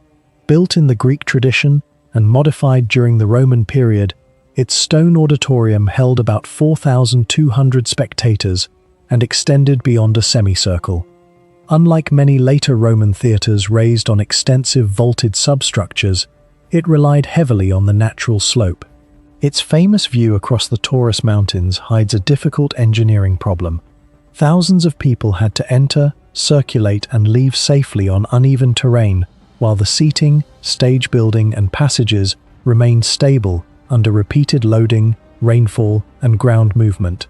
Termessos inserted a major public building into a constrained ridge where every broad horizontal surface had to be found, cut, or structurally secured. The landscape provided support, but it also left almost no margin for inaccurate surveying or poorly distributed weight. Nearby, the Bouleuterion, or Odeon, demonstrates another level of construction. Its carefully fitted stone walls still rise to roughly 10 meters, approximately 2 stories. Rubble covers much of the interior, yet investigators have identified rows of seating beneath it and fragments of colored marble from the original decoration. A roofed assembly hall at this altitude required walls capable of carrying substantial timber spans while resisting lateral forces on exposed mountain ground. Together with the theatre, agora, and bath gymnasium, it disproves any image of Termessos as a crude hill settlement. Heavy blocks, roof timbers, decorative stone, food, and ordinary supplies all had to be transported along routes far steeper and narrower than those serving the coastal cities below. Water was the condition on which the entire experiment depended. No broad river crossed the settlement, and its elevation made continuous supply difficult. The inhabitants collected, directed, and stored water through cisterns, channels, drains, and sections of aqueduct integrated into the rising city. A major cistern near the agora has 5 openings visible at the surface, while additional storage installations occur between the defensive walls and around public and domestic buildings. The residence, traditionally called the Founder's House, even contained an impluvium, a central basin designed to receive rainwater from the roof. These were not isolated tanks added wherever space remained. They belonged to a broader strategy in which roofs, paved areas, and sloping ground became catchment surfaces, allowing gravity to move water toward protected storage chambers. This hydraulic network gives Termessos its strongest claim to the title of an impossible ancient place, although nothing about it requires lost technology. The achievement lies in integration. Irregular rainfall had to be captured in sufficient volume for drinking, washing, ritual activity, and public facilities, then protected from contamination and distributed across different elevations. Storage chambers had to withstand the outward pressure of large water volumes, while channels needed gradients steep enough to move water without allowing fast runoff to erode roads, retaining walls or foundations. Excess water was almost as dangerous as shortage because uncontrolled flow down the mountain could undermine the terraces supporting the city. The same slopes that made Termessos defensible were therefore converted into a hydraulic surface that gathered, moved, and drained its most essential resource. Its public bath and gymnasium make that system even more remarkable. Baths required considerably more water than basic domestic survival, together with drainage, heating installations, and a reliable method of moving water through rooms constructed at different heights. Their presence indicates that the cistern network did more than keep a small defensive population alive during emergencies. It supported an urban society capable of maintaining civic rituals, physical training, and Roman-style public life more than a kilometer above sea level. A mountain location that appears barely suitable for permanent habitation was carrying institutions normally associated with broad valleys, river plains, and major transport corridors. Termessos also developed a privileged relationship with Rome. A treaty of friendship around 71 BCE acknowledged its independent position, and under the empire, its coinage could proclaim autonomy. The city survived not through complete isolation, but through a balance of defensibility and connection. It overlooked routes between the Pamphylian plain and the Pisidian interior, difficult to coerce, yet connected enough to accumulate wealth, absorb architectural influences, and finance monumental construction. Its inhabitants turned geographic inconvenience into political leverage. The city could participate in regional trade and diplomacy while remaining expensive and dangerous to attack. The mountain was not an obstacle they merely endured. It became the basis of their independence. The end of Termessos is less certain than many documentaries suggest. Earthquakes, damaged water infrastructure, changing routes, and the instability of late antiquity have all been proposed, but no single event has been proved to have emptied the city. Turkey's official museum information states that its condition during the Byzantine period and afterward is unknown. That uncertainty is more accurate than the familiar story in which one earthquake destroys an aqueduct and forces the entire population to leave. A settlement dependent on maintained roads, cisterns, terraces, retaining walls, and drainage could have declined through several connected failures. A damaged channel might reduce water reserves, a blocked road might raise transport costs, and a shrinking population might no longer possess the labor required to maintain the system that made mountain life possible.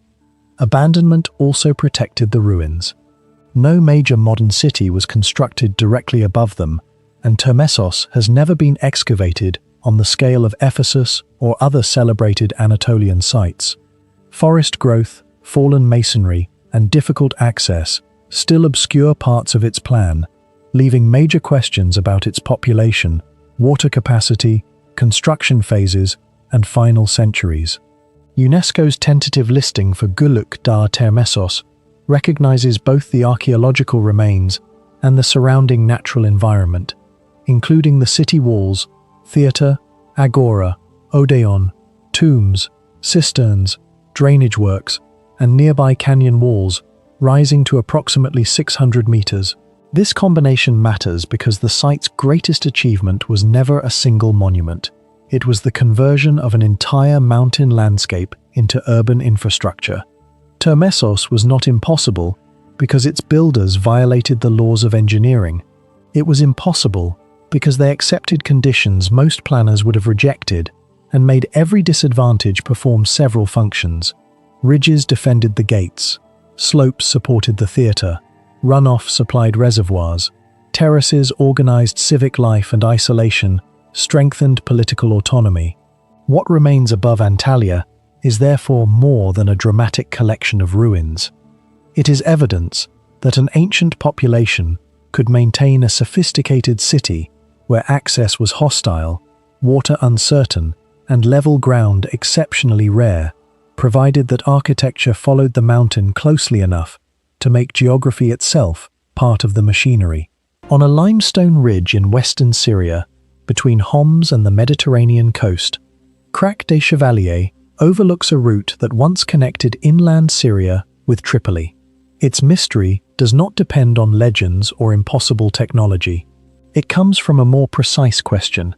How did a military order transform a vulnerable hilltop into one of the most sophisticated fortresses of the medieval world, then lose it without the inner stronghold being stormed? The site existed before the Crusaders.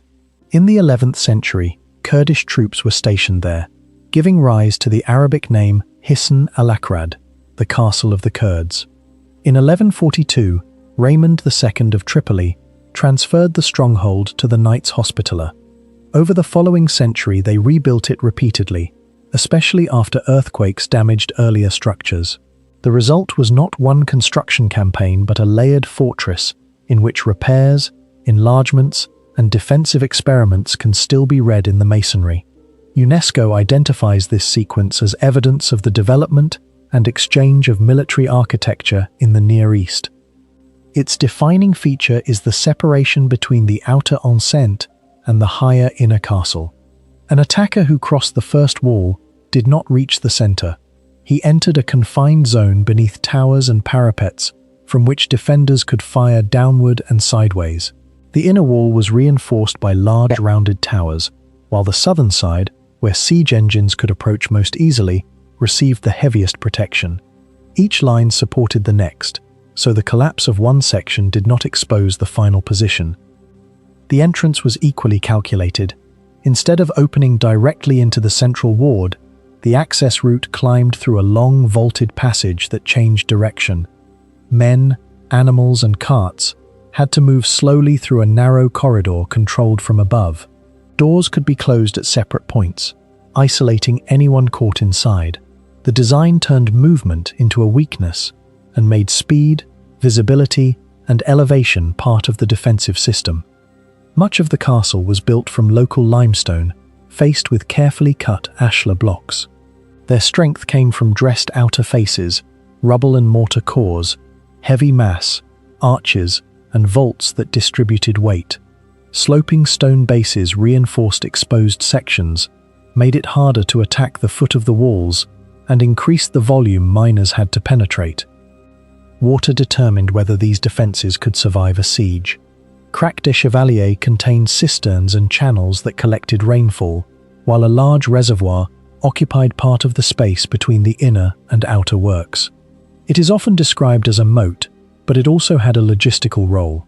Water was needed for drinking, cooking, animals, sanitation, and food preparation after the surrounding countryside had been cut off. Baths and latrines show that water management was integrated into daily life. The Hospitallers did not design Crac as a temporary refuge.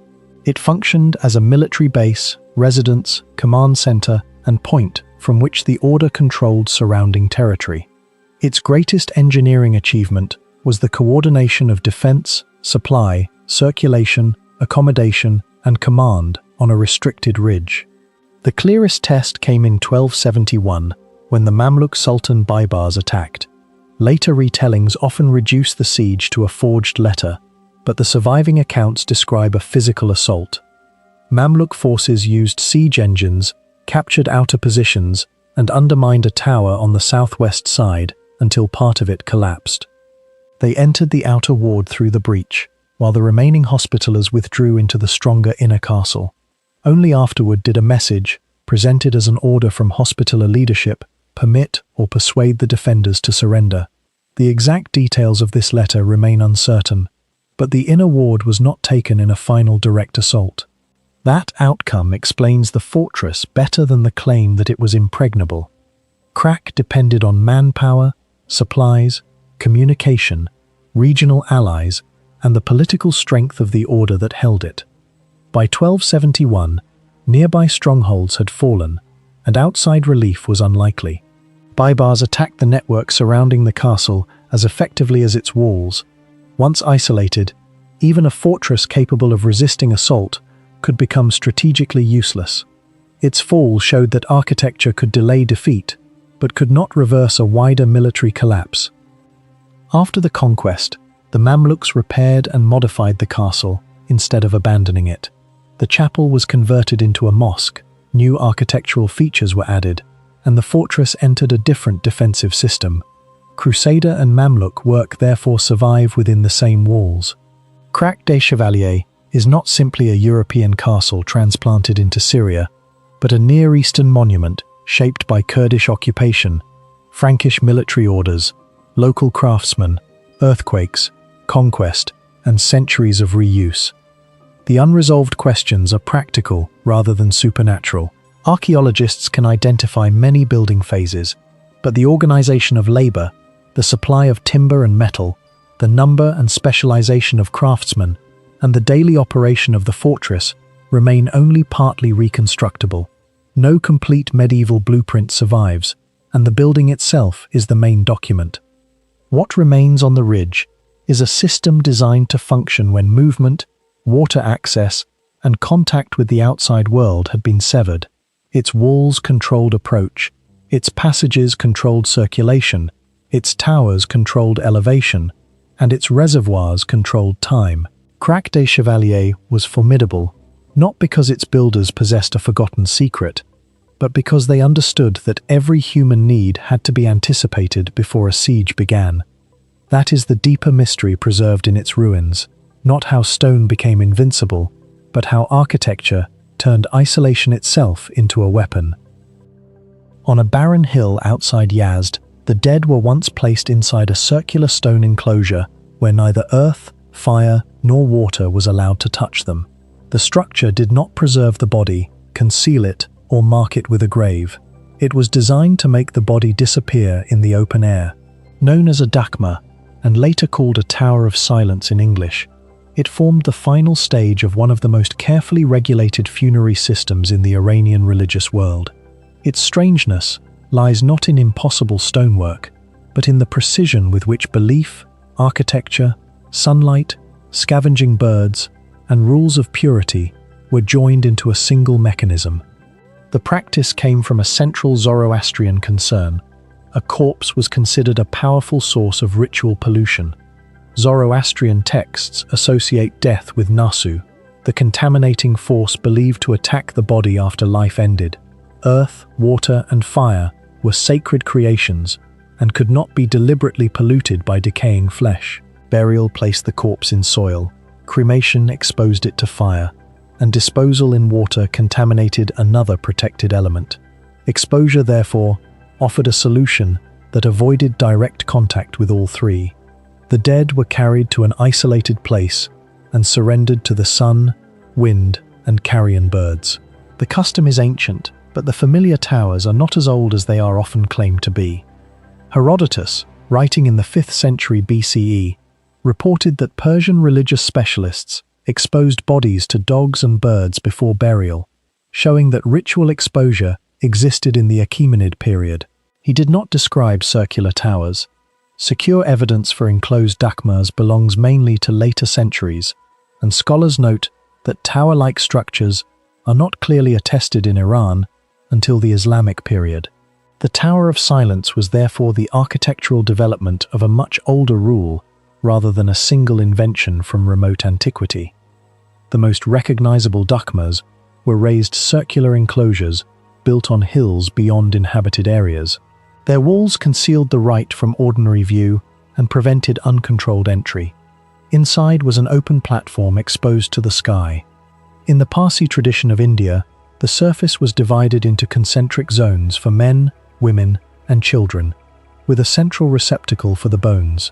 Iranian examples varied, but the principle remained consistent.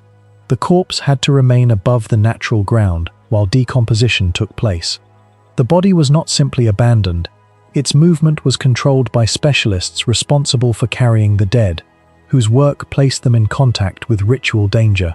Purity laws restricted who could approach the corpse, how it could be transported, and how those involved were cleansed afterward.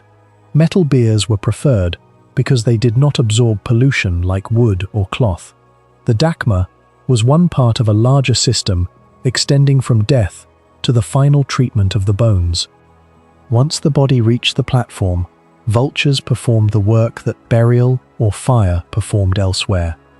Their role was practical, yet it also served the religious aim of removing corruptible flesh without placing it in earth, water, or flame. Where large scavenger populations were present, soft tissue could be stripped rapidly.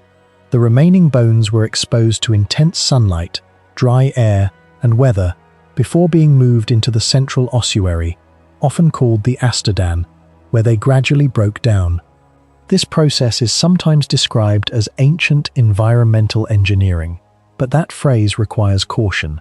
Zoroastrians did not build dakmas because they possessed a modern theory of bacteria or groundwater contamination. The evidence supports a religious system of purity, not forgotten microbiology. Yet the design produced practical effects. Elevation increased exposure to wind and sun, separation from settlements reduced human contact, stone platforms prevented burial in natural soil, and scavengers removed flesh without fuel. Religious law and sanitation were not identical, but they could reinforce one another. The central pit is among the most misunderstood features. Popular accounts often claim that every tower contained an elaborate filter of sand, charcoal, lime, and stone, supposedly proving advanced knowledge of water purification. Filtering systems are described for certain Parsi dakmas, where rainwater and dissolved residue pass through materials intended to trap impurities. It is not safe, however, to project the same engineering onto every Iranian tower or every historical period. Surviving structures differ, many were altered, and detailed construction records are limited. The real question is how communities adapted one strict principle to different climates and landscapes. The towers near Yazd show that adaptation clearly. They stand on isolated hills in an extremely dry region where sunlight, low humidity, and distance from settlement supported exposure. Buildings below served mourners, priests, and corpse bearers, while the platform remained restricted ground. The hill removed the corpse from daily life. The wall removed it from sight, the stone surface removed it from earth, and the central pit removed the bones from the active platform. A tower of silence also reversed the normal purpose of a tomb. Most funerary monuments preserve identity through names, portraits, grave goods, or sealed chambers. The dakma did the opposite. Bodies entered separately, but ultimately lost their distinction. Once the flesh disappeared and the bones were placed together, rank and personal display had little physical meaning. It protected no embalmed ruler and stored no treasure. It transformed death into a controlled removal of material, rather than a permanent claim on land. The system depended on an ecological partner that no priesthood could command. During the 20th century, vulture populations across South Asia collapsed, especially after livestock carcasses became contaminated with the veterinary drug diclofenac. Vultures feeding on treated cattle suffered fatal kidney failure, and several species declined by more than 90%. For Parsi communities still using dakmas, the consequences were immediate. Bodies remained exposed far longer, creating practical and religious problems that the architecture could not solve. Solar concentrators were introduced in some places, while other families turned to burial or cremation. Iranian Zoroastrians had already begun abandoning exposure because of urban growth, intrusion into sacred sites, legal pressure, and changing attitudes. Cemeteries were created with graves lined in stone or cement to to reduce contact between the corpse and the earth. The towers near Yazd ceased operating during the 20th century, leaving their platforms empty above a city that had moved steadily closer to them. The artifact, now known as the Vuchedol dove, was unearthed in 1938 during excavations at the Vuchedol archaeological site on the right bank of the Danube near modern Vukovar, Croatia. It belongs to the Vuchedol culture, one of the most advanced societies of Copper Age Europe, flourishing between roughly 3000 and 2200 BC. At first glance, it appears to be a beautifully crafted ceramic bird. Yet after decades of archaeological research, one essential question remains unanswered. What was it actually made for? Unlike ceremonial vessels whose function can be inferred from parallels or written sources, the Vuchedol dove comes from a civilization that left no writing, forcing every interpretation to rely solely on archaeological evidence. More than 5,000 years after its creation, its original meaning remains hidden. The mystery begins with its identity. Although universally known as the dove, many specialists have argued that the name may be misleading. The designation was introduced long after its discovery and reflects a modern interpretation rather than an ancient one. Archaeologists have alternatively identified the figure as a partridge, a quail, a duck, or another ground bird native to the region. None of these proposals has gained universal acceptance because the sculpture combines stylized features instead of reproducing the anatomy of any single species. Its thick neck, rounded body, and simplified head suggest that realism was never the objective. If the artisan intentionally avoided depicting a recognizable bird, the object may have represented an abstract symbol rather than a specific animal, leaving its true significance beyond direct interpretation.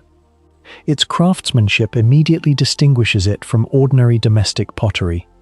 Standing nearly 20 centimeters high, the vessel was carefully shaped from refined clay, burnished until the surface acquired a dark metallic sheen, and decorated with deeply incised geometric patterns arranged with remarkable symmetry.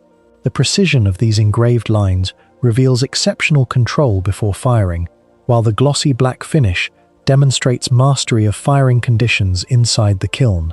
Rather than relying on pigments, Vuchedol potters produced the dark surface through a reducing atmosphere, limiting oxygen during firing to alter the color of the ceramic itself.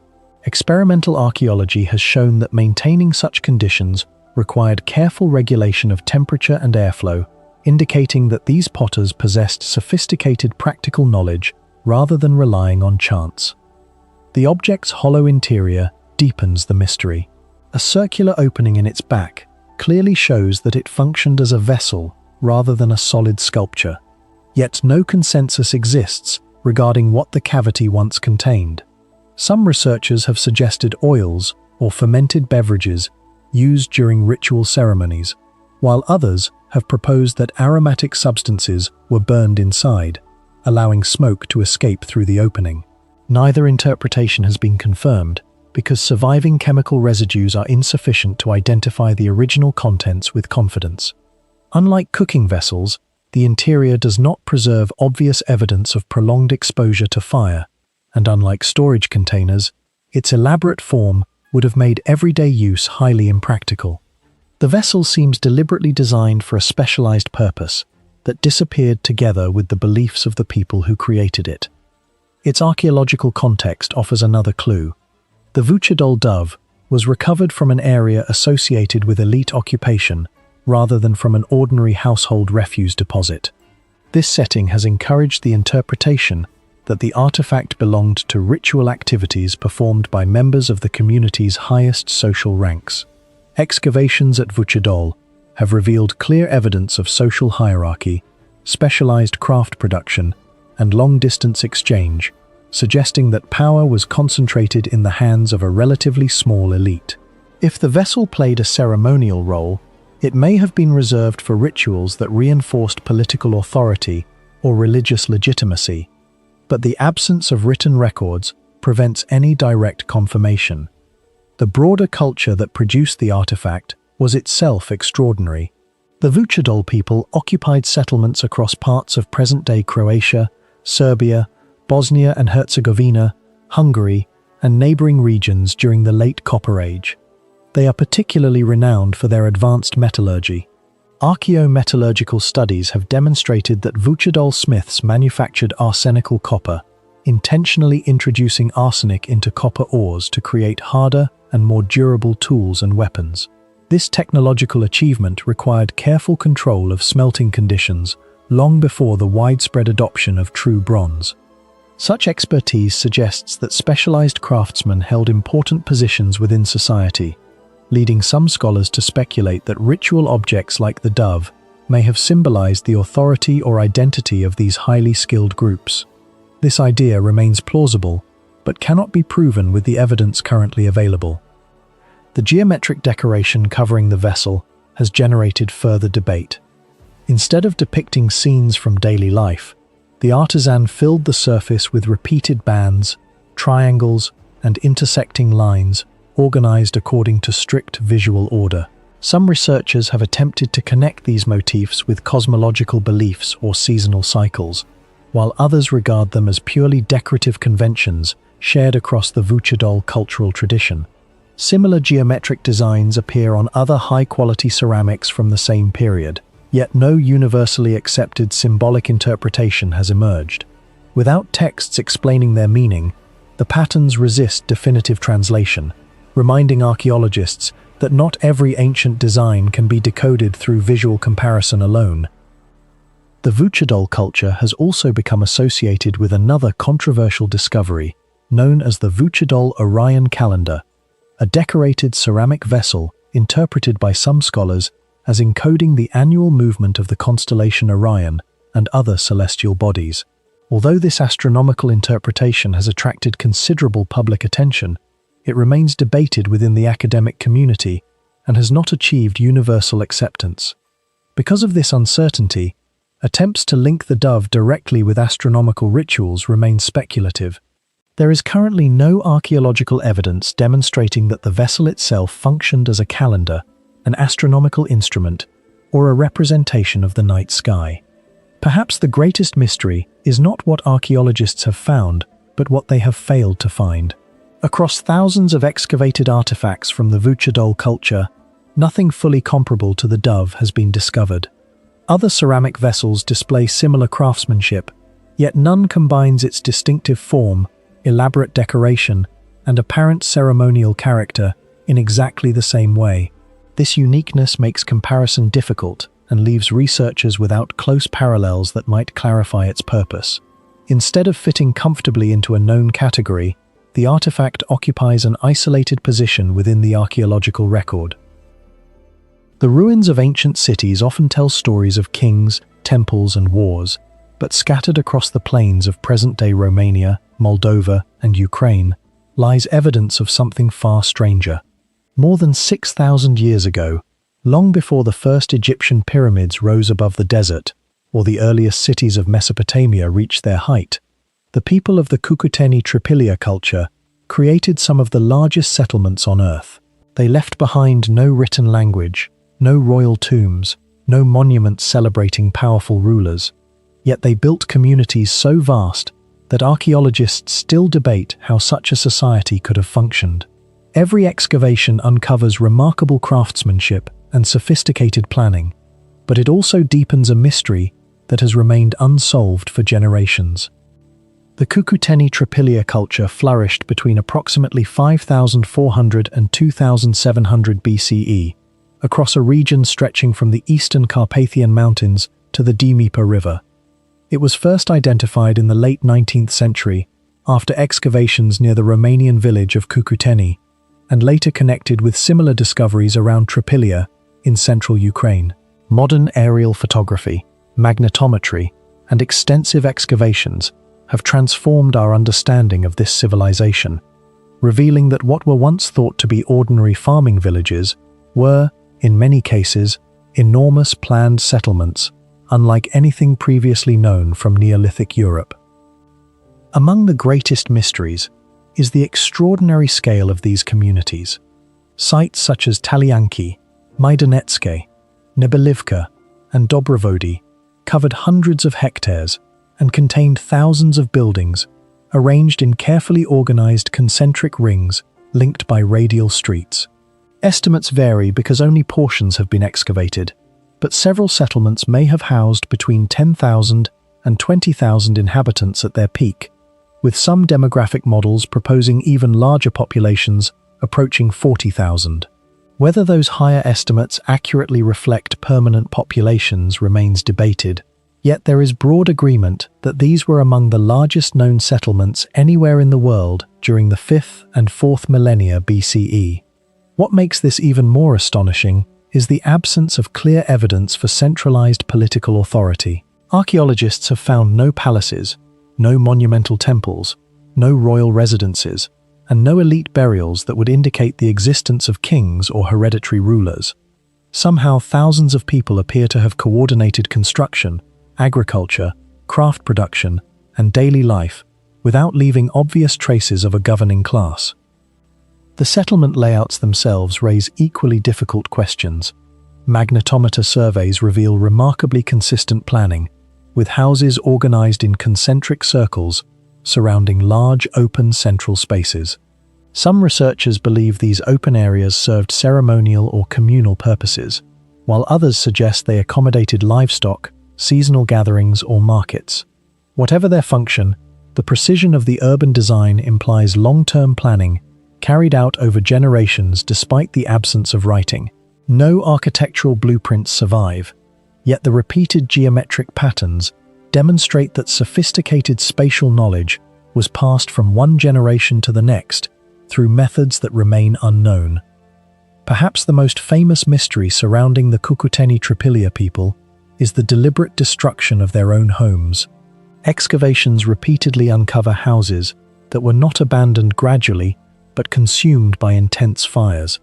Entire neighborhoods appear to have burned under temperatures estimated to exceed 800 degrees Celsius, with some experimental archaeology suggesting localized conditions may have approached or even surpassed 1,000 degrees. The heat was sufficient to vitrify clay walls, harden floors, and transform structural materials into ceramic-like masses that preserved buildings for thousands of years. Natural house fires rarely generate such sustained temperatures over entire settlements, leading many archaeologists to conclude that these burnings were intentional. The question is why. One influential interpretation proposes that houses were ritually burned after several decades of occupation as part of a symbolic cycle of death and renewal. Another suggests that the fires accompanied settlement relocation, allowing communities to begin again elsewhere while ending the life of the old village through ceremony. Other researchers have explored accidental fires, conflict, or disease, but none fully explain the repeated and remarkably consistent pattern observed across hundreds of sites. Equally puzzling is the near absence of cemeteries. If these settlements truly supported populations numbering in the thousands over many centuries, archaeologists should expect to discover extensive burial grounds. Instead, relatively few human graves have been identified, compared with the enormous scale of habitation. This discrepancy has fueled decades of debate. Some scholars suggest that cremation may have been practiced more widely than surviving evidence indicates. Others believe burial places remain undiscovered beyond excavated areas, or were located in landscapes that have since been destroyed by agriculture and erosion. Another possibility is that mortuary rituals differed fundamentally from those of neighboring cultures, leaving far fewer archaeological traces than conventional inhumation cemeteries. At present, no explanation has gained universal acceptance. Their artistic achievements present another layer of mystery. Cucuteni Tripilia pottery is considered among the finest ceramic traditions of prehistoric Europe. Vessels were shaped with exceptional skill and decorated with flowing spirals, interlocking curves, and intricate geometric motifs, painted primarily in red, black, and white pigments. These designs display impressive symmetry and technical precision, yet their meaning remains uncertain. Some researchers interpret the spiral patterns as symbolic representations of cycles in nature, fertility, or cosmological beliefs, while others argue they served primarily decorative purposes. Without written records, the true significance of these recurring symbols has been lost. Thousands of clay figurines discovered throughout the settlements deepen the uncertainty. Many represent seated women, standing human forms, or highly stylized figures with exaggerated anatomical features. Some appear intentionally fragmented, while others were deposited within houses before they burned. Interpretations range from household ritual objects and fertility symbols to ancestor representations or teaching tools, but no single explanation accounts for the remarkable diversity of forms and contexts in which they were found. Each excavation adds new examples, yet rarely provides decisive answers. On the limestone slopes south of Duhok, in the Kurdistan region of Iraq, an ancient canal cuts around the foot of the Chia Daka Hills. Along its inner bank, monumental figures emerge from the rock: an Assyrian king, 7 deities, and the sacred animals that carry them. These are the Fida rock reliefs, created more than 2,700 years ago, beside a waterway whose construction transformed an entire landscape. The Fida complex lies near the modern village of Fida, approximately 20 kilometers south of Duhok. The canal and its partly buried sculptures were first reported during the 20th century, but decades of instability and difficult field conditions prevented a complete investigation. Archaeologists from the University of Udine and the Duhok Directorate of Antiquities returned to the area in 2012, identifying additional reliefs whose upper edges were barely visible above accumulated soil. Excavations beginning in 2019 exposed the panels more fully. 13 sculpted panels are now known, distributed along the eastern side of a canal, traced for more than 8 kilometers and probably extending for approximately 10 kilometers in its original form. The most unusual feature of Faida is not simply the scale of the carving, but its relationship with water. These images were not placed on the walls of a palace, inside a temple, or beside a royal tomb. They were cut directly into the bank of an irrigation channel. The canal curved around the western spur of Chia Daka, passing through limestone and collecting water from karst springs, located in small valleys along the northern side of the hills. Its average width was about 4 meters, although much of it is now concealed beneath sediment washed down from the surrounding slopes. Such a channel was an economic installation designed to redirect water, increase agricultural production, and strengthen control over the countryside. Yet its builders also turned it into a monumental religious landscape. Each surviving panel follows almost the same composition. The carved frames range from approximately 4 meters, 30 centimeters, to 5 meters in length, and from 1 meter 25 to 1 meter 62 in height. At both ends stands the Assyrian ruler, enclosing a procession of 7 divine figures. The king raises his hand in worship, while the deities stand or sit on pedestals, supported by animals and supernatural creatures. Most figures face in the same direction as the water once flowed through the canal, producing the impression that the divine procession was moving with the current rather than remaining fixed against the cliff. The sequence begins with Ashur, the principal god of Assyria, supported by a dragon-like Mushushu and a bull. He is followed by Mulasu, seated on an elaborate throne carried by a lion. Next comes the moon god Sin, on a creature associated with the destructive force of floodwater. Then Nabu on another Mushushu, Shamash on a harnessed horse, Adad on a lion-like flood monster and a bull, and finally Ishtar on a lion. The animals were not decorative additions. They identified the gods, displayed their powers, and translated an invisible divine hierarchy into forms that could be recognized in stone. Storm, sunlight, fertility, warfare, and royal authority were brought together beside the controlled flow of water. No surviving inscription at Faida clearly names the king responsible for the complete sculptural program. This absence creates one of the site's central archaeological problems. The canal may have been planned during the reign of Sargon II, who ruled from 721 to 705 BCE, and developed the region around his new capital at Dur-Sharrukin.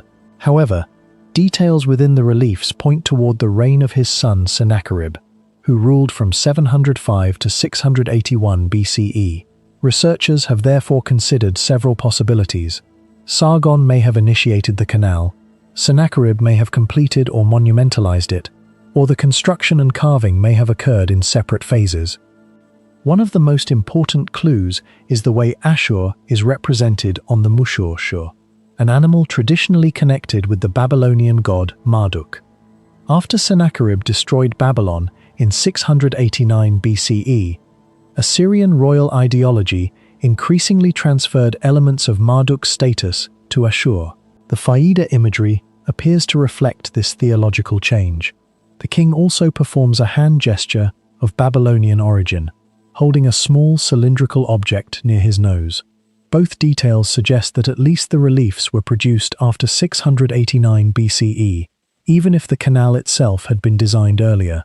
This makes Faida more than a collection of religious pictures. It preserves evidence of a political transformation, expressed through divine imagery. The repetition of the same scene across 13 panels presents another question. Producing a single large relief would have been enough to mark royal ownership, yet the Assyrians repeated the procession along the canal. Some panels were placed side by side, while others were separated by long stretches of the waterway. The sequence may have transformed movement beside the canal into a ritual experience. Anyone following the channel would encounter the king and gods again and again, as though royal authority had been permanently installed throughout the engineered countryside. The doubled image of the ruler strengthens this interpretation. In every panel, the king appears on both sides of the divine assembly. Comparable arrangements are known from Assyrian religious practice, in which royal statues could be placed to the right and left of a deity to maintain the king's perpetual act of worship. At Faida, a scene normally associated with the restricted interior of a temple was transferred into open terrain. The king did not merely claim credit for digging a canal. He presented himself as the mediator whose devotion secured divine approval, agricultural fertility, and the orderly distribution of water. This message was inseparable from engineering. A canal running for many kilometers through uneven limestone terrain required organized labor and careful knowledge of local topography. Its builders had to locate dependable springs, cut through bedrock, maintain a workable gradient, and prevent the current from either stagnating or eroding the channel too rapidly. No construction manual or surveying record from Faida survives, so the precise instruments and procedures used there remain unknown. The surviving channel nevertheless proves that the project was planned across a landscape rather than assembled as a series of isolated trenches. The sculptures added another layer of difficulty. Workers first had to expose and prepare sections of the natural limestone bank, establish rectangular frames, and transfer a repeated composition onto surfaces that were not perfectly uniform. Variations in size show that the sculptors adapted their design to the rock, rather than forcing every panel into identical dimensions. The figures were carved in low relief, a method that reduced the amount of stone removed, but demanded controlled outlines and consistent proportions. Because the canal bank was later buried by material eroded from the hills, the lower sections survived unseen for centuries, while the upper frames and divine crowns occasionally remained visible. The reliefs were therefore not truly lost in a single moment. They gradually disappeared as the channel ceased to function, sediment accumulated, and the political world that had created them collapsed. The Neo-Assyrian Empire fell near the end of the 7th century BCE, and the royal landscape around its northern heartland fragmented. Without maintenance, the canal became vulnerable to erosion and burial. Modern agriculture, construction, vandalism, and quarrying later placed the complex at further risk, making excavation inseparable from emergency conservation. Tama was never uncovered as a forgotten city beneath the sand. The oasis remained inhabited and known to travelers, but its ancient importance emerged gradually. In 1880, the explorers Charles Huber, Tama had once possessed temples, priests, and a political elite. Later surveys identified enormous walls, ruined buildings, and inscriptions in several scripts, yet systematic investigation remained limited. A decisive stage began in 2004 when a joint Saudi-German archaeological project started excavating the oasis. Beneath later houses and cultivated ground, researchers found a settlement sequence extending through several millennia, including Bronze Age domestic remains, monumental Iron Age structures, and evidence connected with Nabonidus, the last king of Babylon. Tayma was not an isolated desert village, but one of northwestern Arabia's longest-lived centers of settlement and exchange. Tayma lies in northwestern Saudi Arabia, near routes linking southern Arabia, the Levant, Egypt, and Mesopotamia. Caravans crossing this dry region needed dependable water, food, animals, and protection. The oasis could provide all four, turning geography into economic power. Archaeological remains indicate prehistoric activity, while permanent occupation was established by at least the Bronze Age. Over succeeding centuries, people built houses, temples, workshops, fields, and fortifications around a natural depression supplied by groundwater. The unresolved problem is how they repeatedly reorganized this landscape as the climate became drier and the inhabited area changed. The earliest settlement developed beside a freshwater lake or wetland that later contracted into a salt-encrusted basin. This forced the inhabitants to rely increasingly on wells and channels. Archaeohydrological studies show that groundwater once lay close enough to the surface to support long-term occupation, while occasional runoff from surrounding terrain could also be captured. The achievement was not an unknown machine, but the coordination of wells, channels, fields, and settlement over many generations. As water levels and cultivated land changed, the network had to be repaired or extended without allowing the oasis economy to fail.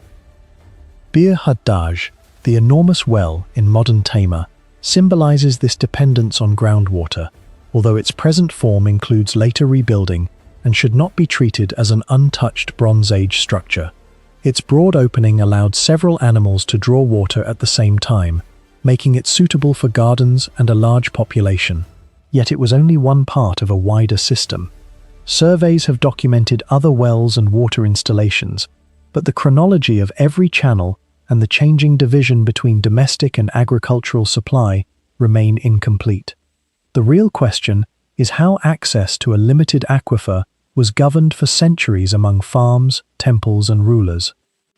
Around the oasis stretched a wall system whose total course reached roughly 15 kilometers.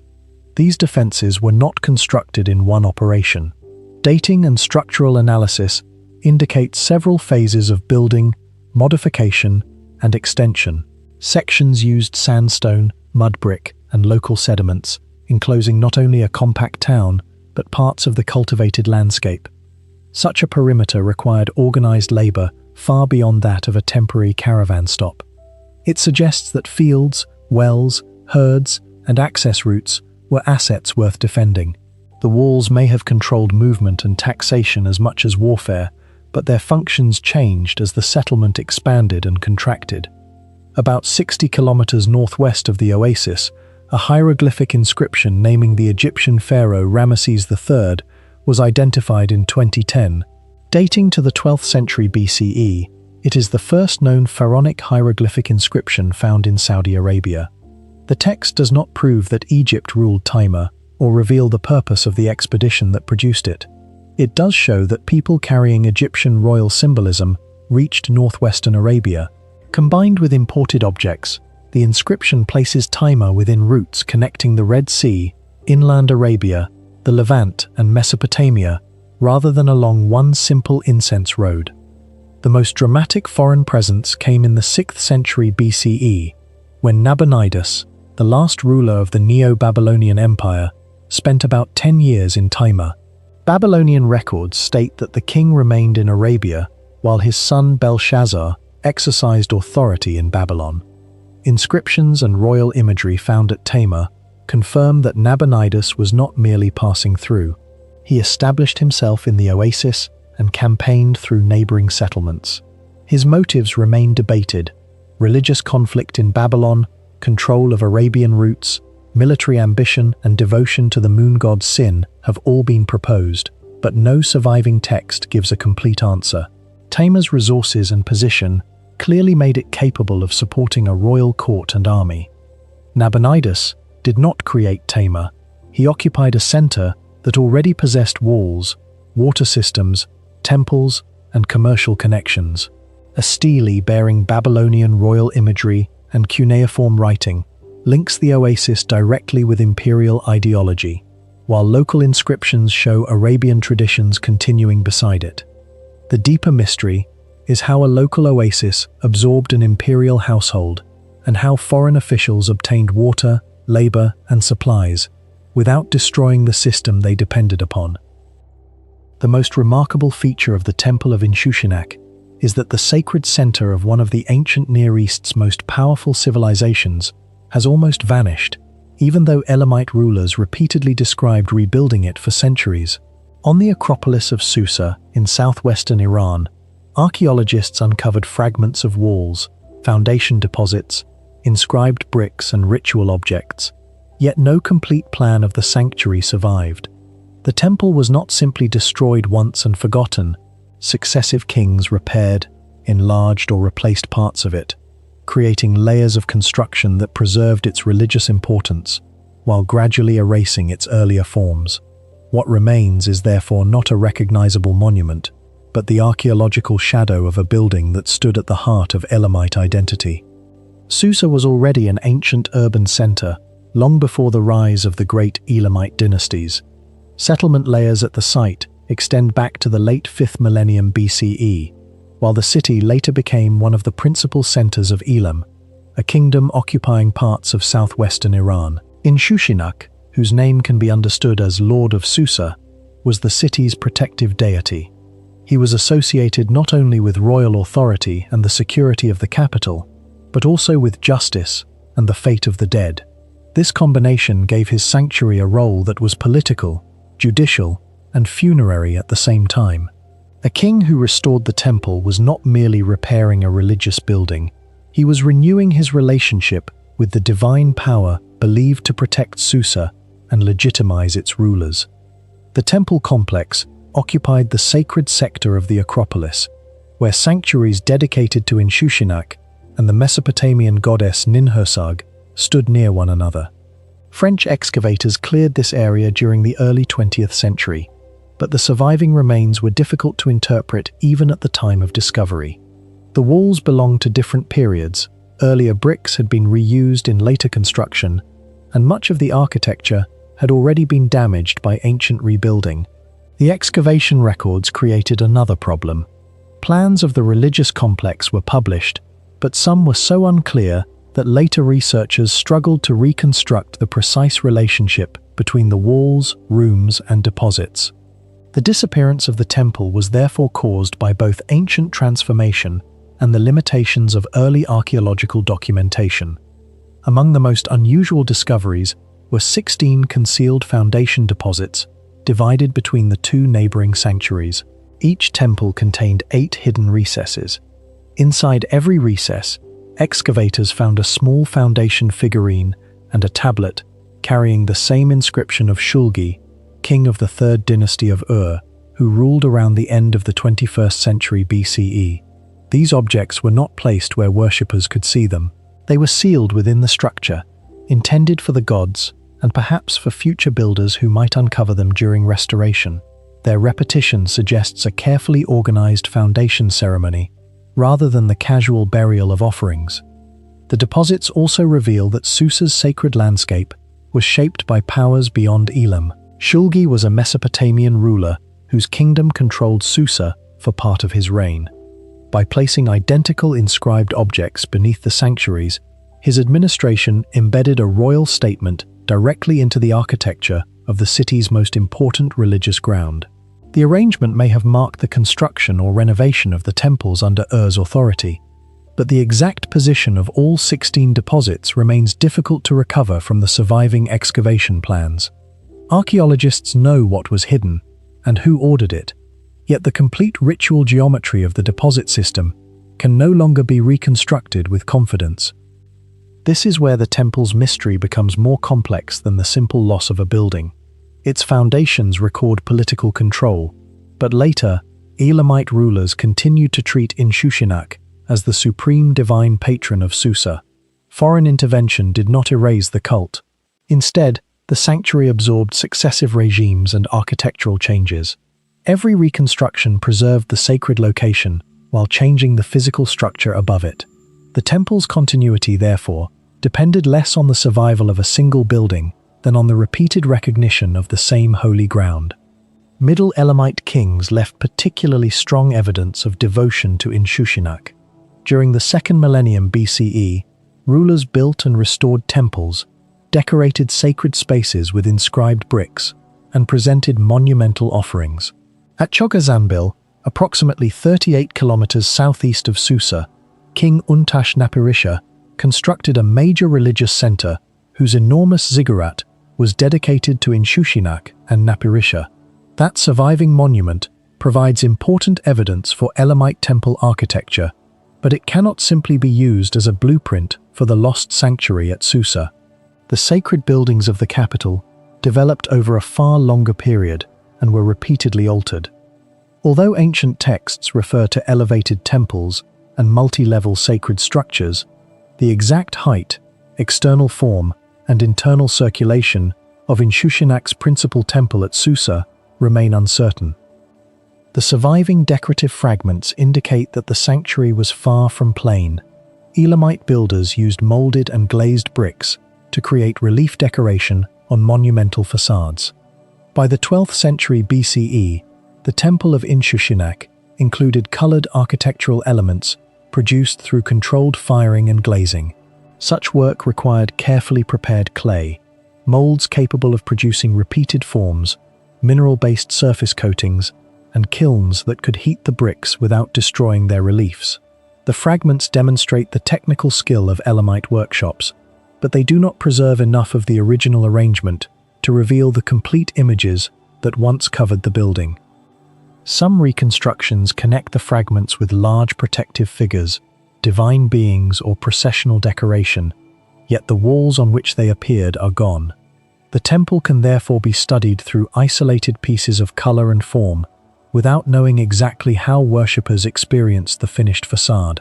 This absence is especially frustrating because decorated brick architecture later became one of the most recognizable features of imperial construction at Babylon and Achaemenid Susa.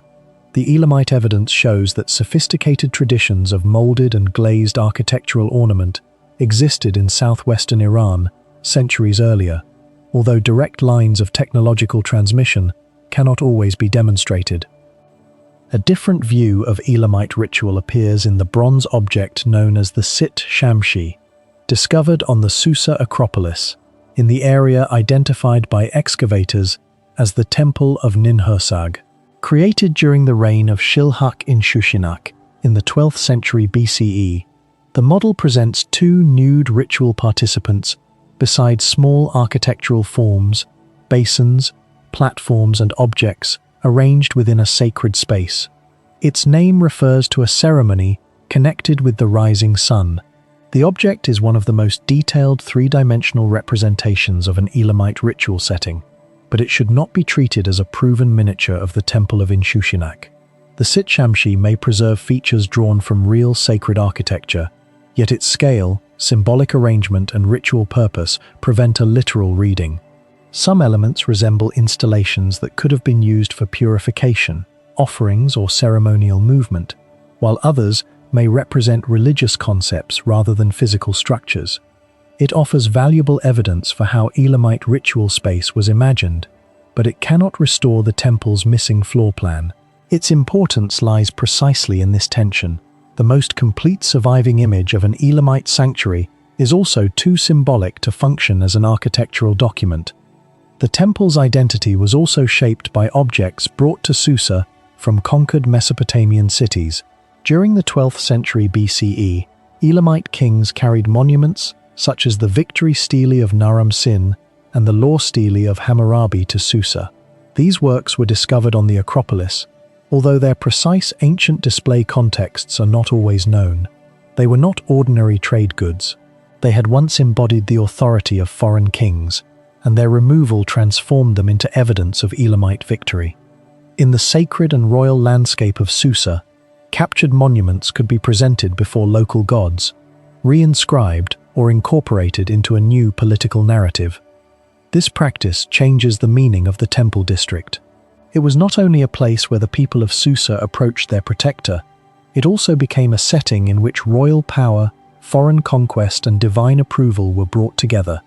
A monument taken from Babylon or Akkad could lose its original political function while retaining its prestige. Its presence at Susa proclaimed that the authority it once represented had been defeated and transferred. The Acropolis thus accumulated objects from different centuries and regions, creating a sacred environment in which Elamite rulers positioned themselves as heirs, rivals, and conquerors of Mesopotamia.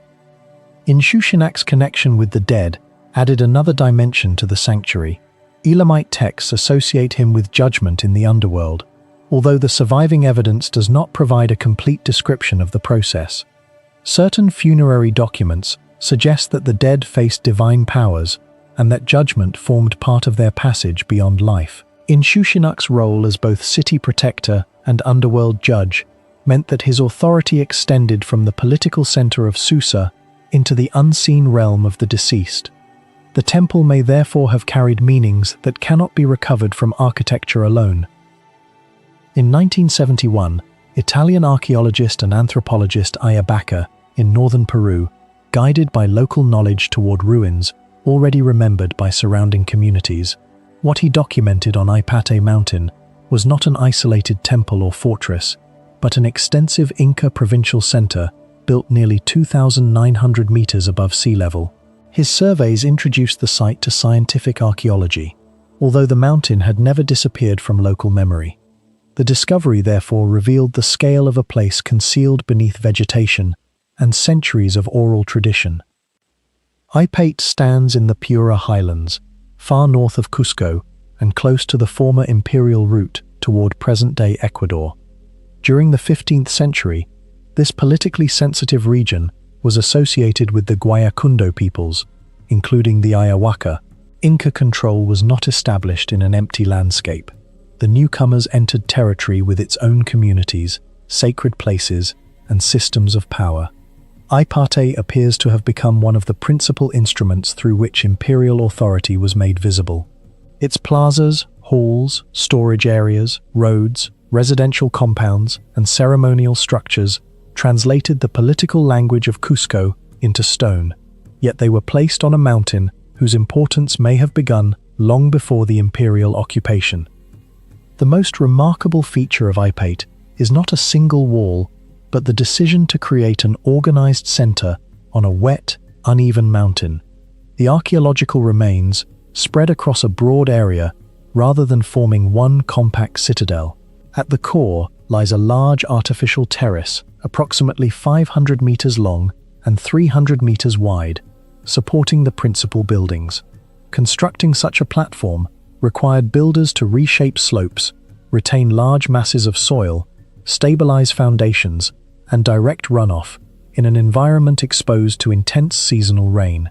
Every courtyard and building depended on the continued stability of the ground beneath it. Much of Ipate's engineering was therefore hidden inside terraces and foundations, rather than displayed in spectacular masonry. This was a demanding environment for permanent architecture. Moisture penetrates joints, roots force stones apart, and uncontrolled water can remove soil from beneath walls. The builders used retaining walls, prepared surfaces, stone construction, and drainage adapted to changes in elevation. The ruins are damaged, and there is no evidence for an impossible technology.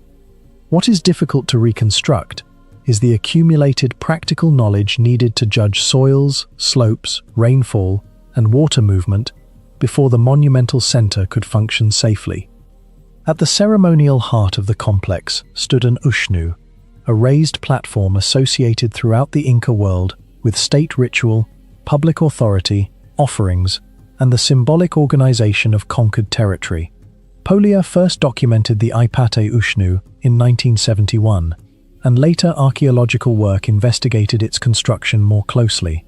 Its presence shows that Ipate was more than a place for travelers and supplies. Ceremonies above the plaza placed imperial representatives before assembled crowds, while linking political authority to mountains, water sources, and sacred forces.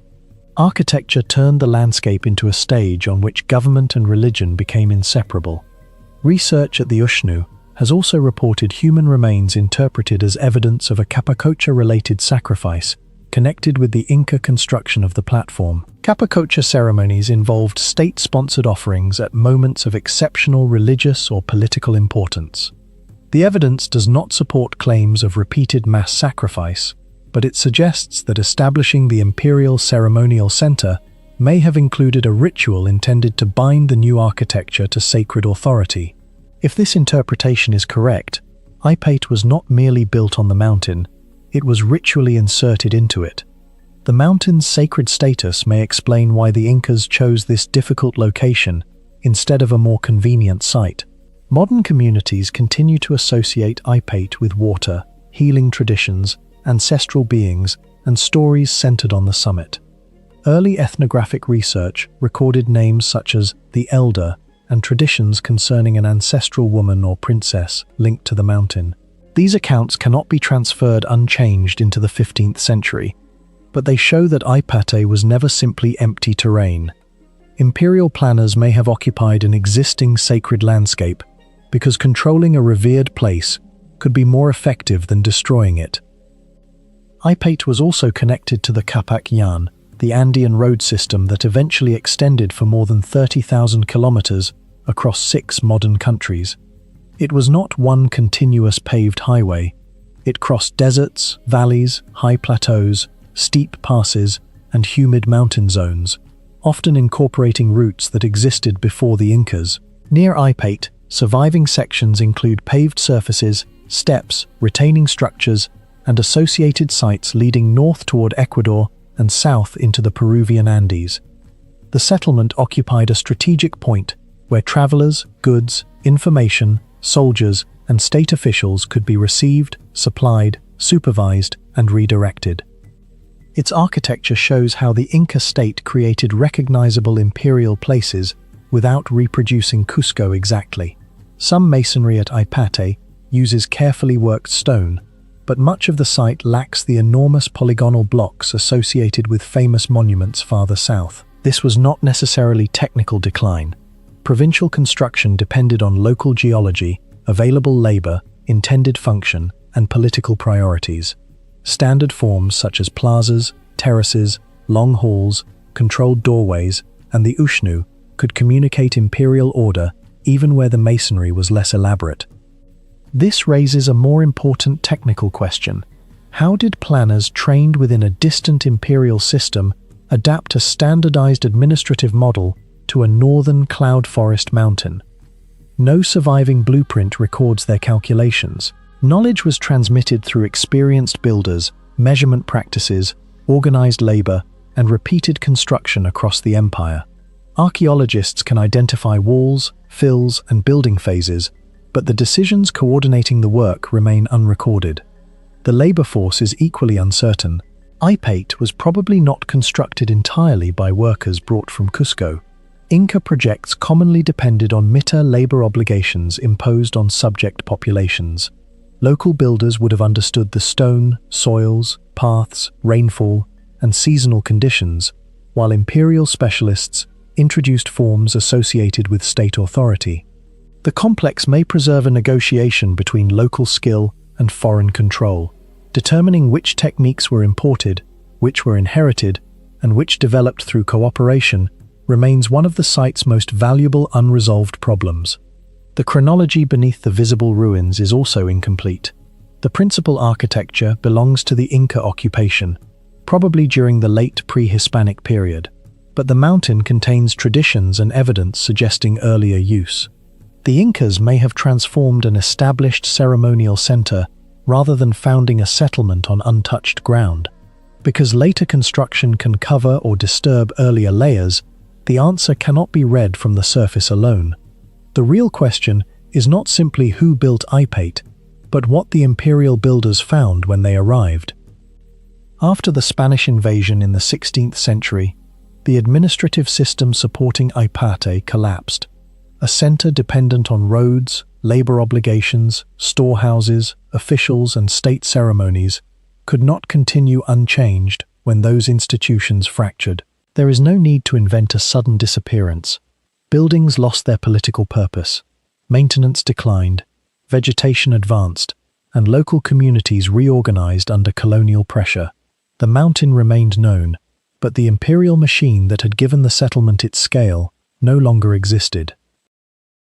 Some ancient architects built in places that should never have supported construction.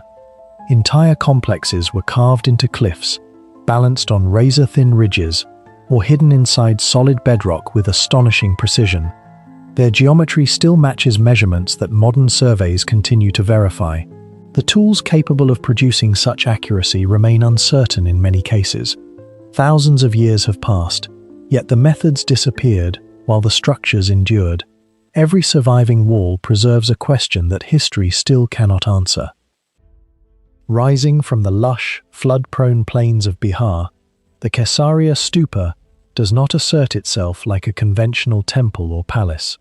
It occupies the landscape like an artificial mountain, a colossal mass of fired brick, whose summit still stands 32 meters above the surrounding fields. Before the cataclysmic Bihar earthquake of 1934, it reached approximately 37 meters, with estimations suggesting it may have once approached 46 meters in its prime. With a circumference of 122 meters, this is not merely a ruin, it is a gargantuan feat of ancient engineering that challenges our modern understanding of how such structures were conceived, built, and sustained over centuries.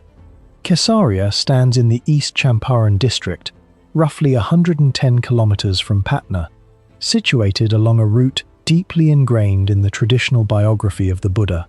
Buddhist texts associate this area with the Buddha's final journey from Vaishali toward Kushinagar, the site of his parinirvana.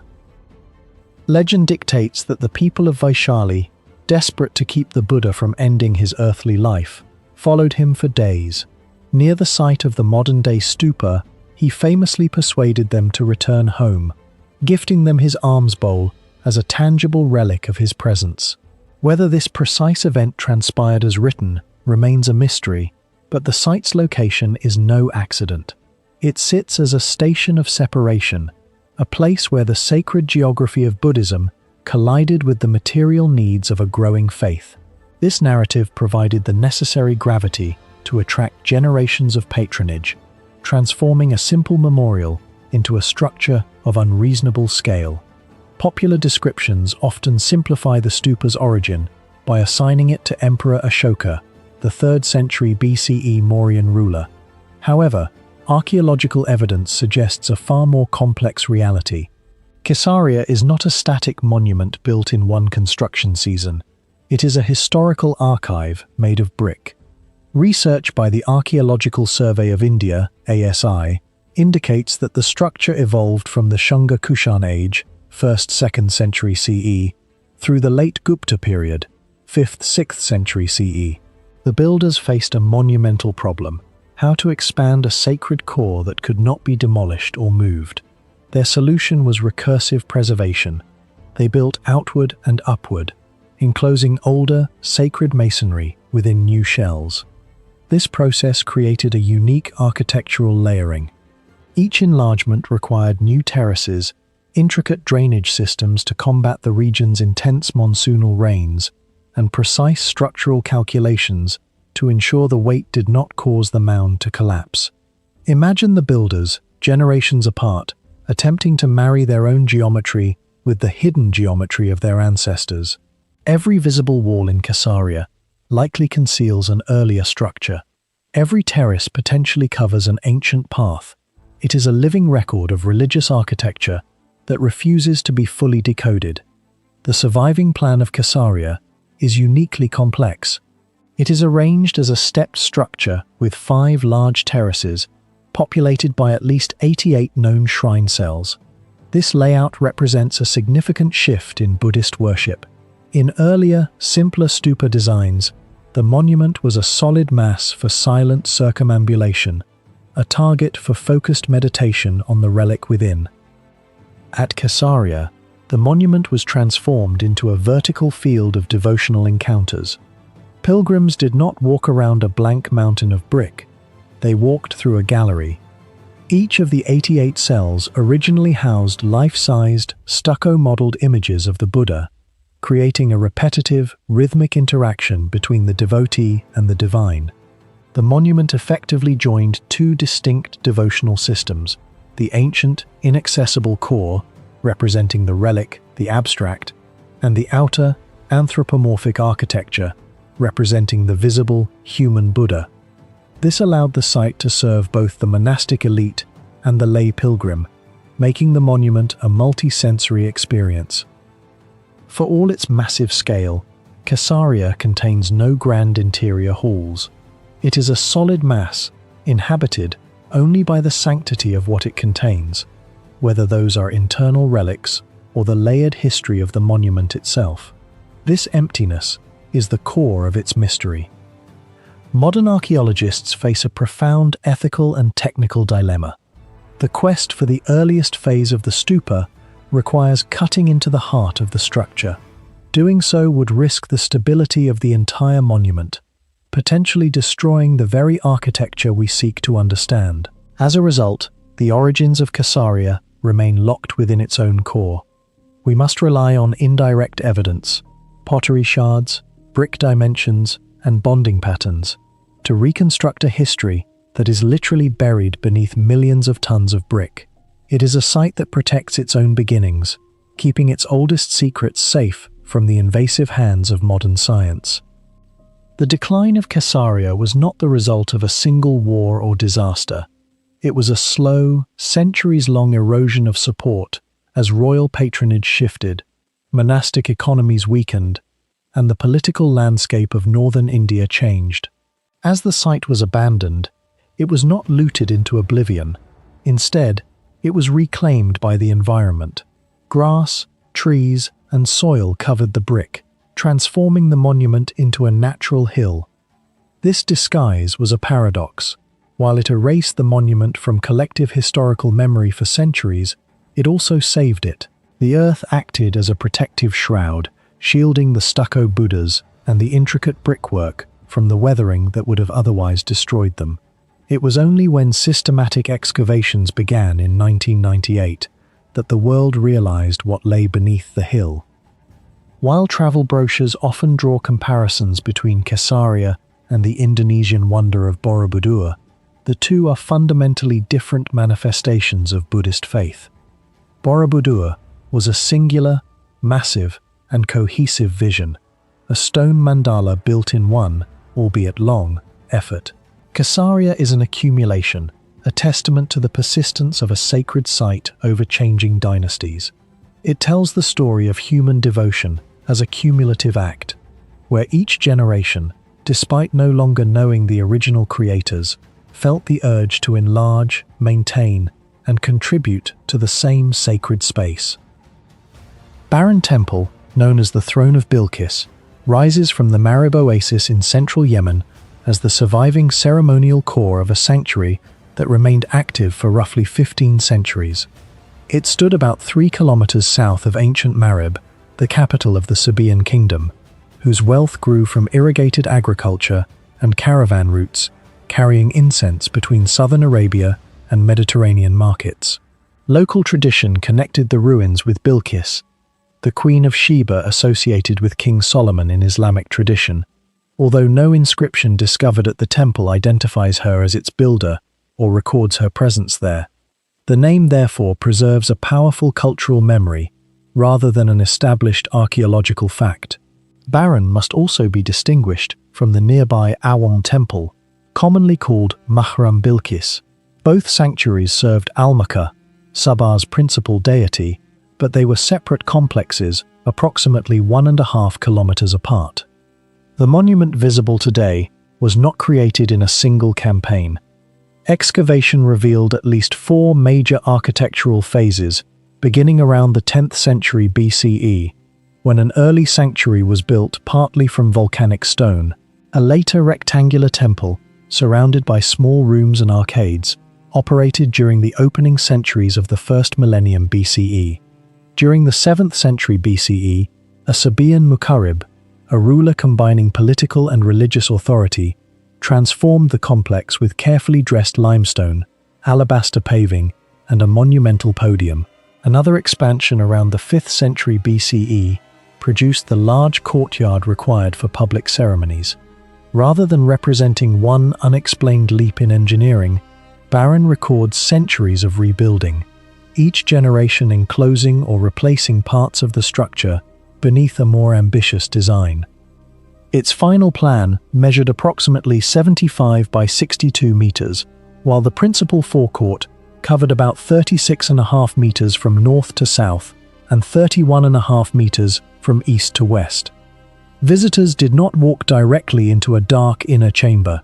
They entered a broad, open court framed by colonnades, plastered mud brick walls, inscribed limestone facings, stone tables and benches where offerings could be presented. A sacred well occupied the court, linking ritual activity with water in a landscape whose survival depended upon the carefully managed floods of Wadi Dana. Nearby stood the Great Marib Dam system, which controlled irrigation across the oasis and helped sustain the political center of Saba. The temple and the hydraulic landscape therefore belonged to the same organized society. One regulated access to divine authority, while the other regulated the water on which fields, settlements, and royal power depended. At the western side, 18 polished limestone steps, nearly 4¾ meters wide, climbed toward a two-tiered podium rising about 1.7 meters. Above it stood the feature that now defines Barron: 6 monolithic rectangular pillars arranged in an exceptionally narrow row. 5 remain almost complete, while the 6th has lost its upper section. Each originally reached approximately 8.2 meters, measured about 87 by 62 centimeters in section, and weighed close to 13 metric tons.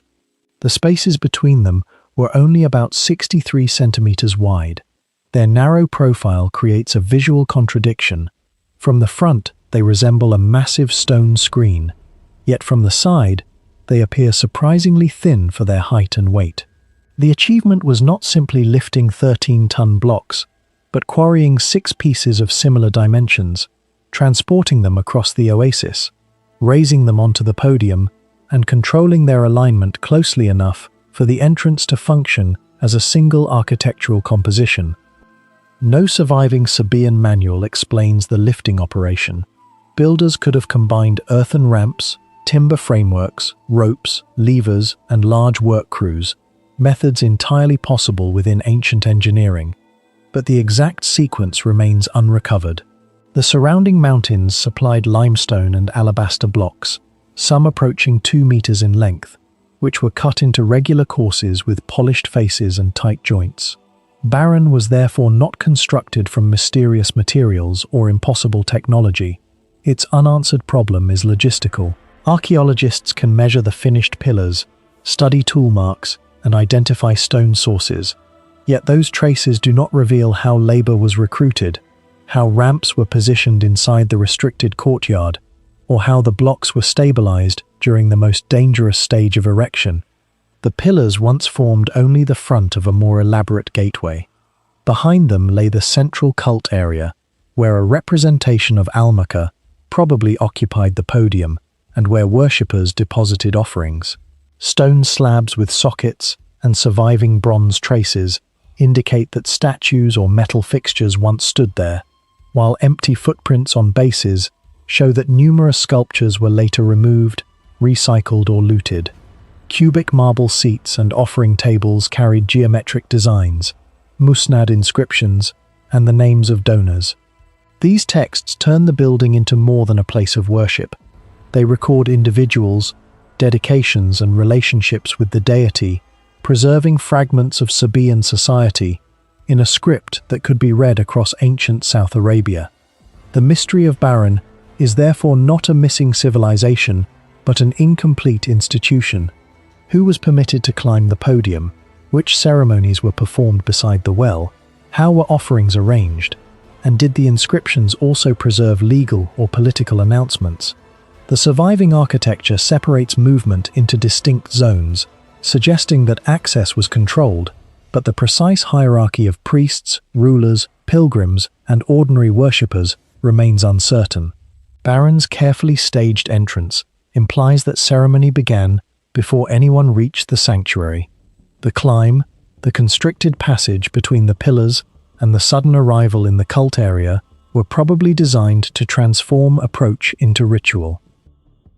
The mastaba of Ti stands as one of the greatest contradictions of ancient Egypt, because one of the most spectacular tombs of the Pyramid Age was never built for a pharaoh. Rising from the northern cemetery of Saqqara, about 30 kilometers south of modern Cairo, this immense limestone monument belonged to Ti, a royal official who lived during Egypt's 5th dynasty, around the middle of the 25th century BCE, serving under kings including Neferukare Kakai and Niuser. His titles described him as overseer of the sun temples, overseer of royal works, and administrator of important royal estates.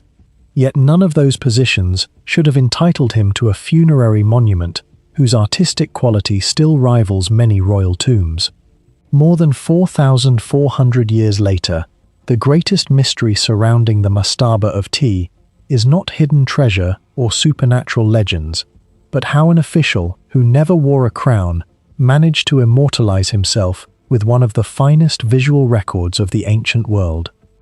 The monument was rediscovered in the 19th century by the French Egyptologist Auguste Mariette during his exploration of Saqqara, a necropolis that had already served as the principal cemetery of Memphis for nearly 3,000 years. Measuring roughly 65 meters long and 24 meters wide, the mastaba contains more than 30 interconnected rooms, corridors, chapels, courtyards, and storage spaces surrounding the burial complex beneath. Compared with many elite tombs of the Old Kingdom, its scale alone commands attention, yet size explains only part of its reputation. Almost every accessible wall became a canvas covered with extraordinarily detailed reliefs that survive as one of the richest archives of Egyptian civilization ever carved into stone. Those reliefs immediately raise another puzzle. Ancient Egyptian tomb decoration usually emphasized religious rituals, offerings, and preparation for eternity, but Ti's monument devoted astonishing attention to ordinary life. Farmers harvesting grain, fishermen casting nets across the Nile, craftsmen carving wood, metalworkers shaping tools, brewers producing beer, bakers preparing bread, cattle being counted, boats under construction, hunters pursuing hippopotamuses through dense papyrus marshes, dancers entertaining guests, and scribes recording inventories all appear with remarkable precision. Rather than presenting isolated symbolic images, the artists documented complete sequences of work from beginning to end, preserving techniques that disappeared thousands of years ago. Modern archaeologists have repeatedly compared these scenes with excavated tools and workshops, discovering that many details correspond remarkably well with physical evidence. The walls therefore became something far more valuable than decoration. They evolved into a visual encyclopedia of Old Kingdom technology and daily life. That extraordinary realism creates a contradiction historians still debate. The reliefs appear almost documentary in character, yet they were never intended as historical records. Egyptian religious belief held that images possessed spiritual power. Every loaf of bread carved into stone could provide eternal nourishment. Every herd of cattle could continue multiplying forever. Every servant represented on the wall remained available to serve the deceased for eternity. Instead of illustrating reality, the craftsman attempted to manufacture an everlasting version of reality. The monument transformed agriculture, industry, and commerce into an immortal economic system that would never collapse regardless of what happened outside the tomb. 4,000 years later, those carved workers continue rowing boats, cutting reeds, and carrying offerings long after the civilization that created them disappeared. Perhaps no scene demonstrates Egyptian observation more vividly than the famous hippopotamus hunt. Ti stands calmly upon a papyrus boat, while enormous hippopotamuses emerge from tangled reeds, surrounded by fish, crocodiles, birds, and aquatic plants.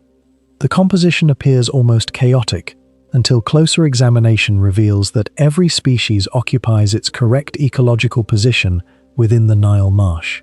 Zoologists have identified numerous recognizable animals, including Nile perch, tilapia, catfish, kingfishers, and waterfowl, that still inhabit the river today. Egyptian artists were not inventing fantasy landscapes. They were recording one of Africa's richest ecosystems with astonishing biological accuracy.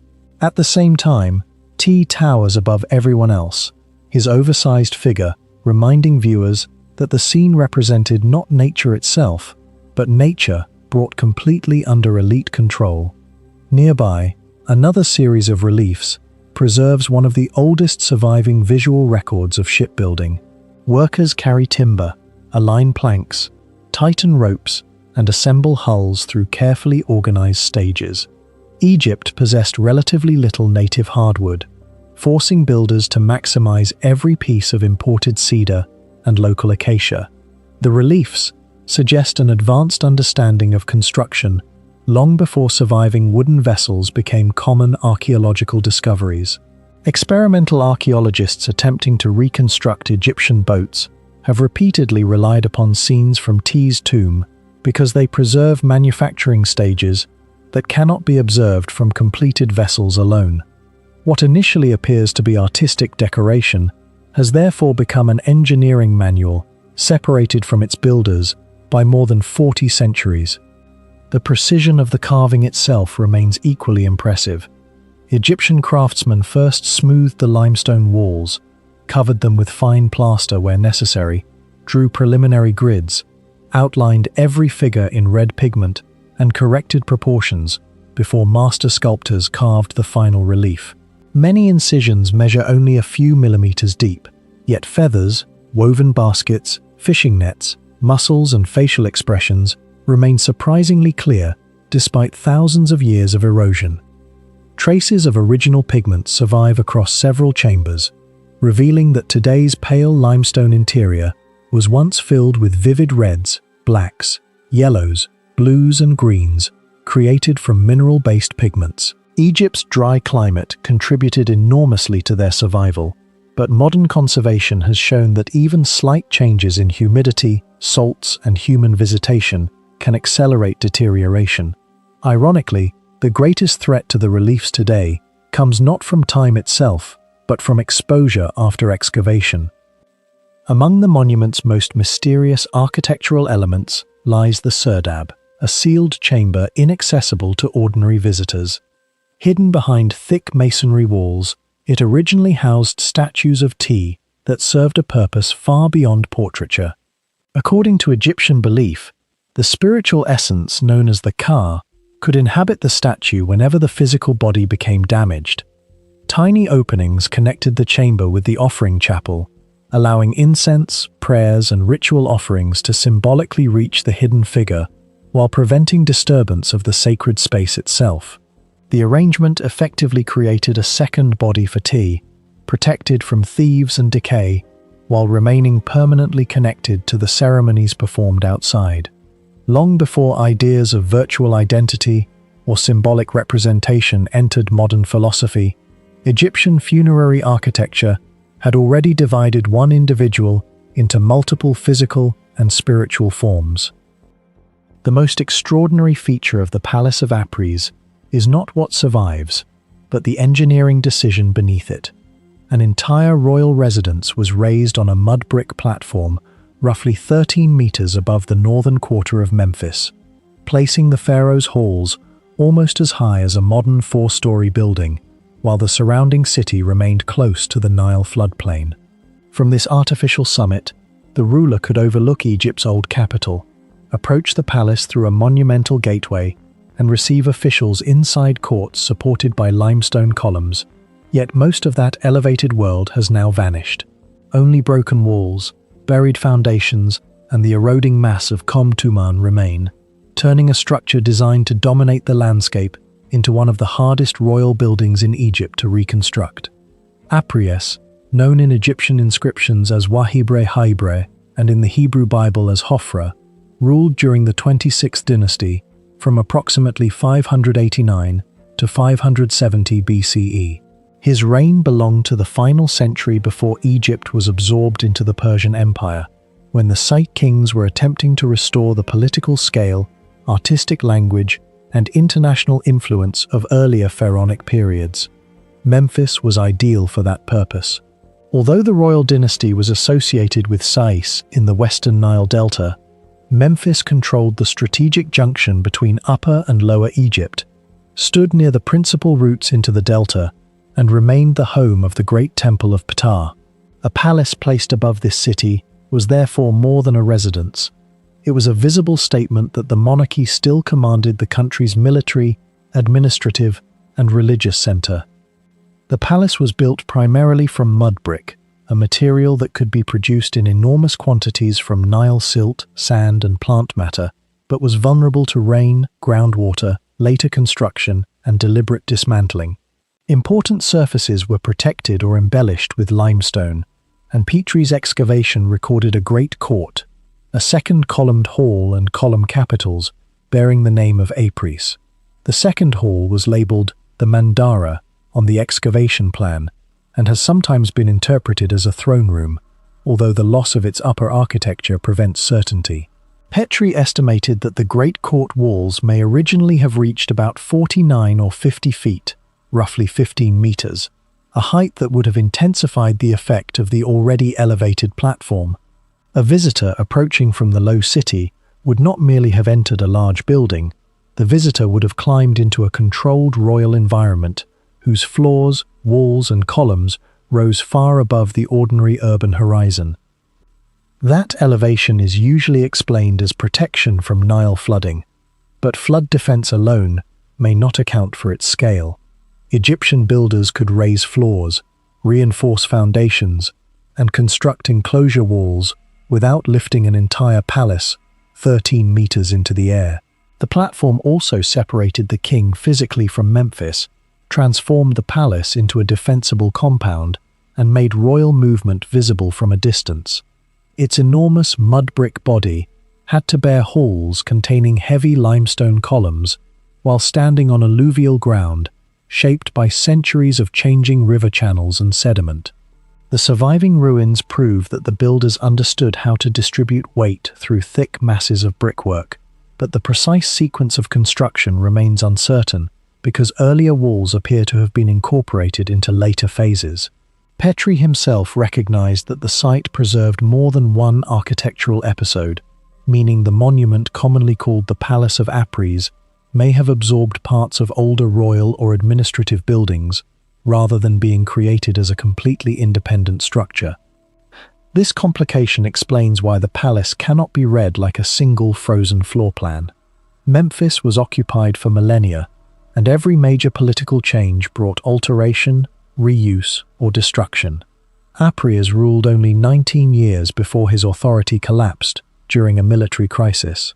According to the account preserved by Herodotus, Egyptian troops blamed him for a disastrous expedition against the Greek colony of Cyrene, and the general Amasis, sent to suppress the unrest, was proclaimed king by the rebels. Apries relied heavily on foreign mercenaries and attempted to recover his throne, but he was defeated. Ancient traditions disagree over the precise sequence and date of his final death. Some place his overthrow in 570 BCE and his death several years later, while later summaries often compress the rebellion, defeat, and killing into a single event. What is clear is that a palace designed to embody stable royal control outlived the political order that created it almost immediately. The building may have continued to function after Apries disappeared. Capitals carrying his name identify him as its principal builder, but royal architecture in Egypt was routinely reused by successors rather than abandoned because its founder had fallen. Amasis could have occupied, modified, or administratively exploited the complex, and Persian rule began only a few decades later when Cambyses II conquered Egypt in 525 BCE. The palace has also been connected with a description by the Greek geographer Strabo, who visited Egypt in the late 1st century BCE and mentioned a palace at Memphis. The identification is possible rather than proven, but it raises an important possibility. Structures on the platform may have remained recognizable for more than 5 centuries after Ypres, even as their rooms changed function and their original decoration was removed. By the time Flinders Petrie excavated the site in 1909 for the British School of Archaeology in Egypt, the palace had already suffered severe destruction. His publication, The Palace of Ypres, Memphis II, remains the foundation for nearly every later discussion of the complex. Yet, Petrie exposed only part of the monument. Later researchers observed that the remains were continuing to collapse and disappear. By the 1970s, only about half of what Petrie had uncovered was reportedly still preserved. The mystery of the palace is therefore partly archaeological and partly modern. Researchers are not working with an intact ancient ruin, but with Petrie's plans, scattered architectural blocks, eroded mud brick, and a site transformed by cultivation, cemeteries, settlement growth, and the passage of more than a century since the first major excavation. Renewed investigations at Comtuman have shown how much of the complex remains uncertain. Portuguese archaeological campaigns returned to the area in the 21st century, examining a zone of approximately 220,000 square meters around the palace and associated structures.